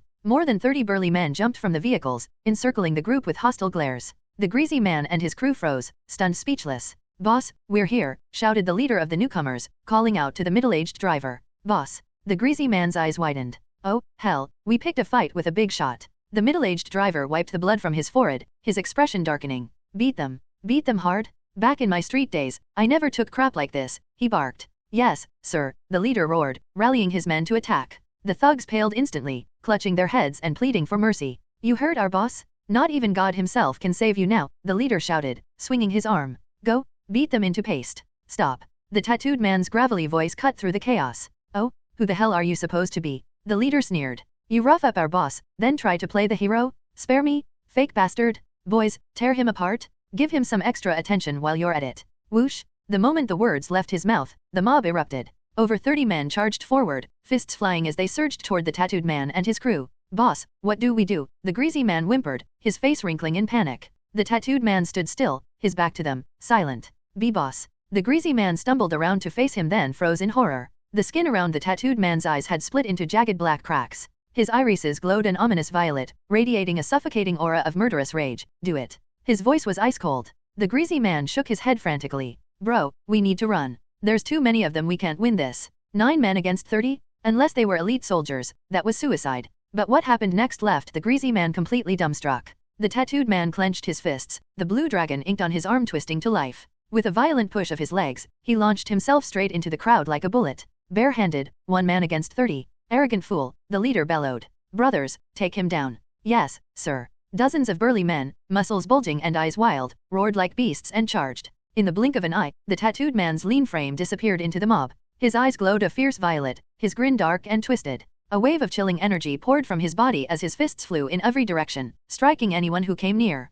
His power was monstrous, his movements unpredictable. The 30-plus attackers couldn't get the upper hand. Several were already sent flying through the air. The greasy man's jaw dropped. "When the hell did Big Brother get this strong?" he muttered, then snapped to his senses. "Come on, brothers. If he's fighting, we can't just stand here." "Yeah, let's get him," shouted the scarred man, eyes flashing. The others roared in agreement, charging forward to join the brawl. At that moment, the tattooed man slammed one fighter aside only for another to grab him from behind. "I've got him. Hit him, now," the man shouted. The tattooed man sneered, grabbed the man's arm, and flipped him over his shoulder, slamming him into the asphalt. The man howled in agony. Crack! The tattooed man's knuckles popped as he swung another crushing punch into the man's chest. 2 more brutes lunged from behind, grabbing his arms and trying desperately to restrain him. But with one violent twist, the tattooed man flung them both away like rag dolls. They smashed into a nearby car, setting off its alarm in a blaring chorus. The pause gave the others time to regroup.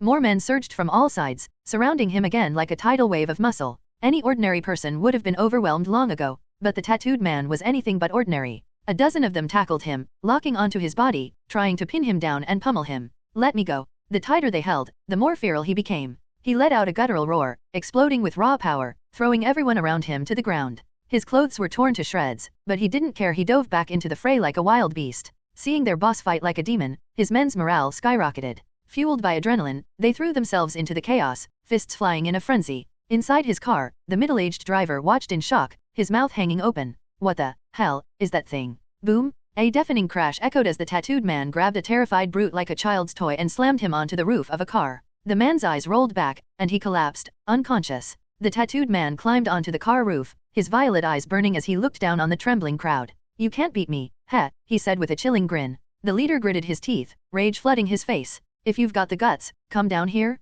We'll smash that smug face of yours, he shouted, pointing furiously. He refused to believe this freak couldn't be taken down. The tattooed man's muscles tensed, veins bulging. Then I'll kill you, he said coldly. He leapt from the car, diving straight at the leader. Stop him, the leader shouted, stumbling backward. Don't let him get close. He knew exactly what this monster could do. If the man got within arm's reach, it was over. Only their sheer numbers had kept them standing this long. More than 20 men surged forward, throwing out every technique they knew: turtle fist, mantis fist, karate, judo, swinging wildly at the tattooed man. Bang, bang, bang, each impact sent a body flying. One after another, the men crashed into parked cars, collapsing in heaps like dumplings dropping into a boiling pot, unmoving. You're the only one left. The tattooed man cracked his neck and gave the leader a twisted smile. Please, please don't kill me. We didn't know who we were dealing with. Big brother, I'm begging you, let us go. Sensing danger, the leader immediately dropped to his knees. A wise man knew when to bow his head. Too late, the tattooed man said in a low, hollow tone. He raised his scarred fist and drove it toward the leader's face with terrifying force. If that punch connected, the man would be dead or maimed for life. At the very last moment, the tattooed man froze, his entire body suddenly enveloped in a shimmering, transparent bubble of water. The leader's eyes went wide. Without hesitation, he turned and bolted toward the SUVs, fleeing for his life from the monstrous figure. Inside the watery prison, the tattooed man let out a guttural roar and slammed his palm against the bubble, sending violent ripples through it. Cuz, wake up! Gwen shouted as she cast her water magic, struggling to keep him restrained. The tattooed man stopped, a flicker of clarity surfacing in his eyes. He clutched his head in pain, writhing on the ground. Ghost freak, get out of my body. But within seconds, his eyes turned violet again, and his voice twisted with madness. You think I want to stay here? To me, you're nothing but a prison, a prison. As his words echoed, the tattooed man ripped apart the water bubble and lunged straight at Gwen. Gwen gasped and stumbled back, but he caught her by the wrist. Look, Lucian, I'll make you watch as your sweet, innocent Gwen is killed by your own hands. A murderous glint flashed in the tattooed man's eyes as he reached for her throat. Suddenly, a rope looped tightly around his neck from behind. Grandpa, quick, tie up Cuz Lucian. Ben yelled, straining every muscle as he pulled the rope tighter. He couldn't let his out-of-control cousin hurt their nerdy cousin. Good work, Ben. Grandpa Max moved fast. In a few swift motions, he wrapped the tattooed man up like a cocoon and tossed him to the ground. The tattooed man thrashed wildly, but the ropes held firm. Save your strength. That's reinforced nylon. Unless you've got superhuman power, you're not breaking out of that, Grandpa said confidently. The tattooed man's expression twisted into something feral, a low growl rumbling from his throat. Cuz, come on, wake up. Snap out of it. This isn't cool. Ben shouted, leaning close to his ear, calling out to Lucian again and again. Earlier, Lucian had seen someone bullying the weak. He'd turned into Ghost Freak, intending to punish the thugs in secret without causing a scene. That was why he'd possessed one of the gang members' bodies. But things had gone horribly wrong. After Ben's relentless shouting, the tattooed man's breathing began to slow. Gradually, his eyes cleared. Then, his body went limp. A pale, ghostly figure rose from within him and hovered in the air. Looking down at his spectral hands, Ghost Freak rasped, "This isn't good." Beep, beep, beep. Suddenly, the Omnitrix on his chest started to flash. Ghost Freak's eyes narrowed, and he shot off toward the rust bucket. The sun blazed overhead, flooding the endless desert highway with waves of scorching heat. The glaring light bounced off countless car roofs, scattering dazzling gold reflections as the packed lanes finally began to inch forward, slowly untangling. Not long after Ghost Freak returned to the rust bucket, local police arrived in a rush, hauling away the greasy-looking man and his gang, along with the middle-aged driver and his crew. Among those taken was the bewildered tattooed man. He had barely regained consciousness before being rewarded with a pair of shiny silver handcuffs. Lucian sat quietly on the couch, his expression dark and unreadable, not saying a word. Grandpa Max kept his eyes on the road. Lucian, something was off about you today. You weren't your usual calm self. Yeah, cuz, Ben added, shrugging. I thought you were just gonna rough them up, not try to kill the guy. Gwen walked over and sat down beside Lucian, speaking softly. I know cuz had his reasons. He wouldn't just kill someone without cause. Even though that tattooed thug had nearly strangled her, she still trusted Lucian completely. Lucian, she asked gently, do you know what went wrong? Lucian drew in a deep breath. At first, it was fine. I just felt a little cold, but I could still control myself. Then, when all 30 of them rushed me, something snapped. This strange anger and hatred just took over. I couldn't think about anything except beating them, maybe even killing them. Could it be, something's wrong with the alien you turned into? Grandpa Max suggested suddenly. Lucian arched a brow. Leave it to the veteran plumber to hit the nail on the head in one sentence. No way, Ben said with a grin. Ghost Freak looks pretty awesome if you ignore the nightmare fuel part. Gwen frowned slightly. Either way, cuz, you need to rest. Take some time to recover. Lucian nodded slowly, then looked up, guilt flickering in his eyes. Sorry, Gwen. I almost hurt you back there. She smiled faintly, her cheeks tinged pink. It's fine. As long as you're okay. All right, that's enough serious talk, Grandpa Max said with a wave and a grin. Now that the traffic's cleared, I'm taking you all somewhere special. Oh yeah? Awesome. Ben cheered, practically bouncing in his seat. Lucian gave a small smile, though his thoughts were elsewhere, already planning how to face the danger that was sure to come. That thing wasn't going to be easy to deal with. After nearly 2 hours on the road, the rust bucket finally rolled to a stop at their destination. Grandpa Max pulled out several black satin ribbons and tied them over everyone's eyes, a mischievous grin on his face. Once they were out of the vehicle, he finally said, "All right, take 'em off." Lucian lifted his head, eyes settling on a massive sign overhead, bright red English letters gleaming in the sunlight. Thanks to the memories of his body's original owner, he could read it easily. The sign read, Sparksville? Sparksville looked rather outdated, with its old amusement facilities so worn that few visitors ever came. Towering deer statues stood on the rooftops alongside oversized beer bottles and hot air balloons, all arranged in a distinctly 80s to 90s style. There was no Ferris wheel, no pirate ship, no roller coaster, not even a carousel. Ben and Gwen were speechless. Welcome to Sparksville? Isn't this place amazing? Grandpa Max beamed, clearly holding fond memories of it. Not at all. Ben shot back. He couldn't see anything fun about it. Gwen sighed. Good thing I brought my laptop, or I'd die of boredom. It was obvious the park didn't appeal to them, it just wasn't meant for their age group. Welcome to Sparksville, guests of joy. A middle-aged man in a blue shirt approached, expressionless. I'm the park director. If you have any questions, feel free to ask. Thanks, director. Grandpa Max was full of energy. He waved and smiled. All right, kids, I'll go handle the check-in. Don't cause any trouble. Lucian, keep an eye on them. Got it, Grandpa, Lucian replied with a nod. He looked around and quickly noticed how empty the place was. He could count the number of people here on one hand. Ben and Gwen didn't wander off either, they weren't interested enough to bother. Before long, Grandpa Max came back holding several tickets and handed them to Lucian. Lucian, take Ben and Gwen to have some fun around Sparksville, Grandpa Max said kindly, wiping sweat from his forehead. I'm a little tired from driving, so I'll rest in the room for a bit. Lucian nodded. After hours stuck in desert traffic and a few small incidents on the way, it was no surprise Grandpa was exhausted. All right, Grandpa, you go rest. I'll keep an eye on Ben and Gwen, Lucian said with a light smile. Grandpa patted his shoulder. Kid, I can rest easy with you here. A wave of warmth stirred in Lucian's chest.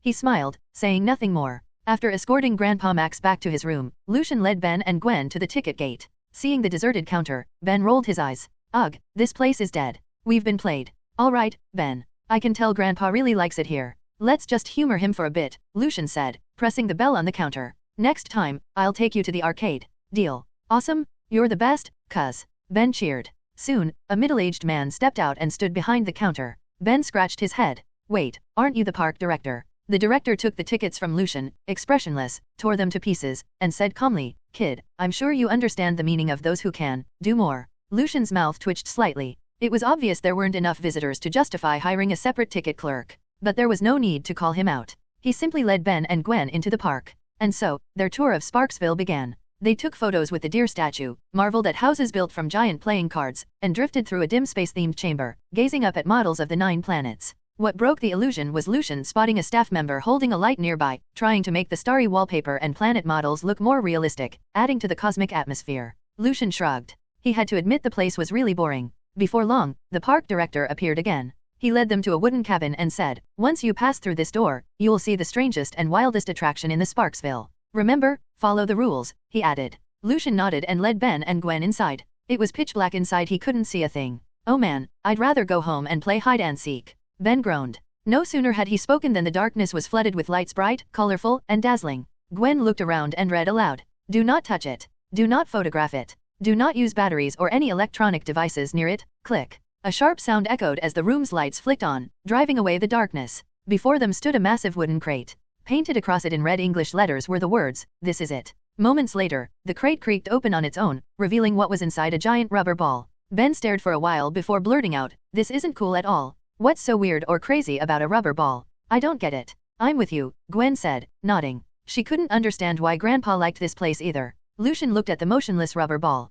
He vaguely remembered that something was sealed inside it. All right, let's head back. There's really nothing fun here. Lucian shook his head. It was best to leave as soon as possible. The ghost freak problem was still unresolved. He didn't want to make things worse or invite new trouble. Just then, Ben's eyes lit up with mischief. He pulled out a thin iron rod and tiptoed toward the rubber ball. Gwen's face changed. Don't go over there, doofus. The director told us to follow the rules, no touching it. Relax, nerd.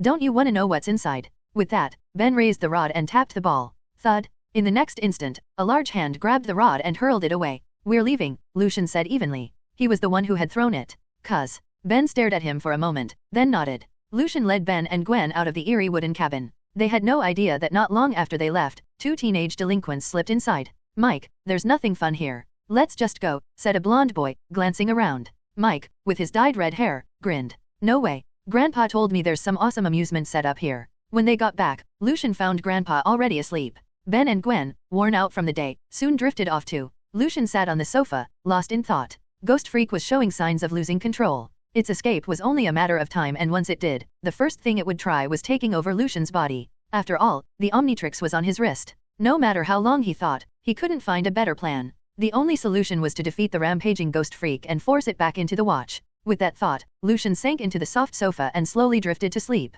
Early the next morning, the rising sun bathed Sparksville in bright light, bringing warmth and clarity to the scene. Lucian lay on the sofa, suddenly jolted awake by a commotion. Grandpa Max stood by the glass window, staring in astonishment at the sight outside. What happened? Overnight, Sparksville looks like it was swept by a typhoon. Lucian's eyes narrowed, the last traces of sleep vanishing. He rushed to his grandfather's side and looked out the window. The amusement rides nearby looked as if a giant hand had torn them apart, scattered wreckage littering the ground. Scorch marks were everywhere, and the surrounding power lines hung severed and limp against the dirt. I'm going out to see what exactly happened here. Grandpa Max's expression grew grave as he pushed open the door and stepped outside. Just as Lucian was about to follow, Ben and Gwen woke up. Hearing their grandfather's voice, they ran from their room. With no other choice, Lucian took the two and chased after Grandpa Max, arriving at the scene. Ruins and debris stretched across the area, a picture of devastation. Burn marks and signs of electrical discharge scarred the ground, and curious onlookers whispered among themselves. The mayor looked distressed. This was going to cost a fortune to repair. Just after ending a phone call, Grandpa Max came running over, panting. What happened here? Everything was fine yesterday. Are we rebuilding? No, the mayor said slowly. It escaped. It? Who is it? Gwen asked. The spark, the mayor replied flatly, his eyes dull and lifeless. We've always kept it sealed inside that rubber ball. For some reason, it slipped out last night. Some say it's a living electric light. Others claim it's the result of static fields. There are countless theories, but no one truly knows what it is. Grandpa Max's eyebrow rose as he turned sharply toward Ben. Grandpa, I didn't. Ben protested. Grandpa, Ben really didn't cause any trouble, Lucian spoke up. Yesterday, I took them on a short tour and then went back to our rental apartment. We didn't break any rules. Hearing that, Grandpa's expression eased. It's true, Grandpa. Maybe someone else released the spark, Gwen added quickly. She had no intention of taking the blame for someone else's mess. The mayor nodded slightly, expressionless. Indeed, you weren't the only ones who entered the cabin yesterday. He turned to glance at a blonde boy and a red-haired youth standing not far away. The latter stiffened, guilt flickering across his face. Looks like it was these two little rascals, the mayor said evenly. ZZZZT? Suddenly, a streak of golden lightning flashed behind Ben, making him jump. Oh my god, what the hell is that? Ben shouted. A small black hand tapped his right shoulder. Ben spun around. Nothing was there. It's on your left, the mayor reminded him. Ben turned to his left and froze. A tiny black and yellow figure floated there, its body crackling with electricity as it grinned mischievously. Ha ha ha ha. Buzzshock pointed at Ben, laughing slyly. You jerk. Ben lunged forward, trying to grab the creature, but it easily dodged him. Buzzshock moved impossibly fast, flickering in and out of sight. After toying with Ben, it turned to Gwen. It tugged on her clothes, patted her shoulder, stuck out its tongue. Every childish prank it could think of, it used, clearly enjoying itself. Frustrated, Gwen tried to cast her water magic, but her spell was too slow to hit the target. Then, in a flash of gold, Buzzshock darted into a nearby vending machine. The machine began to tremble violently, its surface glowing with intense light. What's it doing? Ben asked. It's absorbing electricity. The more power it gathers, the stronger it becomes, the mayor said grimly, pausing before adding, and most dangerous of all, it has an extremely hazardous sense of humor. Tap tap tap. Before he could finish, the vending machine erupted, launching a storm of soda bottles like bullets toward Lucian and the others. Lucian flickered aside, dodging the barrage, and sprinted into a shaded alley. Once he confirmed no one was around, he pressed the Omnitrix. A holographic projection of the alien forms appeared, cycling rapidly through the options. 4 arms, swamp fire, stinkfly, upgrade. XLR8? You're the one. Lucian's gaze sharpened as he slammed his hand down on the device. Thud. A burst of eerie green light flared in the alley before fading to silence. Looking at his rough, powerful hands, Lucian felt energy surging through him as if he could overturn a massive locomotive with a single motion. Humongousaur. Bang bang bang.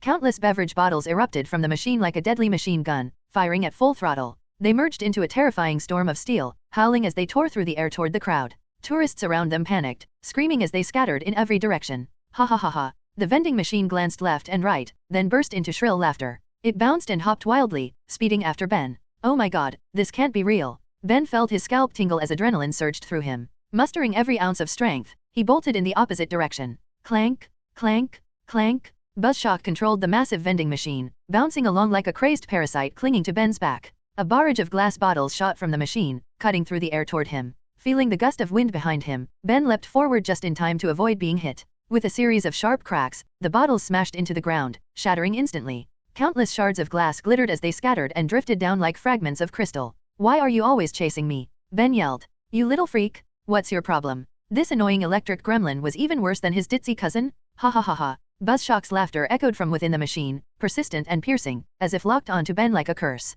Just then, Gwen caught up, chanting under her breath as she raised her hands. A surge of water burst forth from her palms. Aqua arrow. Whoosh. The arrow-shaped torrent transformed into a twisting serpent of water, piercing through the air before slamming into the frenzied vending machine. A blinding flash of electricity exploded as the machine sparked violently, thick black smoke billowing out before it crashed to the ground with a loud thud, motionless. Hearing the commotion, Ben turned around, blinking in disbelief.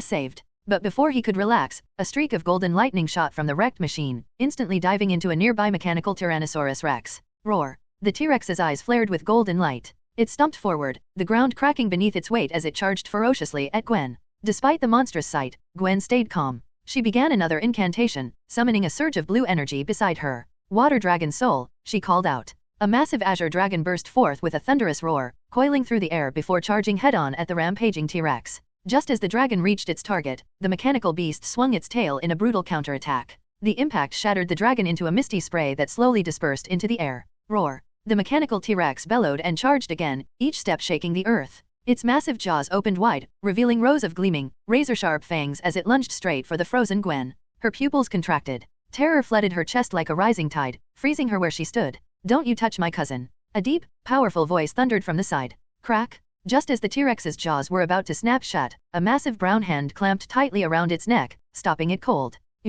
Gwen's eyes widened, but then she spotted the Omnitrix on his chest. Relief flooded her face. It's cuz? You finally came. Humongousaur nodded. Gwen, get out of here. I'll take care of this one. Okay. Gwen quickly grabbed Ben and pulled him toward a nearby convenience store. From the entrance, they watched anxiously as the towering alien faced off against the mechanical monster. Moments later, Grandpa arrived and joined them. The three stood at the store's doorway, eyes fixed on the powerful figure in the distance. Awesome? Is this cuz's new hero? Ben exclaimed excitedly. Massive and muscular, with bronzed skin and powerful limbs, the creature radiated an intimidating aura like a prehistoric beast reborn. Its piercing blue eyes locked firmly onto the struggling mechanical Tyrannosaurus, which it restrained with effortless strength.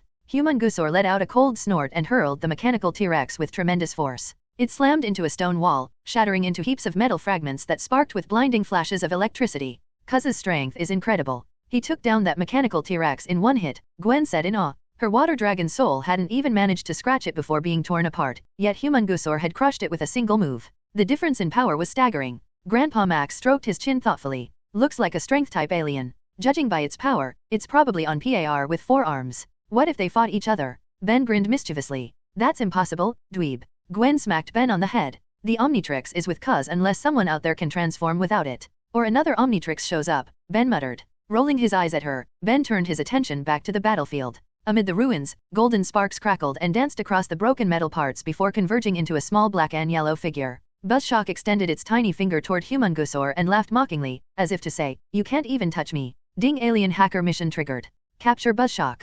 Complete this high-difficulty mission to earn ultra-rare rewards. A series of prompts echoed in Humongousaur's mind.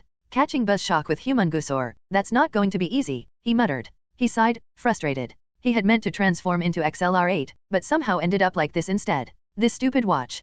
Humongousaur growled, then kicked off the ground with explosive force, launching himself toward Buzzshock like a cannonball. Buzzshock stuck out its tongue and darted away in a golden flash, effortlessly dodging the charge. In the blink of an eye, it reappeared behind Humongousaur and gave his backside a cheeky tap. Without even turning, Humongousaur swung his massive arm backward, aiming straight for the pest. Buzzshock let out a sharp screech and narrowly avoided his grasp, zipping around him in rapid golden streaks, teasing him from all sides. Enraged, Humongousaur roared and swung wildly, trying in vain to catch the elusive creature. Then his foot slipped on a puddle of melted ice cream. Losing his balance, he toppled forward with a thunderous crash, dazed from the fall. "This won't do. We need to find a way to help Lucian," Grandpa Max said firmly. He scanned the area, and his gaze locked onto a giant thermometer standing not far away. Under the scorching sun, the ruins of Sparksville lay scattered buildings and amusement rides reduced to rubble, burn marks everywhere, black cracks spreading across the ground like a spider's web. In the middle of the destruction, a dinosaur and a spark of light clashed fiercely beneath the blazing sky. The battle between Humongousaur and Buzzshock had drawn a crowd.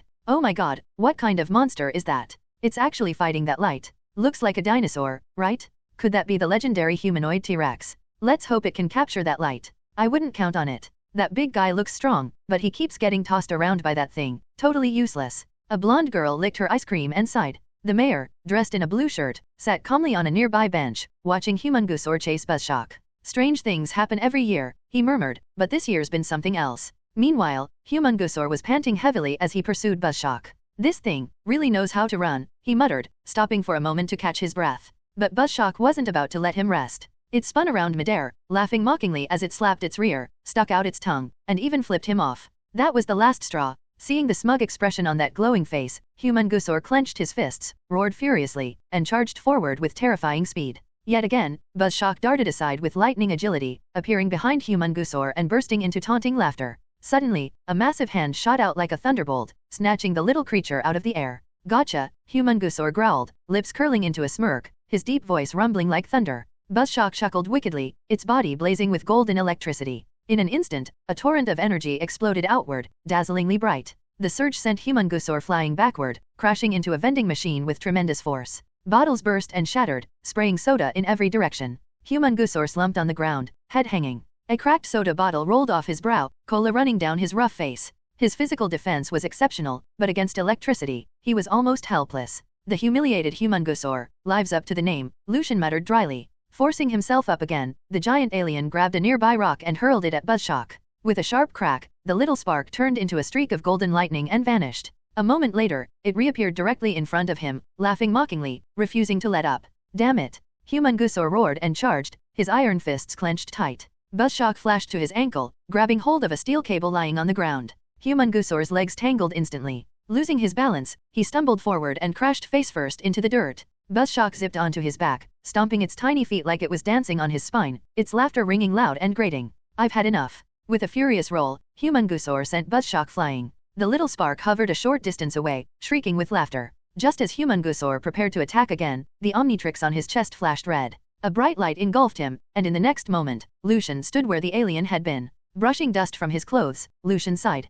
"Humongousaur, not as easy to handle as I thought." The moment Buzzshock saw Humongousaur disappear, its excitement turned to rage. Screeching, it lunged straight at Lucian. Lucian froze for an instant, then instinctively started to run only to stop mid-step as an idea flashed through his mind. He raised his wrist and thrust it forward, meeting Buzzshock's claw head-on. ZZZZT! The tiny, lightning-charged claw struck the Omnitrix dead-on. In the same instant, Lucian's body was flung backward, crashing hard into a deer statue nearby. An electric jolt ran through his body, making Lucian wince, though a faint smile curved his lips. "Success," he murmured, glancing down at the Omnitrix's yellow screen, a surge of relief and satisfaction rising in his chest. Buzzshock froze where it stood, confusion flashing across its glowing face. It didn't know what had just happened, but seeing Lucian's pleased expression filled it with sudden, irrational fury. Letting out a shrill cry, it flared with dazzling golden light and shot toward Lucian in a violent rush. Not good. Lucian turned on his heel and sprinted without hesitation. Beep, beep. A small truck sped into view, hauling a massive thermometer in the back.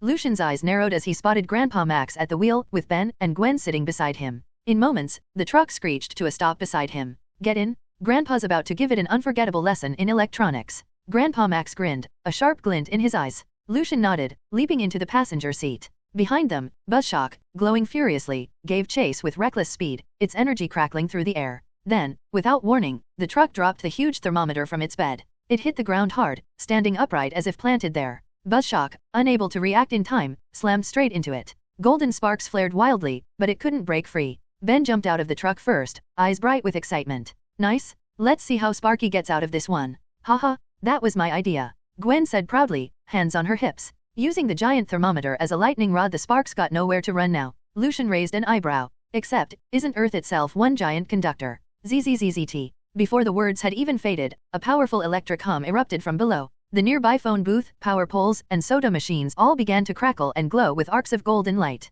In the next instant, countless Buzzshock clones burst forth, flooding the air in a blinding swarm. The people of Sparksville turned pale as ghosts, trembling in terror. The swarm erupted in eerie laughter, a deafening wave of sound that rippled through the park overhead. The giant display case of toothpicks began to shake violently. Then crash! Enormous toothpicks rained down like spears, whistling through the air as people screamed and scattered, fleeing for their lives. Only the mayor, dressed in his usual blue shirt, remained seated on a bench, expressionless, calmly munching popcorn. Strangely, every single toothpick embedded itself in the ground around him, none so much as grazed his seat. The world's largest toothpick, ruined just like that. What a shame, he remarked blandly. Ben's eyes widened as he stared up at the sky filled with Buzzshock copies. Oh man, we're toast. One Buzzshock had already been bad enough, now there were thousands. Grandpa Max, what do we do? Gwen asked anxiously, biting her lip. Grandpa Max rubbed his forehead, grimacing. At this point, even I'm out of ideas. Whoosh, whoosh, whoosh. Countless Buzzshock transformed into streams of golden electricity, converging toward a single point before vanishing entirely. Lucian's expression darkened. He had a bad feeling. And sure enough, a massive tremor shook the ground ahead. From the smoke and dust rose a towering robot, its entire body built from models of the 9 planets, from head to limbs. Every Buzzshock had merged into it, powering the enormous planetary robot to life. Its heavy footsteps echoed as it began marching steadily toward the horizon. Where's it going? Grandpa Max frowned. Without warning, the mayor appeared behind them, still chewing popcorn, still expressionless. It's heading for the dam's hydroelectric plant, he said evenly. It'll absorb as much power as it can, then destroy this city. After that, it'll move on to the next. One after another, until it's satisfied. Ben clenched his fists. That'll kill tons of people. We can't let Buzzshock get away with this. Ben's right, Lucian said firmly. The Omnitrix on his wrist flashed green once more, ready for transformation. Dam hydroelectric power plant. A towering planetary robot stood at the edge of the dam, its body crackling with golden lightning as it swung its massive fists, trying to demolish the colossal structure. Whoosh! A sleek crystal hoverboard streaked through the sky from afar. Lucian stood on it, his expression tense as he gazed down at the giant robot below. Countless Buzzshock beams had merged to power the mechanical monstrosity. Each punch it threw carved deep craters into the dam's surface, spreading cracks that leaked streams of water. If this continued, the entire dam would collapse, and the residents downstream would be swallowed by the flood, leaving no trace behind. Realizing the danger, Lucian dove from the air, landing near the robot before retracting the hoverboard. He pressed the Omnitrix. A holographic projection of alien forms appeared before him. Gray matter, swamp fire, ripyaws, wild mutt. Humungusaur, ghost freak. Lucian paused on Humungusaur's projection, then shook his head. Switching to ghost freak, he quickly dismissed that option too. Ghost freak was too unstable. Lucian could feel that its escape was imminent. Transforming into it now would be far too risky. He cycled through the options again, searching for an alien that could counter Buzzshock. Stinkfly? No, it could fly, but it wasn't strong enough to fight a planetary robot or Buzzshock. Upgrade? Also no. Being a metallic life form made it highly conductive. It might be able to possess the robot, but Buzzshock's electricity would fry it instantly. Finally, Lucian stopped on XLR8. You're up? His eyes sharpened as he slammed his hand down on the Omnitrix. As one of the most versatile aliens, XLR8 was perfect for situations like this. Thud. A flash of emerald light erupted. XLR8 looked down at his sleek, black claws, a small smirk forming on his face. ID, XLR8. Current enhancement level, plus 5% speed. Finally got it right this time. In an instant, XLR8 kicked off the ground, becoming a streak of blue light as he sprinted toward the planetary robot at hurricane speed. Within seconds, he closed the distance. The robot remained focused on smashing the dam, completely unaware of the approaching speedster. Ding, alien hacker mission triggered. Buzzshock is controlling the powerful planetary robot, recklessly destroying the dam. Countless lives are at risk. Mission, defeat the planetary robot and stop its rampage. Reward, random enhancement effect upon completion. A cascade of system messages rang in XLR8's mind. I'll stop you here. In a blur, XLR8 appeared atop the robot's head and unleashed a rapid flurry of kicks, each strike landing like a torrential downpour. The planetary robot froze mid-motion, halting its assault on the dam. Then, it raised a massive fist made of planetary spheres and swung upward, aiming to crush XLR8. Feeling the rush of wind from the swing, XLR8's instincts kicked in. He vanished in a flash of blue. Boom! A deafening impact echoed as the robot's own fist slammed into its head. The massive structure staggered, its balance faltering as its entire frame began to sway. Seeing his opening, XLR8's eyes gleamed. He shot forward, circling the robot at blinding speed. Whoosh! Wind surged violently around the robot as XLR-8's movements created a vortex, forming a roaring blue hurricane that lifted the colossal machine off the ground. Once it was suspended in midair, XLR-8 abruptly stopped, appearing on a distant boulder in a blur. Without the cyclone's support, the planetary robot plummeted straight down, crashing into the rocky ground below with a thunderous impact. Boom! With a deafening explosion, the planetary robot shattered into countless pieces, scattering brilliant sparks as mechanical parts rained down in every direction. Successfully defeated the planetary robot, saving tens of thousands of downstream residents. Enhanced XLR-8's speed by 5%. Current enhancement level, 10% speed. The familiar system notification echoed once again in XLR-8's mind. At the same time, he felt his body grow lighter, his movements sharper, faster, more fluid, like a cheetah ready to strike at any moment. Beep! A car horn blared from the edge of the dam. XLR-8 turned his head, a glint flashing in his eyes. Perched on top of the rust bucket was an enormous glass jar, gleaming under the sunlight. Its surface reflected blinding light, almost dazzling to look at. Ben leapt out of the van, quickly scrambling onto the roof. He pulled a black cloth from his pocket and draped it over the glass jar. Standing below, Gwen watched her sweaty cousin and smiled lightly. Not bad, dweeb. Didn't expect you to move so fast. You're just figuring that out, nerd. Ben wiped the sweat from his forehead. We can't let Buzzshock destroy the dam. Too many people would die. I just hope Cuz's plan actually works. He muttered, glancing toward the covered jar. Good job, Ben, Grandpa said with a nod. Ben stood tall on the car roof, the sun beating down on him as sweat dripped from his chin, but his eyes stayed firm and determined. Cuz, we're ready, he called out, waving toward XLR-8. At the dam, countless Buzzshock clones crawled out from the wreckage, gathering in the air above the structure. Golden light flared as they fused together, radiating a powerful, electric aura. Hearing Ben's voice, XLR-8 flashed an OK sign and turned toward the swarm. Hey, you little freaks. Let's go 300 rounds. I'll knock every last one of you flat, he shouted, deliberately taunting them with mock arrogance. Buzzshock erupted with rage. Their bodies blazed with electric light as they bared their sharp teeth and surged toward XLR-8 in a furious wave. Having lost their planetary robot and their means of absorbing energy from the dam, they were already seething. XLR-8's provocation only fanned their anger into a storm. Ben and the others watched as the entire swarm of golden lights flooded down toward XLR-8, worry tightening their faces. There are so many of them. Cuz won't get hurt, right? Gwen bit her lip, her fingers twitching with the urge to help. But she knew her water magic wouldn't stand a chance against Buzzshock. It might even get in XLR-8's way. Lucian will be fine, Grandpa said calmly, patting her shoulder. Trust him. Ben clenched his fists. Relax, geek. XLR-8's tough. He'll beat those electric pests for sure. Despite his words, his eyes never left the battlefield. Crackle. Lightning filled the sky, wild and violent. The swarm of Buzzshock shrieked like a pack of wolves closing in on their prey, diving toward XLR-8 in unison. Come at me, all of you. With that, XLR-8's feet blurred as he sprinted across the ground, spinning faster and faster until a massive blue tornado formed. In an instant, the vortex swallowed the entire swarm of Buzzshock into its spiraling core. Having absorbed every last trace of light, the blue tornado formed by XLR-8 blazed into gold, radiating dazzling brilliance and flickering with blinding electrical arcs. After spinning for about half a minute, XLR-8 gradually slowed and finally came to a stop.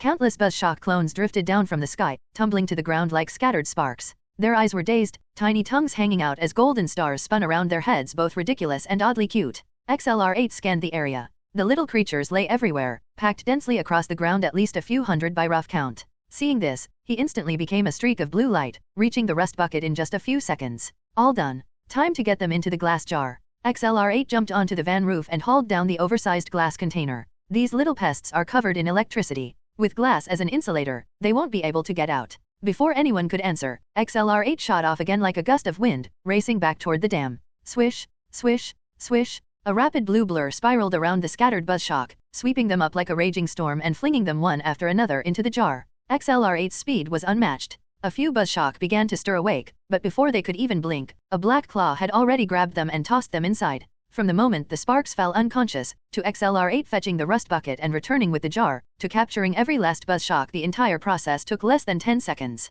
It was lightning fast in every sense of the word. He sealed the jar tight, trapping hundreds of Buzzshock inside. They pressed their faces against the glass, glowing eyes full of helpless frustration. Let's see you try any tricks now, XLR-8 said with a smirk. Releasing them was clearly not an option. Soon, the group piled into the rust bucket once more, driving back towards Sparksville. On its roof sat the massive glass jar, glowing so brightly that even the black tarp couldn't fully hide its light. At Sparksville, workers were busy repairing rides, rebuilding damaged areas, and restoring power. Grandpa Max handed the glowing jar to the mayor with a smile. I hope this incident doesn't hurt your business. I've got too many memories tied to this place. I'd hate to see it shut down. The seemingly run-down park still held a special charm for him. Thank you for helping Sparksville recapture Buzzshock, the mayor said. His face remained emotionless, but his tone had softened noticeably. He paused, then continued, as for closing down, you can rest easy. This glowing glass jar will draw in plenty of visitors. We can use this opportunity to make a fortune, bringing in the funds we need to make Sparksville more prosperous than ever. Grandpa Max nodded.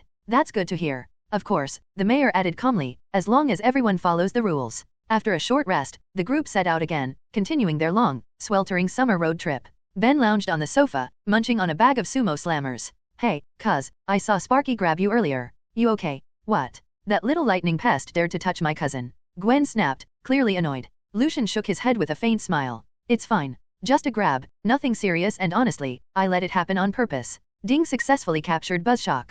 Ultra-rare reward obtained, replica Omnitrix. A familiar chime echoed in Lucian's mind. He froze for a moment, then his heartbeat quickened uncontrollably. He hadn't expected the ultra-rare reward to be another Omnitrix. The question was, how was this replica different from the original? Suppressing his excitement, Lucian steadied himself and walked calmly into the restroom. System, give me a detailed description of the replica Omnitrix. He spoke silently in his thoughts. Before deciding what to do with the watch, he needed to understand it fully. If it had any side effects that could endanger others, that would be unacceptable. Replica Omnitrix contains 10 original alien force forms. Supports transformation, user protection, and DNA recording functions. Note, this device is not under Esmutha's control and cannot be detected by radar. Random transformations may occur but are limited to the DNA profiles already stored within the watch. Lucian nodded slightly, then summoned the replica Omnitrix into his hand. Looks identical to the original, he muttered, examining the cool metal surface. Unlike the calibrated Omnitrix on his wrist, which had updated functions and a sleeker design, this one matched the first-generation model in every detail.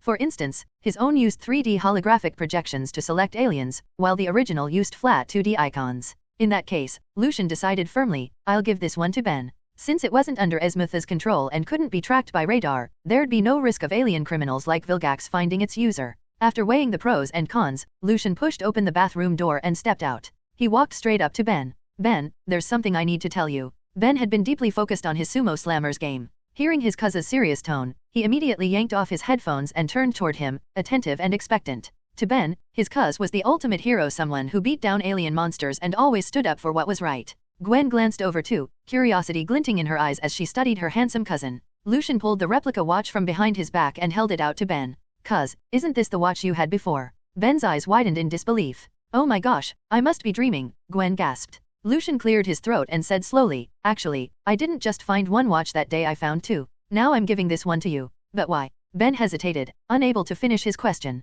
Lucian understood what he meant. Ben was probably wondering why he'd waited until now to hand over such a powerful device. But Lucian already had an answer prepared. The Omnitrix's power is immense. If used carelessly, it could hurt you or even innocent people nearby. But your recent actions have shown real growth. I can trust you with this now. Use it wisely to fight evil, protect the innocent, and bring justice wherever you go. Ben stared blankly for a second, then nodded slowly, emotion welling in his eyes. Dweeb, aren't you going to thank him? Gwen nudged. Snapping out of it, Ben threw his arms around Lucian, hugging him tightly. Thank you, cuz. At the front of the rust bucket, Grandpa Max heard the noise from the back and frowned. Ben, settle down back there, he called out, eyes still on the road. Grandpa's trying to drive. But Ben was too excited to hear him. Clutching the new Omnitrix, he dashed to the front seat, babbling about what had just happened. Max raised an eyebrow. Something about this felt off, though he couldn't pinpoint what. Still, he only smiled, reminding Ben not to misuse the watch, then turned his focus back to driving. In the back, under Lucian's guidance, Ben strapped on the replica Omnitrix.